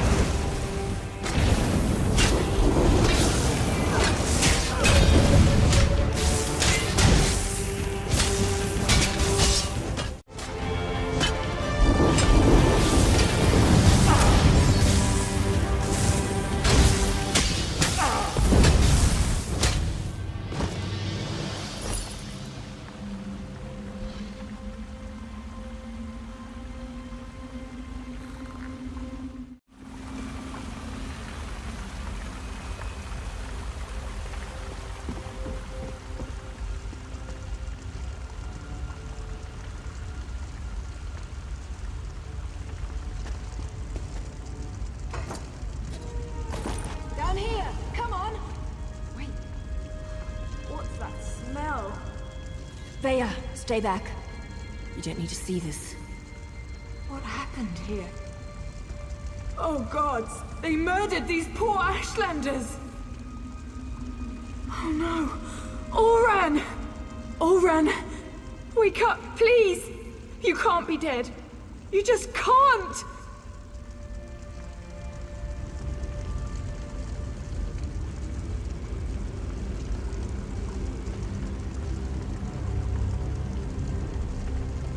Veya shouldn't have had to see this. Even I'm finding it hard to believe that the mercenaries would slaughter these Ashlanders for no reason. Not to mention the son of a house counselor. Doesn't make any sense. I suppose anything could happen in the heat of the moment. But to kill a Redrun, even an exiled one, that's presumptuous even for the war clause. I wonder if Eris knows about this. I'm not sure how Vea's going to get her answers now.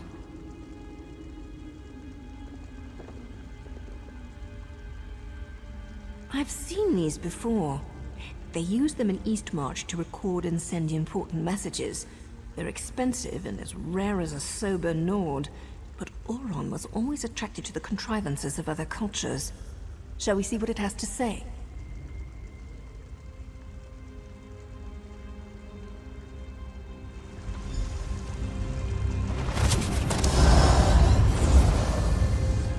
If you're listening to my voice, know that my time is short, and what I have to say is important. Brother, is that you? Everything that happened was a deliberate act to discredit me. I need to report the events so my sister can learn the truth about her brother.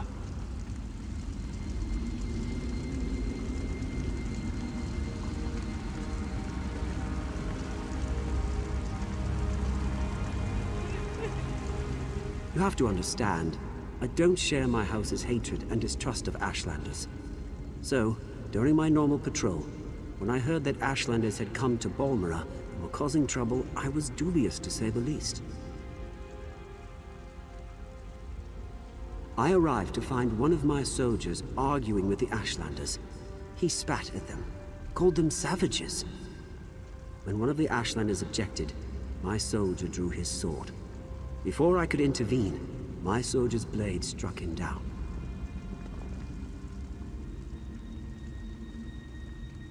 I ordered the soldier to stand down, but he ignored me and stepped toward the second Ashlander. I killed my own soldier. I had to. Before I knew it, I was dragged before the Redoran Council and exiled. I never even got to say farewell to my sister. I believe I was set up for this fall, but I don't know by who. I came to this camp for shelter, but House Redoran's reach grows ever longer. Now Captain Briven's here. I'm going to talk to them, just in case I made this stone for my sister Vea. Auron! Damn it! What am I supposed to do now?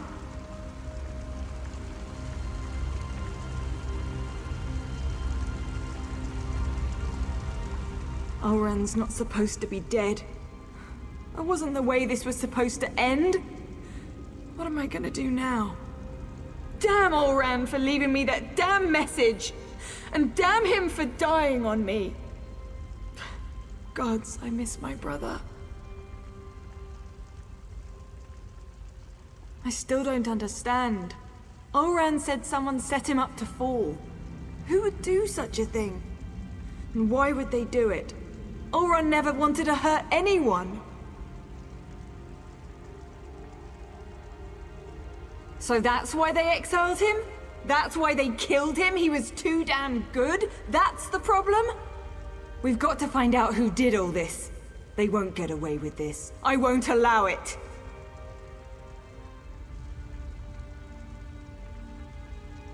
Oh, I'll find them all right. And when I do, they'll pay for what happened to Auron.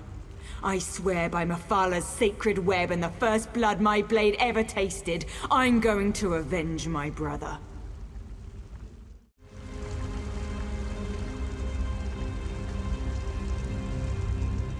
I agree with Auron's assessment. Certainly sounds like someone led him into a situation guaranteed to make him fail. I can't believe he put this burden on Vea, though. What was Auron thinking?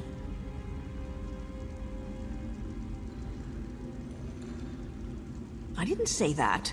Just not sure how to proceed. We're entering dangerous waters here, going up against House Redoran. And we don't even have a writ to protect us. I'm going to take Vea and head back to our safe house in Balmora. They found our cave, but the abandoned basement is still secure. After that, I'm not sure. The Morag Tong has rules. If I break them, I'll have to deal with the consequences.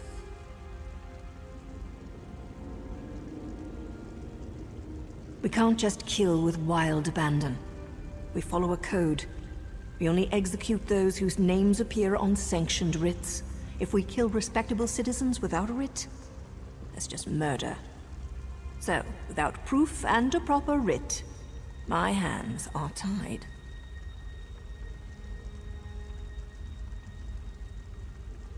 You do that, but be careful. We're not sure who in the House Redrin is involved, and I'd rather not see you wind up like these poor Ashlanders. Bea and I still need your help to get to the bottom of all of this. We'll see you in Balmora, hero.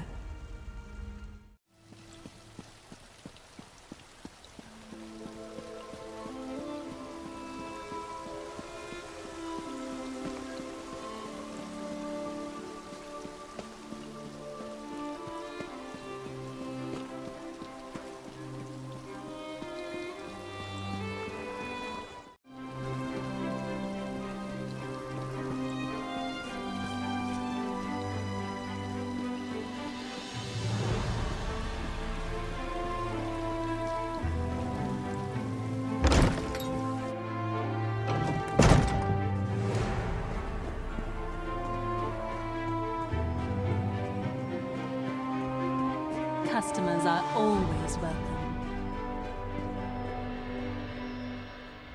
And so the Outlander returns, as we discussed in the swamp. I expected you to return with Vea, or present me with a time and place for us to meet. Tell me, Outlander, which is it to be? Complication? What kind of complication? I ordered my soldiers to stand down and let you do things your way. But instead of results, you bring me excuses.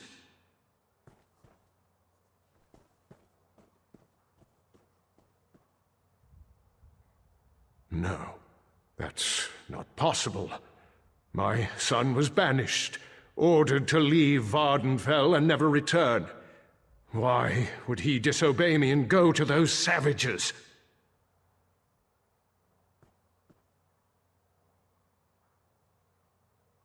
Vea was with you? And you left her out there? By the three, everything is unraveling no matter how hard I try to maintain control. I need you to do something else for me, if you would, Outlander. Tell my daughter I'm sorry. Tell her she needs to stay away until I can calm things down. I don't want to see anything happen to her. Promise me. And take this. Consider it payment for your efforts thus far. If you'll excuse me, I need some time to consider everything you've told me. Once I determine the best way to proceed, I'll contact you. In the meantime, make sure Vea stays away from Balmora and House Redrin. It was never meant to be an attack. I sent Captain Briven to clear land that already belonged to House Redrin. The Ashlanders were given an opportunity to depart. The situation didn't have to turn violent. Those damn savages should have just left.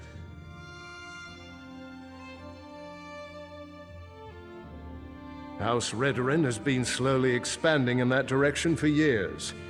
We claimed that area almost a year ago, but we were forced to temporarily abandon it when a massive ash storm hit.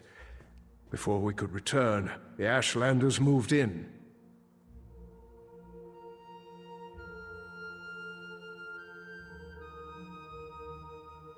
Redrin depends on that land for hunting and resources. The Ashlanders are like a plague of insects. They sweep into an area, take everything, and move on. We couldn't allow them to do that here. So, I sent Captain Briven to convince them otherwise.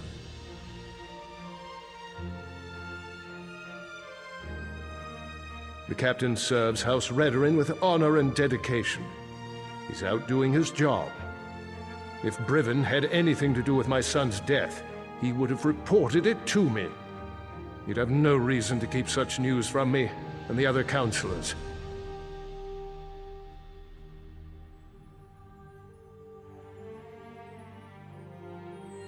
I'll speak to Brivin when he returns. But understand, the captain operated under my orders. He's an exemplary soldier and an upstanding member of the House. Like me, everything he does is for the betterment of House Redoran.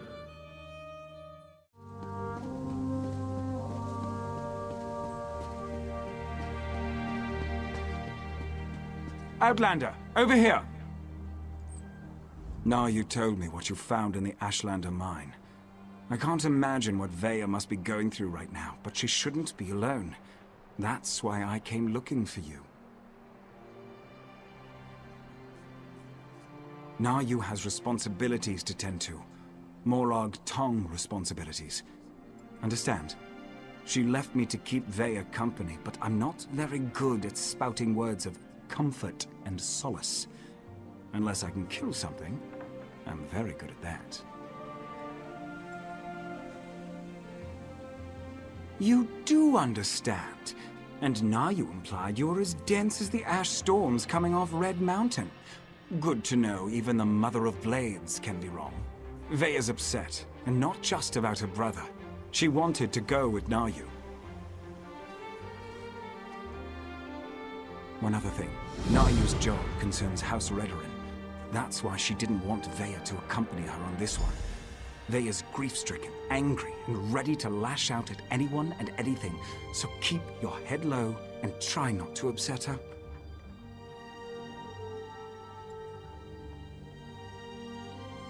I have experience getting on a lot of people's bad sides. Women, especially, find me exasperating. Irresistible, but exasperating. It's a gift.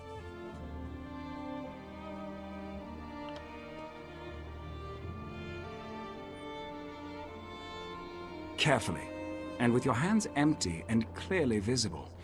She's in the safe house beneath Balmora, or at least that's where I left her. But I didn't lock the door, so I suppose she could be anywhere by now. I suggest you hurry and get down there.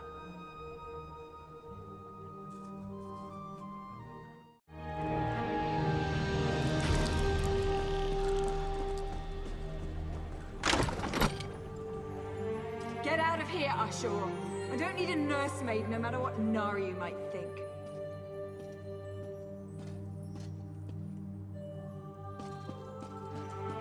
Oh, it's you. Sorry about that. Did Ashur send you to check up on me? I swear, the next person that treats me like a child is gonna find my dagger in their stomach. Gods, I'm not mad at you. I'm just annoyed at everybody right now. No, I don't think so. It's just been difficult. Finding poor Ulran in the Ashlander camp. I need to be doing something. Sitting down here in the dark, hiding, that's not going to solve anything. I know, but Naryu's writ. It involves a Redoran counselor. Exactly the opportunity I've been waiting for. The counselor knows who set up my brother. We need to talk to her before Naryu executes the writ. Do this for me, and I promise to stay here. Well, Naryu wouldn't tell me any specifics, but she trained me well. It wasn't hard to sneak a glance at the writ before she took off. Her target's at Arenum Manor, out in the swamp. Not far from that smelly cave, actually.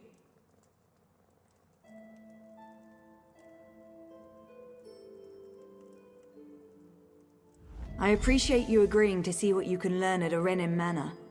My father used to say it was used by counselors as a retreat, but Mother always told me it was where they conducted business that required a certain degree of privacy.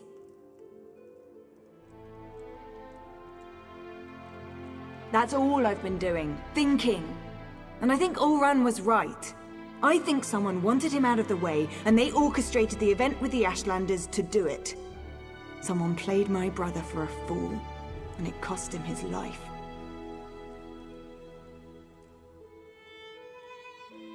Brivin's as stubborn as my father when it comes to following the rules and regulations of House Redoran. Ulran and Brivin were best friends, even if they argued from time to time.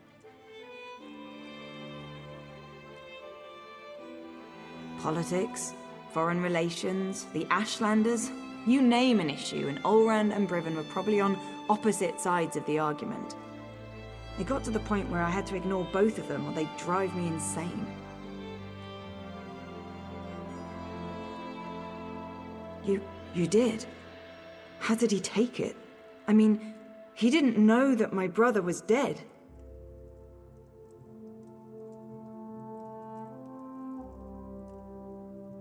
Really? I suppose that makes sense. I think he loves us, in his own way. But what else did he say? Did he know that Olran had been banished?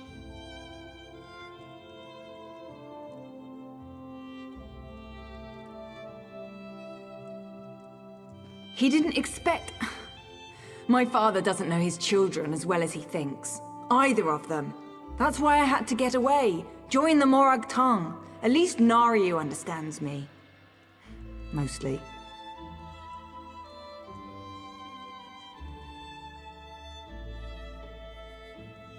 I can't agree to that. I need to figure out what happened to my brother, who was involved, and then I'm going to make them pay. Just you watch.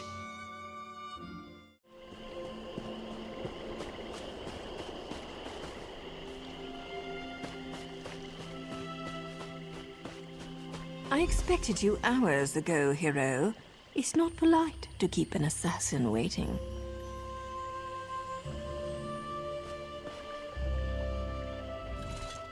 I was wondering how long it was going to take Vea to convince you to follow me.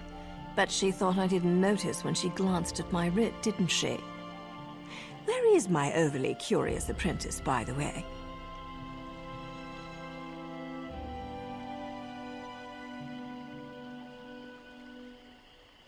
I know Vea wants answers, but this is my job.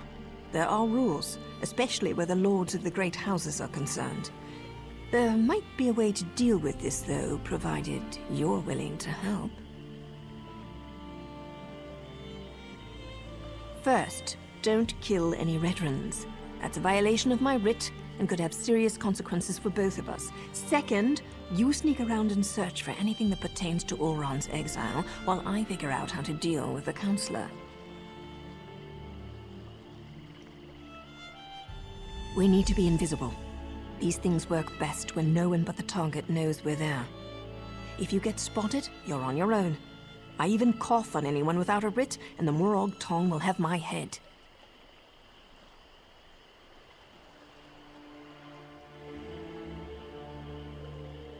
It's unusual, but not unheard of.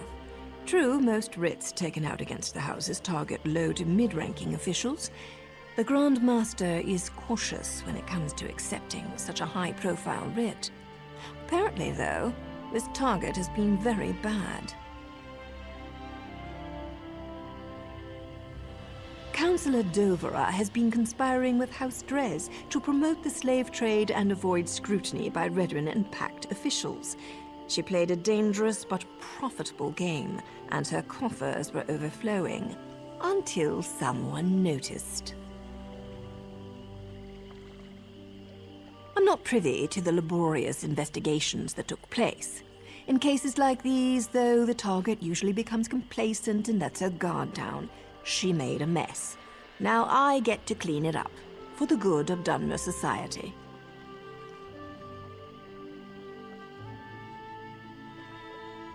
That's the question, isn't it? It nags at us the way the torchbug nags at the brave little scrib in those children's stories. Once we discover who Ulron's torchbug is, we'll have a clearer understanding of why they set him up and why he had to die.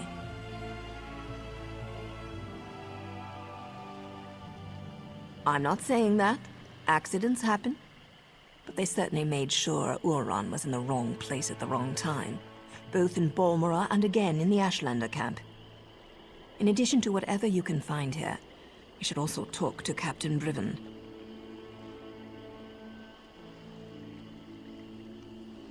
Briven's name keeps coming up. At the very least, he was Ulron's best friend once. He might be able to shed some light on Ulron and what happened to cause his exile. And I really want to know what took place after Ulron left us that message.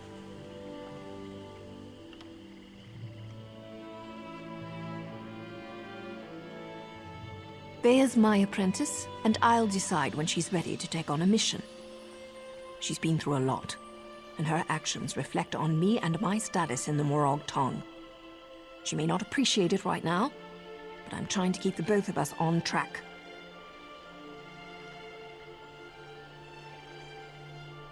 That's how it works. Her actions are my actions. Vea goes out and executes 3 writs. I share the credit and get praised for training my apprentice. On the other hand, if she kills someone without a writ, the Morag Tong takes both our heads.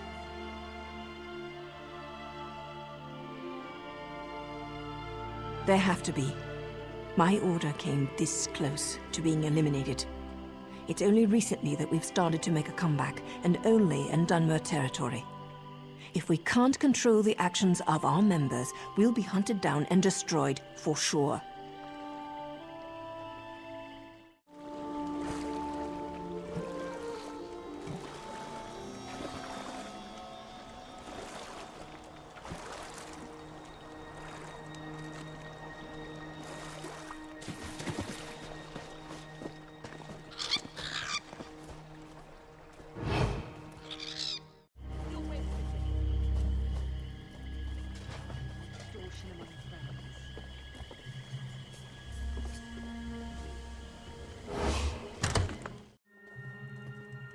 This looks promising.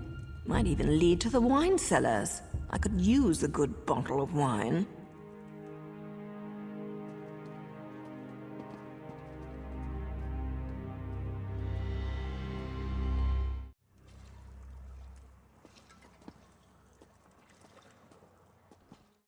If we don't find anything, maybe we can ask for an invitation to the upcoming council meeting. I'm sure they'd be happy to answer our questions.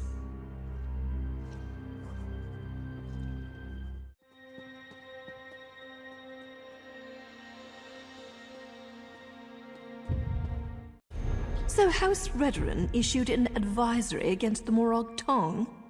Fat lot of good that's going to do the councillor.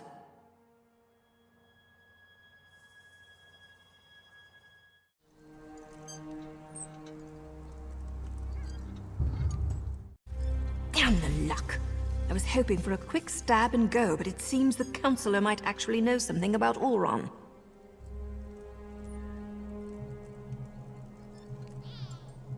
So Councillor Dolvra does know something about Vea's brother. Damn it all. Now I suppose you want to actually talk to her before I execute the walking pile of pond scum.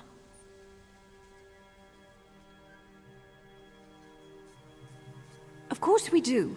I specifically waited for you to arrive because I figured that would be the case. Still doesn't mean I'm happy about blurring the line between helping Vea and performing my duty as a Morag Tong.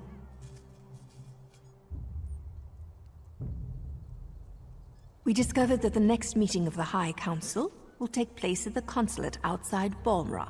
The war clause and the Ashlander abuse aren't completely sanctioned by the House, and Dolvra was present when Ulran was exiled.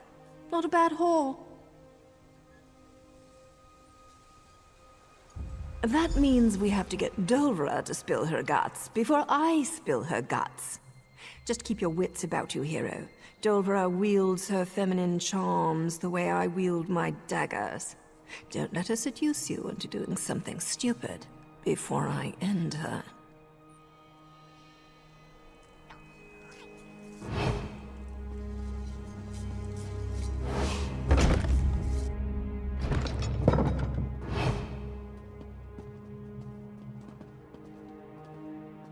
Be quick with your questions, hero.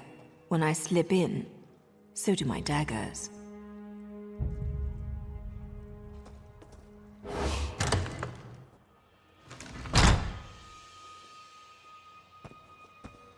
Ah, you must be here about those pesky patrol schedules. After all that clandestine correspondence, it's a pleasure to finally meet you in person. Now, come closer so we can celebrate our partnership in a proper fashion.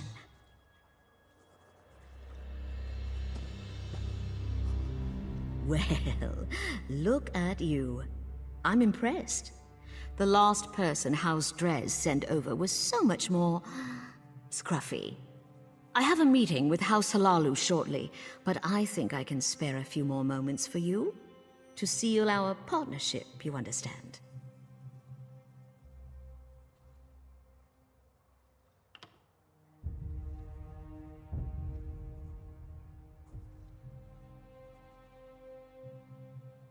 The noble's banished son? Why does House Drez care about that? Never mind. Anything so we can get to the good stuff. Ulron was tested and found wanting. Chose the life of a savage over his own soldier. We stripped him of his rank and exiled him.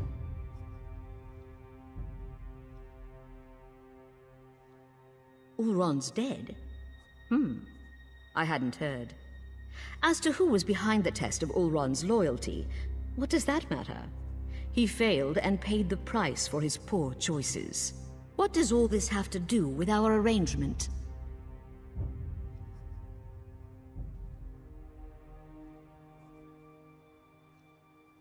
You aren't clever enough, or pretty enough, to avoid what's about to happen, Dolvra. What's the meaning of this? Who are you people? I'm a Morag Tong with a writ that says you're a criminal and a traitor. That means I get to end your miserable existence.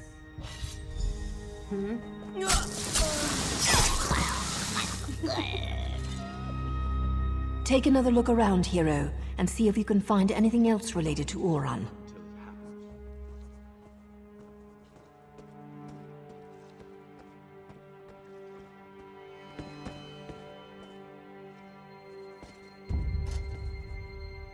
Alakir massage oils?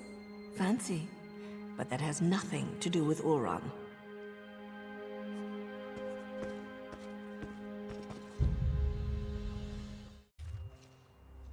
More proof that Dolvra was in bed with both House Halalu and House Drez.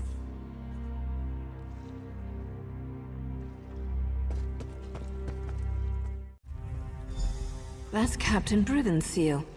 I suppose our evil counselor courted favor wherever she could find it.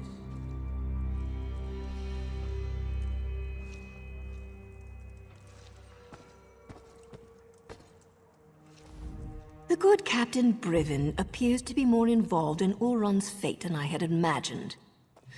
He never struck me as the type to use murder and deceit to get ahead, but that's the problem with greed. It causes decent people to make stupid choices.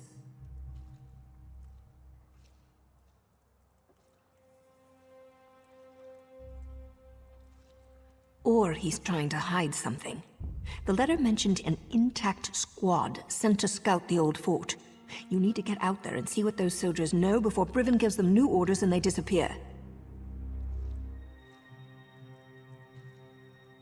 I suppose she's probably pulled tight as a bowstring waiting to hear something. Go talk to Vea while I present my writ to the authorities. I can't wait to see the look on the Redoran Magister's face when I tell him what his counselor was up to.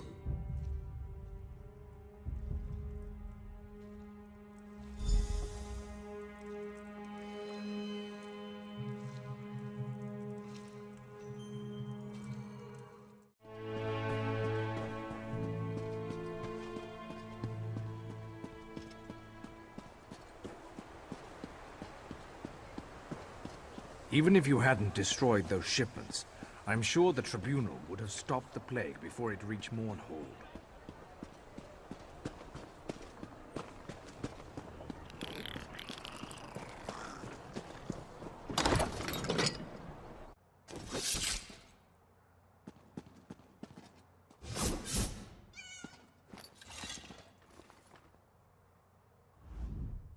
Back again? Took your sweet time. You didn't learn anything, did you? Not that it matters. Ulron's dead and nothing can change that.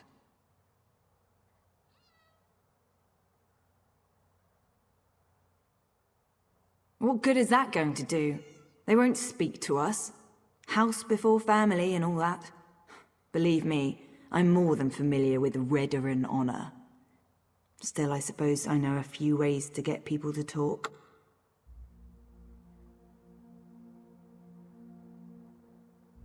More rules. I thought we were beyond those kinds of limitations.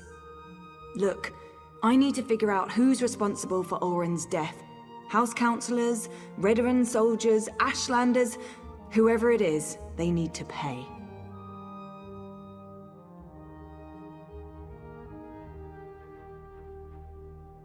Riven was Oren's best friend.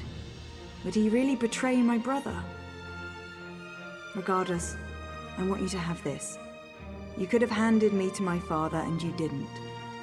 Other than Naryu and Asher, you might be the only friend I have left. So which soldiers are we talking about? I know most of the people my brother used to work with. Eyewitnesses are better than notes in the house registry, provided I can actually get them to talk to me.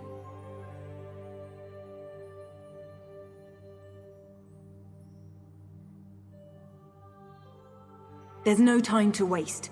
That fort's near the cave where I was hiding. Last time I was there, the fort was crawling with cultists. We need to find them before Vatala and his soldiers wind up sacrificed to some Daedric prince. We'll get Vatala and his soldiers killed. I know the process. Turning in a writ can take hours, maybe even an entire day. I'll leave Naryu a note. She can meet us at the fort. I'm going. Either come with me or get out of my way.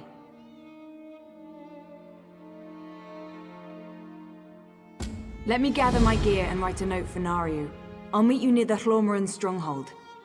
The more I think about it, the more convinced I am that we'll learn who's responsible for Oren's death soon. Then blood will flow. As far as I'm concerned, rules got my brother killed. They don't apply to me anymore. Besides, to find the soldiers, we're probably going to have to carve a path through those cultists. The Morag Tong won't care about that.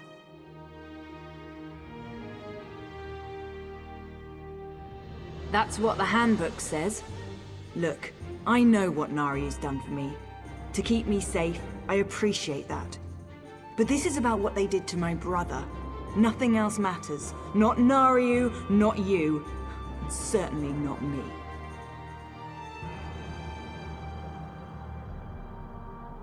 No, never.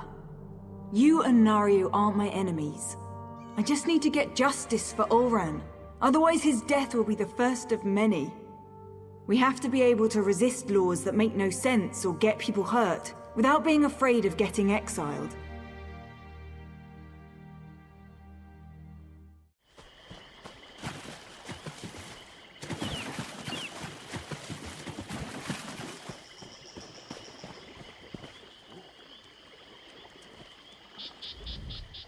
You're here, I'm here, the damn cultists are here. You know who isn't here? Vatala and his squad. They're probably hiding. Or dead. They better not be dead. Naryu's probably busy clearing her writ, and we don't have time to wait. This opportunity to learn more about what happened to Ulran won't last much longer. We need to find that squad of soldiers.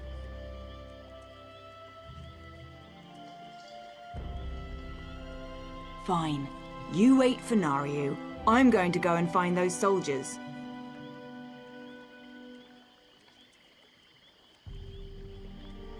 Their orders were to scout the old stronghold. I suggest we search along the outskirts and see if we can pick up their trail.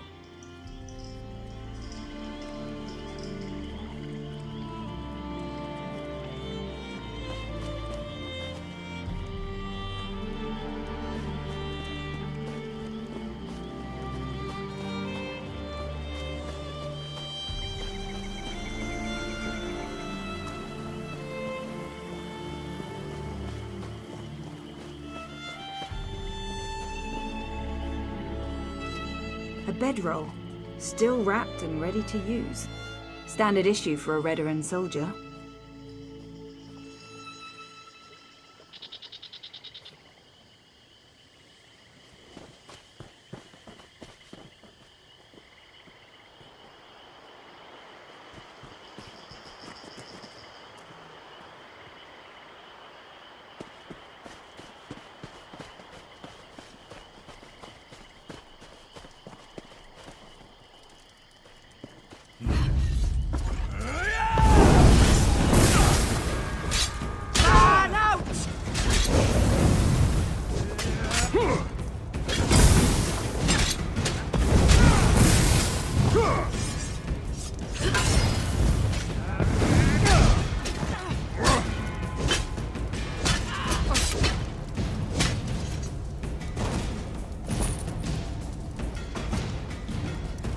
A Redoran officer's sword. When we catch No them, Redoran soldier would leave that behind to toss willingly. them into Red Mountain.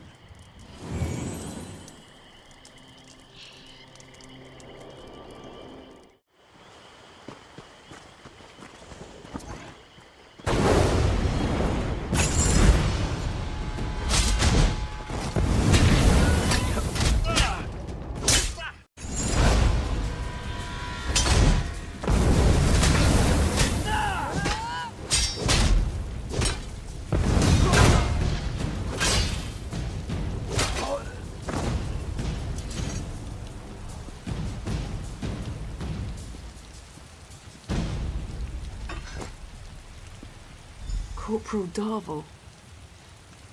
I knew him. But the others, they're civilians. They must have taken Tellen's soldiers I inside. say we go out and slaughter every Ashlander tribe in Vardenfell.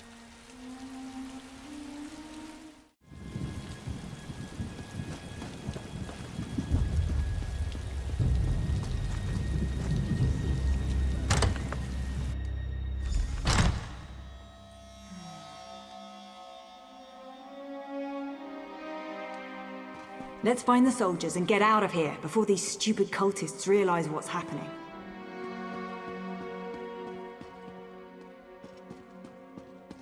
Ashlander thief! You can't hide from me!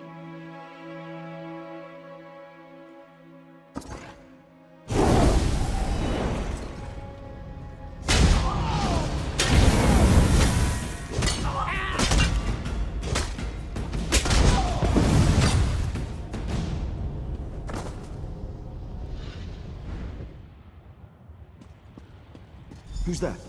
We won't let you take us without a fight! Wait, Bea, is that you? Thank the three! You're all still alive!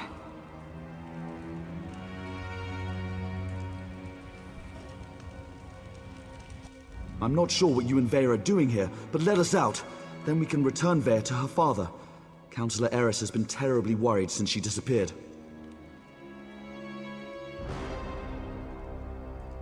This isn't the time or the place to have that discussion. Get the key to this cage and then we can find a private place to talk.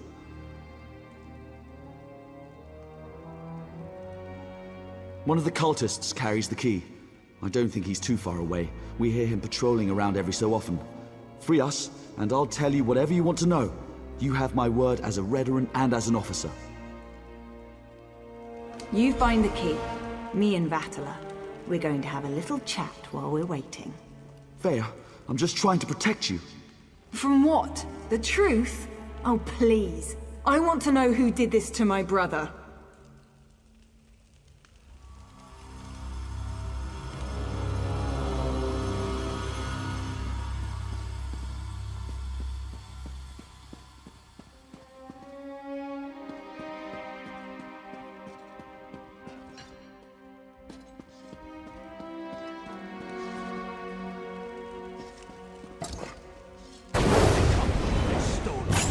Ah, another sacrifice for the Prince of Bargains.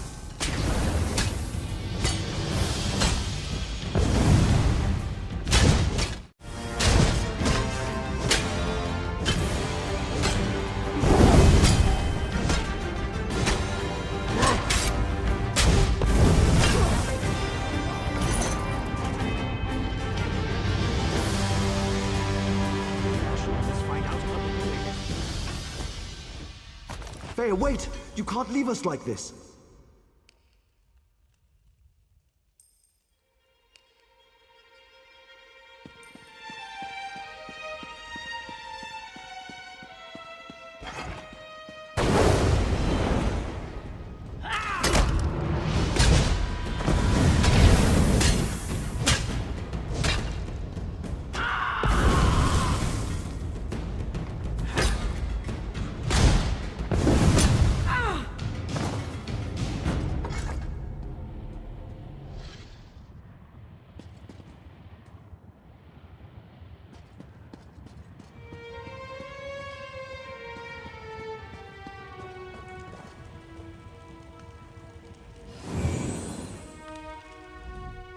I knew I shouldn't have told Vea the truth.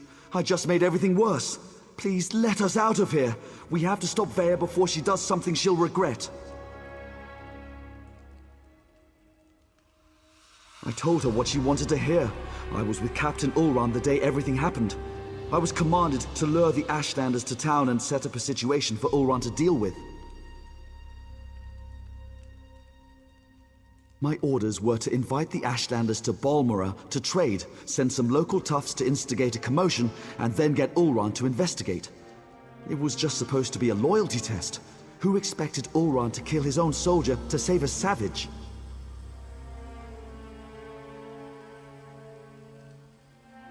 Captain Briven, though he was still a lieutenant at the time, as soon as I explained all this to Vea, her face turned dark and she stormed out of here.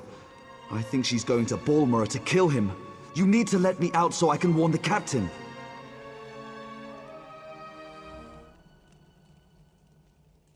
Thank you. Now, get to Balmora and stop Vea before she does something she'll regret.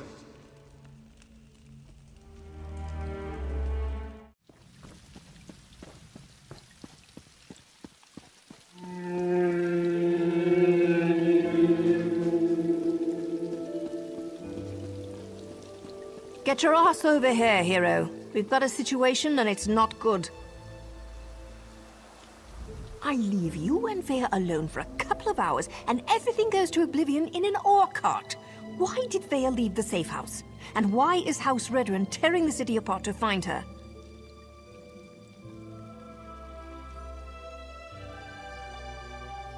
You did what?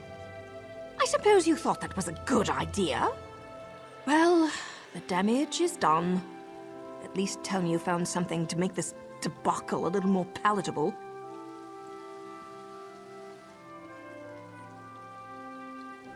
That explains why Vea broke into the kin house. I'm not sure what happened in there, but she certainly stirred up the Redren soldiers. Vea might still be inside. Or she might have given them the slip. She could be anywhere by now. If Vea kills Briven without a writ, the Morog Tong and House Redren will both want her head on a silver platter. You check the kin house. I'll grab Ashur and see if we can pick up Vea's trail in the streets. Don't let me down, hero.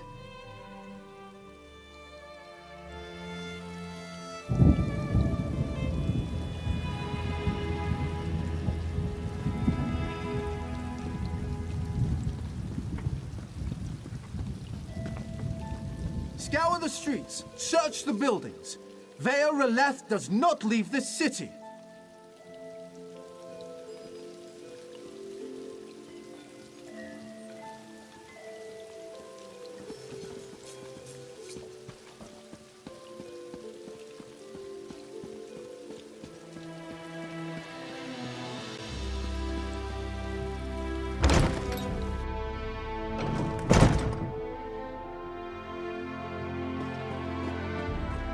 I'm at my wit's end.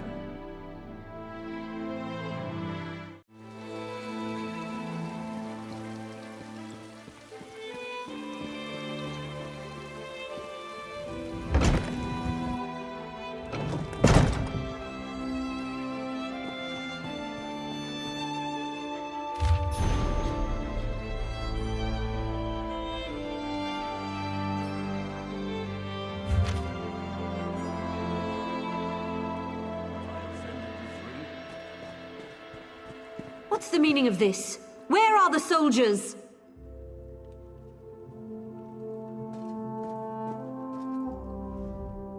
If you're looking for my husband, I'll tell you the same thing that I told that brazen young woman. The council is meeting outside Balmora, and Briven is protecting the councillors.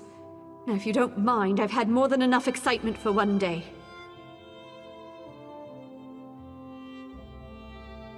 I could barely make sense of the nonsense she was spouting. It was Vea, Councillor Eris's daughter. Everything she said was a ramble. Something about my husband betraying her brother, that my Briven had to suffer just as she was suffering. She had a knife, but no, she didn't harm me. She said her brother wouldn't hurt an innocent, that I wasn't responsible for his death. Do you have any idea what she was talking about? Because I certainly don't. You shouldn't get involved.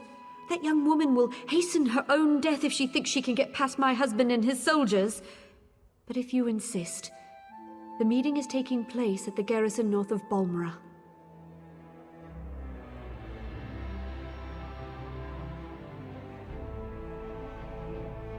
Dead soldiers? They were just protecting the kin house. I'll go stay with my sister and Vivek.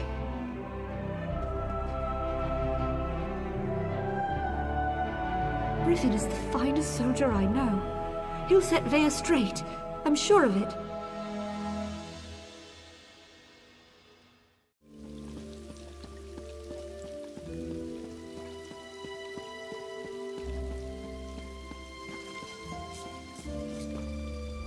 Please tell me you found Vea. I can already feel the cold steel of the executioner's blade on the back of my neck.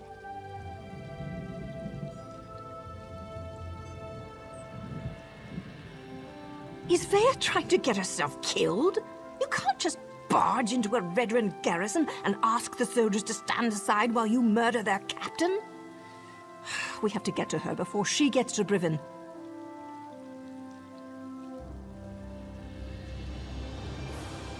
She murdered soldiers without a writ. This is a dark path she's decided to follow. And unless we play this just right, it's not going to end well for any of us. Let's find Vea and put a stop to this. We can deal with any consequences after that.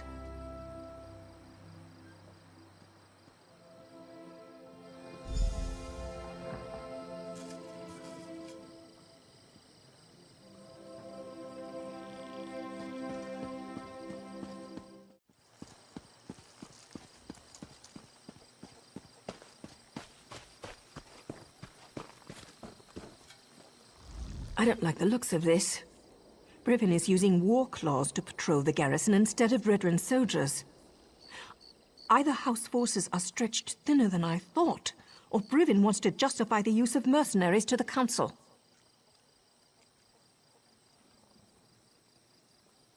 Maybe nothing, maybe everything. We know Ulron refused to employ mercenaries. He hated counting on thugs to do the right thing. I expect the Redrun Council feels the same. Maybe Brivin's trying to show them what the war claws can do.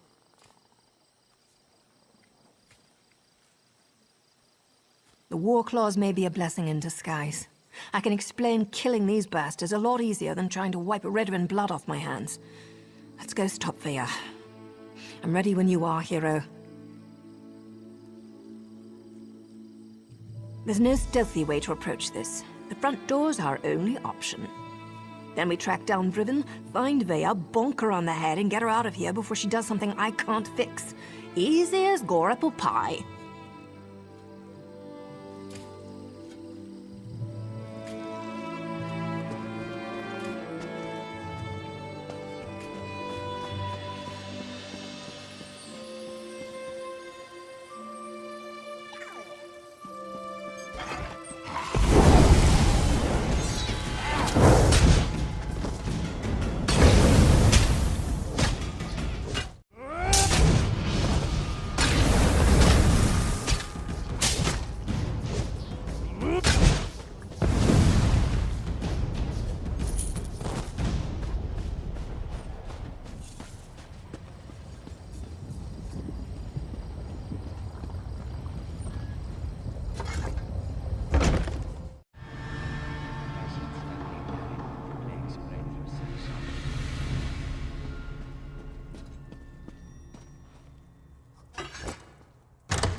Glad to see we all made it. Now let's find Brivin before Vea skewers him.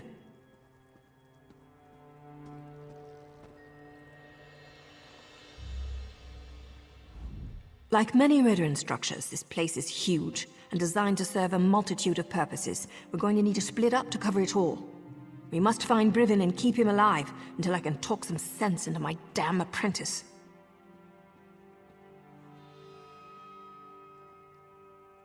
He's going to be as mad as a bull netch and twice as ugly. Provided we can actually convince him we're here to save his sorry hide, and that we're not part of a plot to kill him and the counselors. Just another day at the fair, right, hero?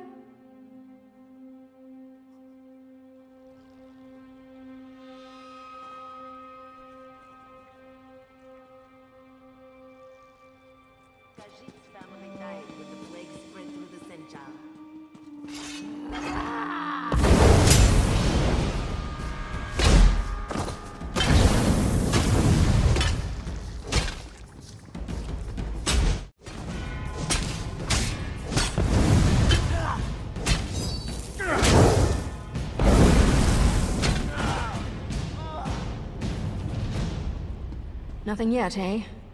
I hear voices behind this door, but it's locked tight. Keep looking, hero.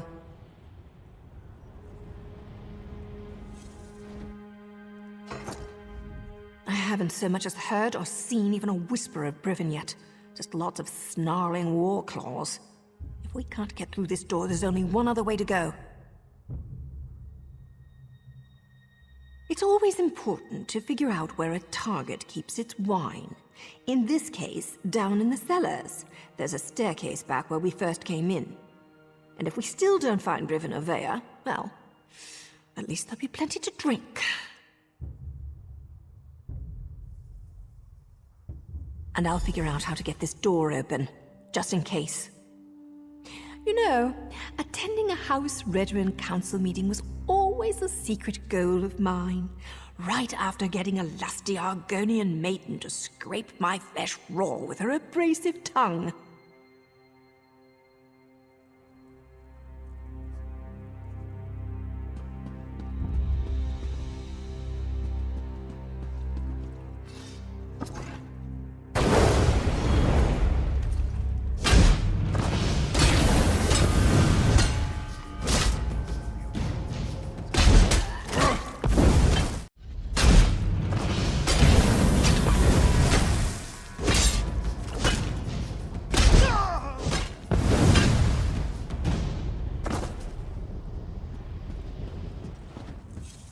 Captain Brivin is on his way. Soon we'll have a permanent job in House Redoran, yes?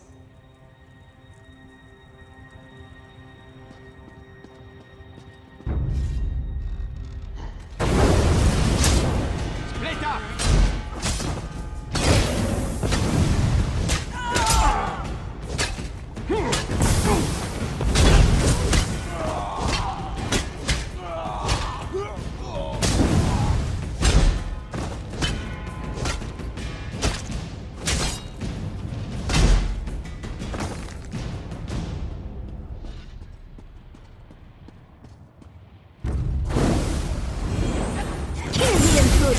They have interfered for the last time.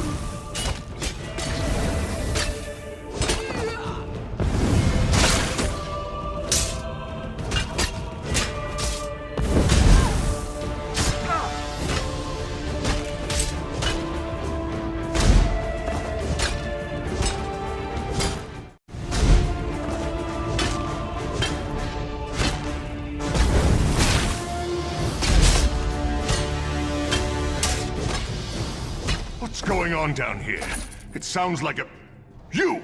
What are you doing here? Explain yourself!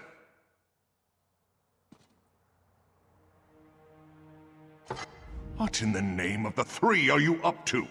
I thought you worked for Councillor Eris. You better have a damn good reason for killing the mercenary leader. I ought to sound the alarm and let her warriors deal with the likes of you.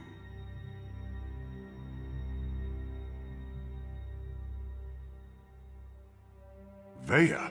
She's barely out from under her mother's apron and she presumes to judge my actions? No matter.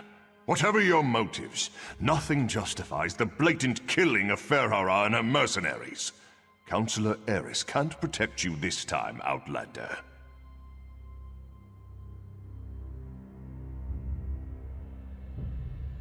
Ah, now everything becomes clear. Vea learned something of her brother's fate and wants to retaliate. Then let her come. But know this, I merely set the events in motion. I didn't conceive the plan.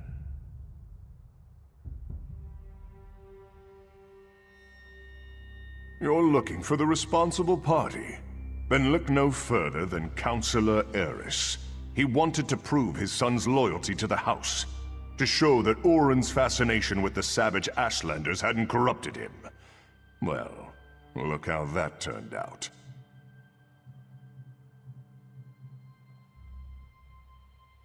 A test Ulrun failed. Eris was devastated when his son sided with the savages, and his daughter ran away. He decided to resign his position. He'll make the announcement today. Eris hopes to restore his family, but I think it's a lost cause.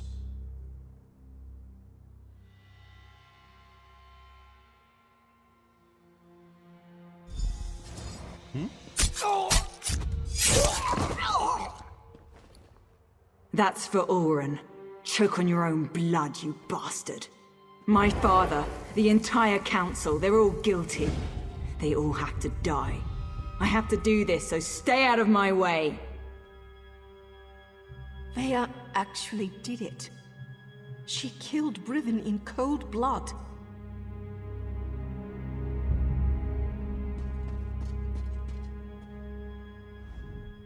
Vea killed Brivin. Without a writ. It was pure, focused rage. I never expected her to go through with it.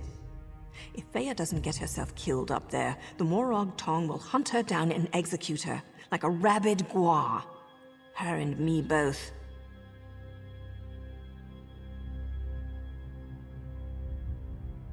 I'm not sure they deserve to be saved, but that's what we have to do.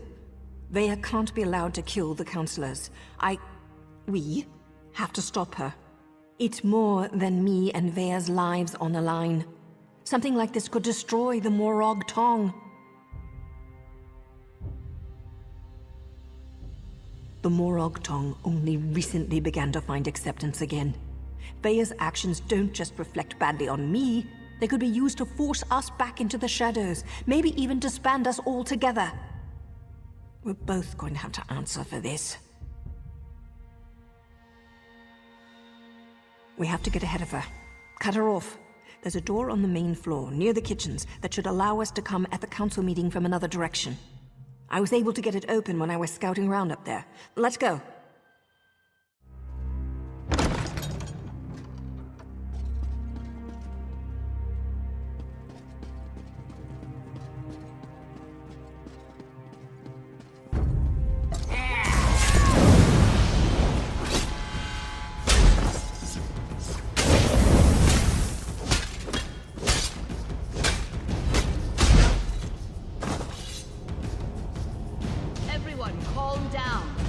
Councillor Eris will deal with this.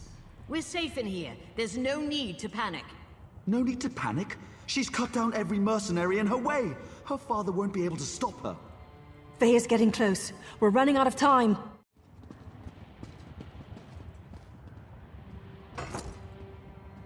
Let me try to open this door. Vea, daughter. I'm so sorry. I never meant for any of this to happen. Come on, stubborn, stupid lock. Father, why? Does the house really matter more than your own son? I needed to protect Ulron, to prove his loyalty. If I could do it all over again. But you can't! None of us can! That's why I have to do this! That's an order!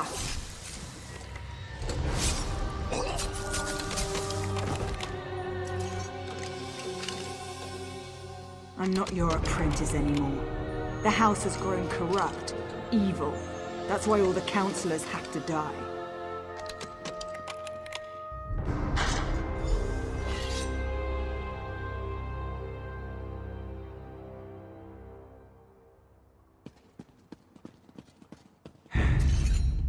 No more rules! No more secrets! House Redoran falls today! Enough, Vea! This isn't the way!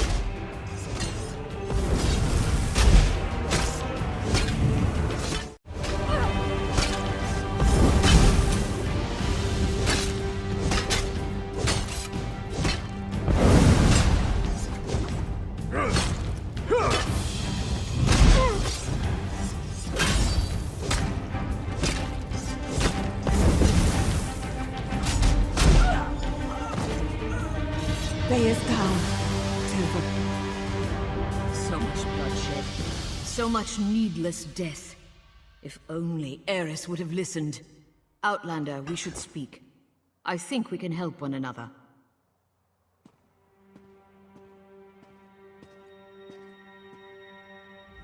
The Morag Tong agent. She cares deeply for Veya, doesn't she? It takes great courage to go against your heart and do what you know is best. You both did that by protecting the Council. For that, you have my thanks. A series of regrettable decisions led to this family tragedy, and most of them were made by Eris Relith. I knew of Ulron's compassion concerning the Ashlanders. It was unorthodox, but not worthy of the punishment meted out. Eris was wrong. Eris convinced Briven to test Ulron. Then the two of them decided to slaughter the Ashlanders. Oh, the Council allowed itself to be convinced that exile was an appropriate punishment, but we were wrong to let it go as far as it did.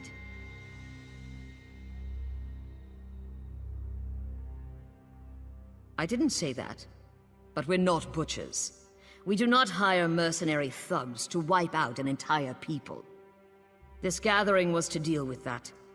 Eris planned to step down, and we were going to demote Briven for the part he played. House Redorin behaved poorly. Morag Tong rules were violated. I suggest we make sure these details never see the light of day. Leave the bodies where they are. We will say that Veya died protecting her father and the Council from the War Claws.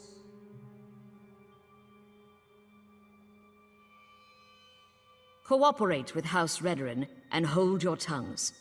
It's as simple as that. I shall return to the Council meeting and conclude our business. When we're finished, I expect you and Naryu to both be gone. That is all, Outlander.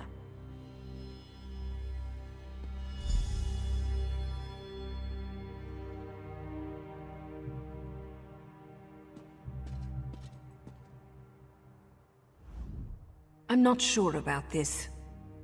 It's a generous offer, but those are some big secrets to sweep under a rug. Besides, Veya isn't dead. At least not yet. She's still breathing. The High Counselor thinks we killed her. The deal hinges upon all of us forgetting this sorry mess ever happened. Besides, once Veya regains her senses, there's every likelihood that she'll try to kill the Counselors again.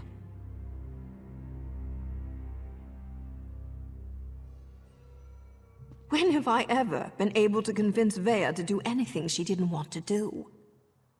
There's Redorin blood on Veya's hands. Once the Morag Tong ties those unauthorized murders to her, she's as good as dead anyway, and more than likely, so am I. I don't see many options. We can either finish off Veya now, and go along with the High Counselor's deception, or we slip out of here with Veya and send her far, far away. She broke her vows and deserves to die. I know that, but it still feels wrong.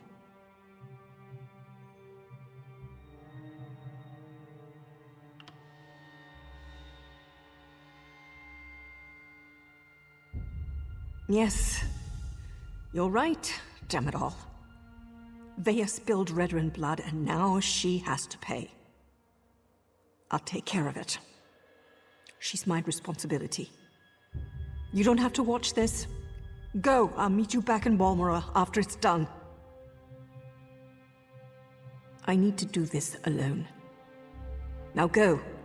I'll see you in Balmora.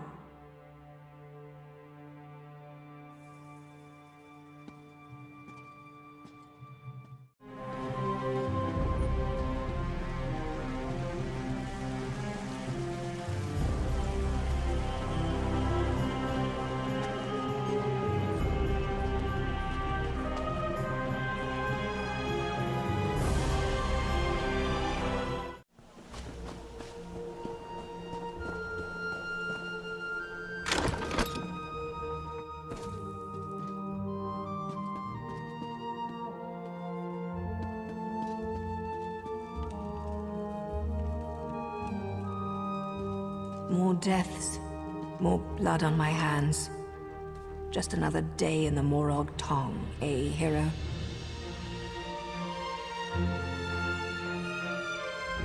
Bea died quickly. I didn't want her to suffer any more than she already had. This was for the best. If I keep telling myself that, maybe I'll eventually believe it. And my head's still attached to my beautiful neck, so that's something, right? There's always a choice. Bea could have chosen not to kill Redrin soldiers. She could have chosen not to kill her father. I could have chosen not to kill her. But hey, it seemed like the thing to do. Now leave me alone so I can finish my wine.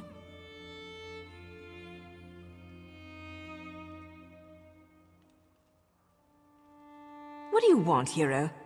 You want me to say that you're right? Fine. You're right, damn it. We'll all keep more secrets, and everything will go back to the way it was. Look, I'd offer you some of my wine, but I don't want to.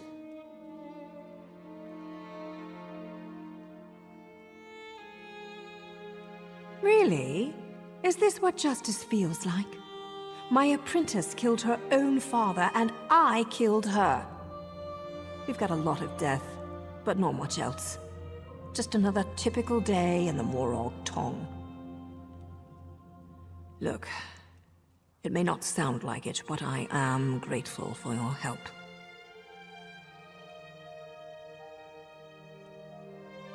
Always, hero. Oh, hey, I want you to have this. Something to remember Vea by. For an Outlander, I think she kind of liked you. I suppose I kind of like you too. Really, I'm not always this morose. Next time we meet, you'll see. Take care, hero.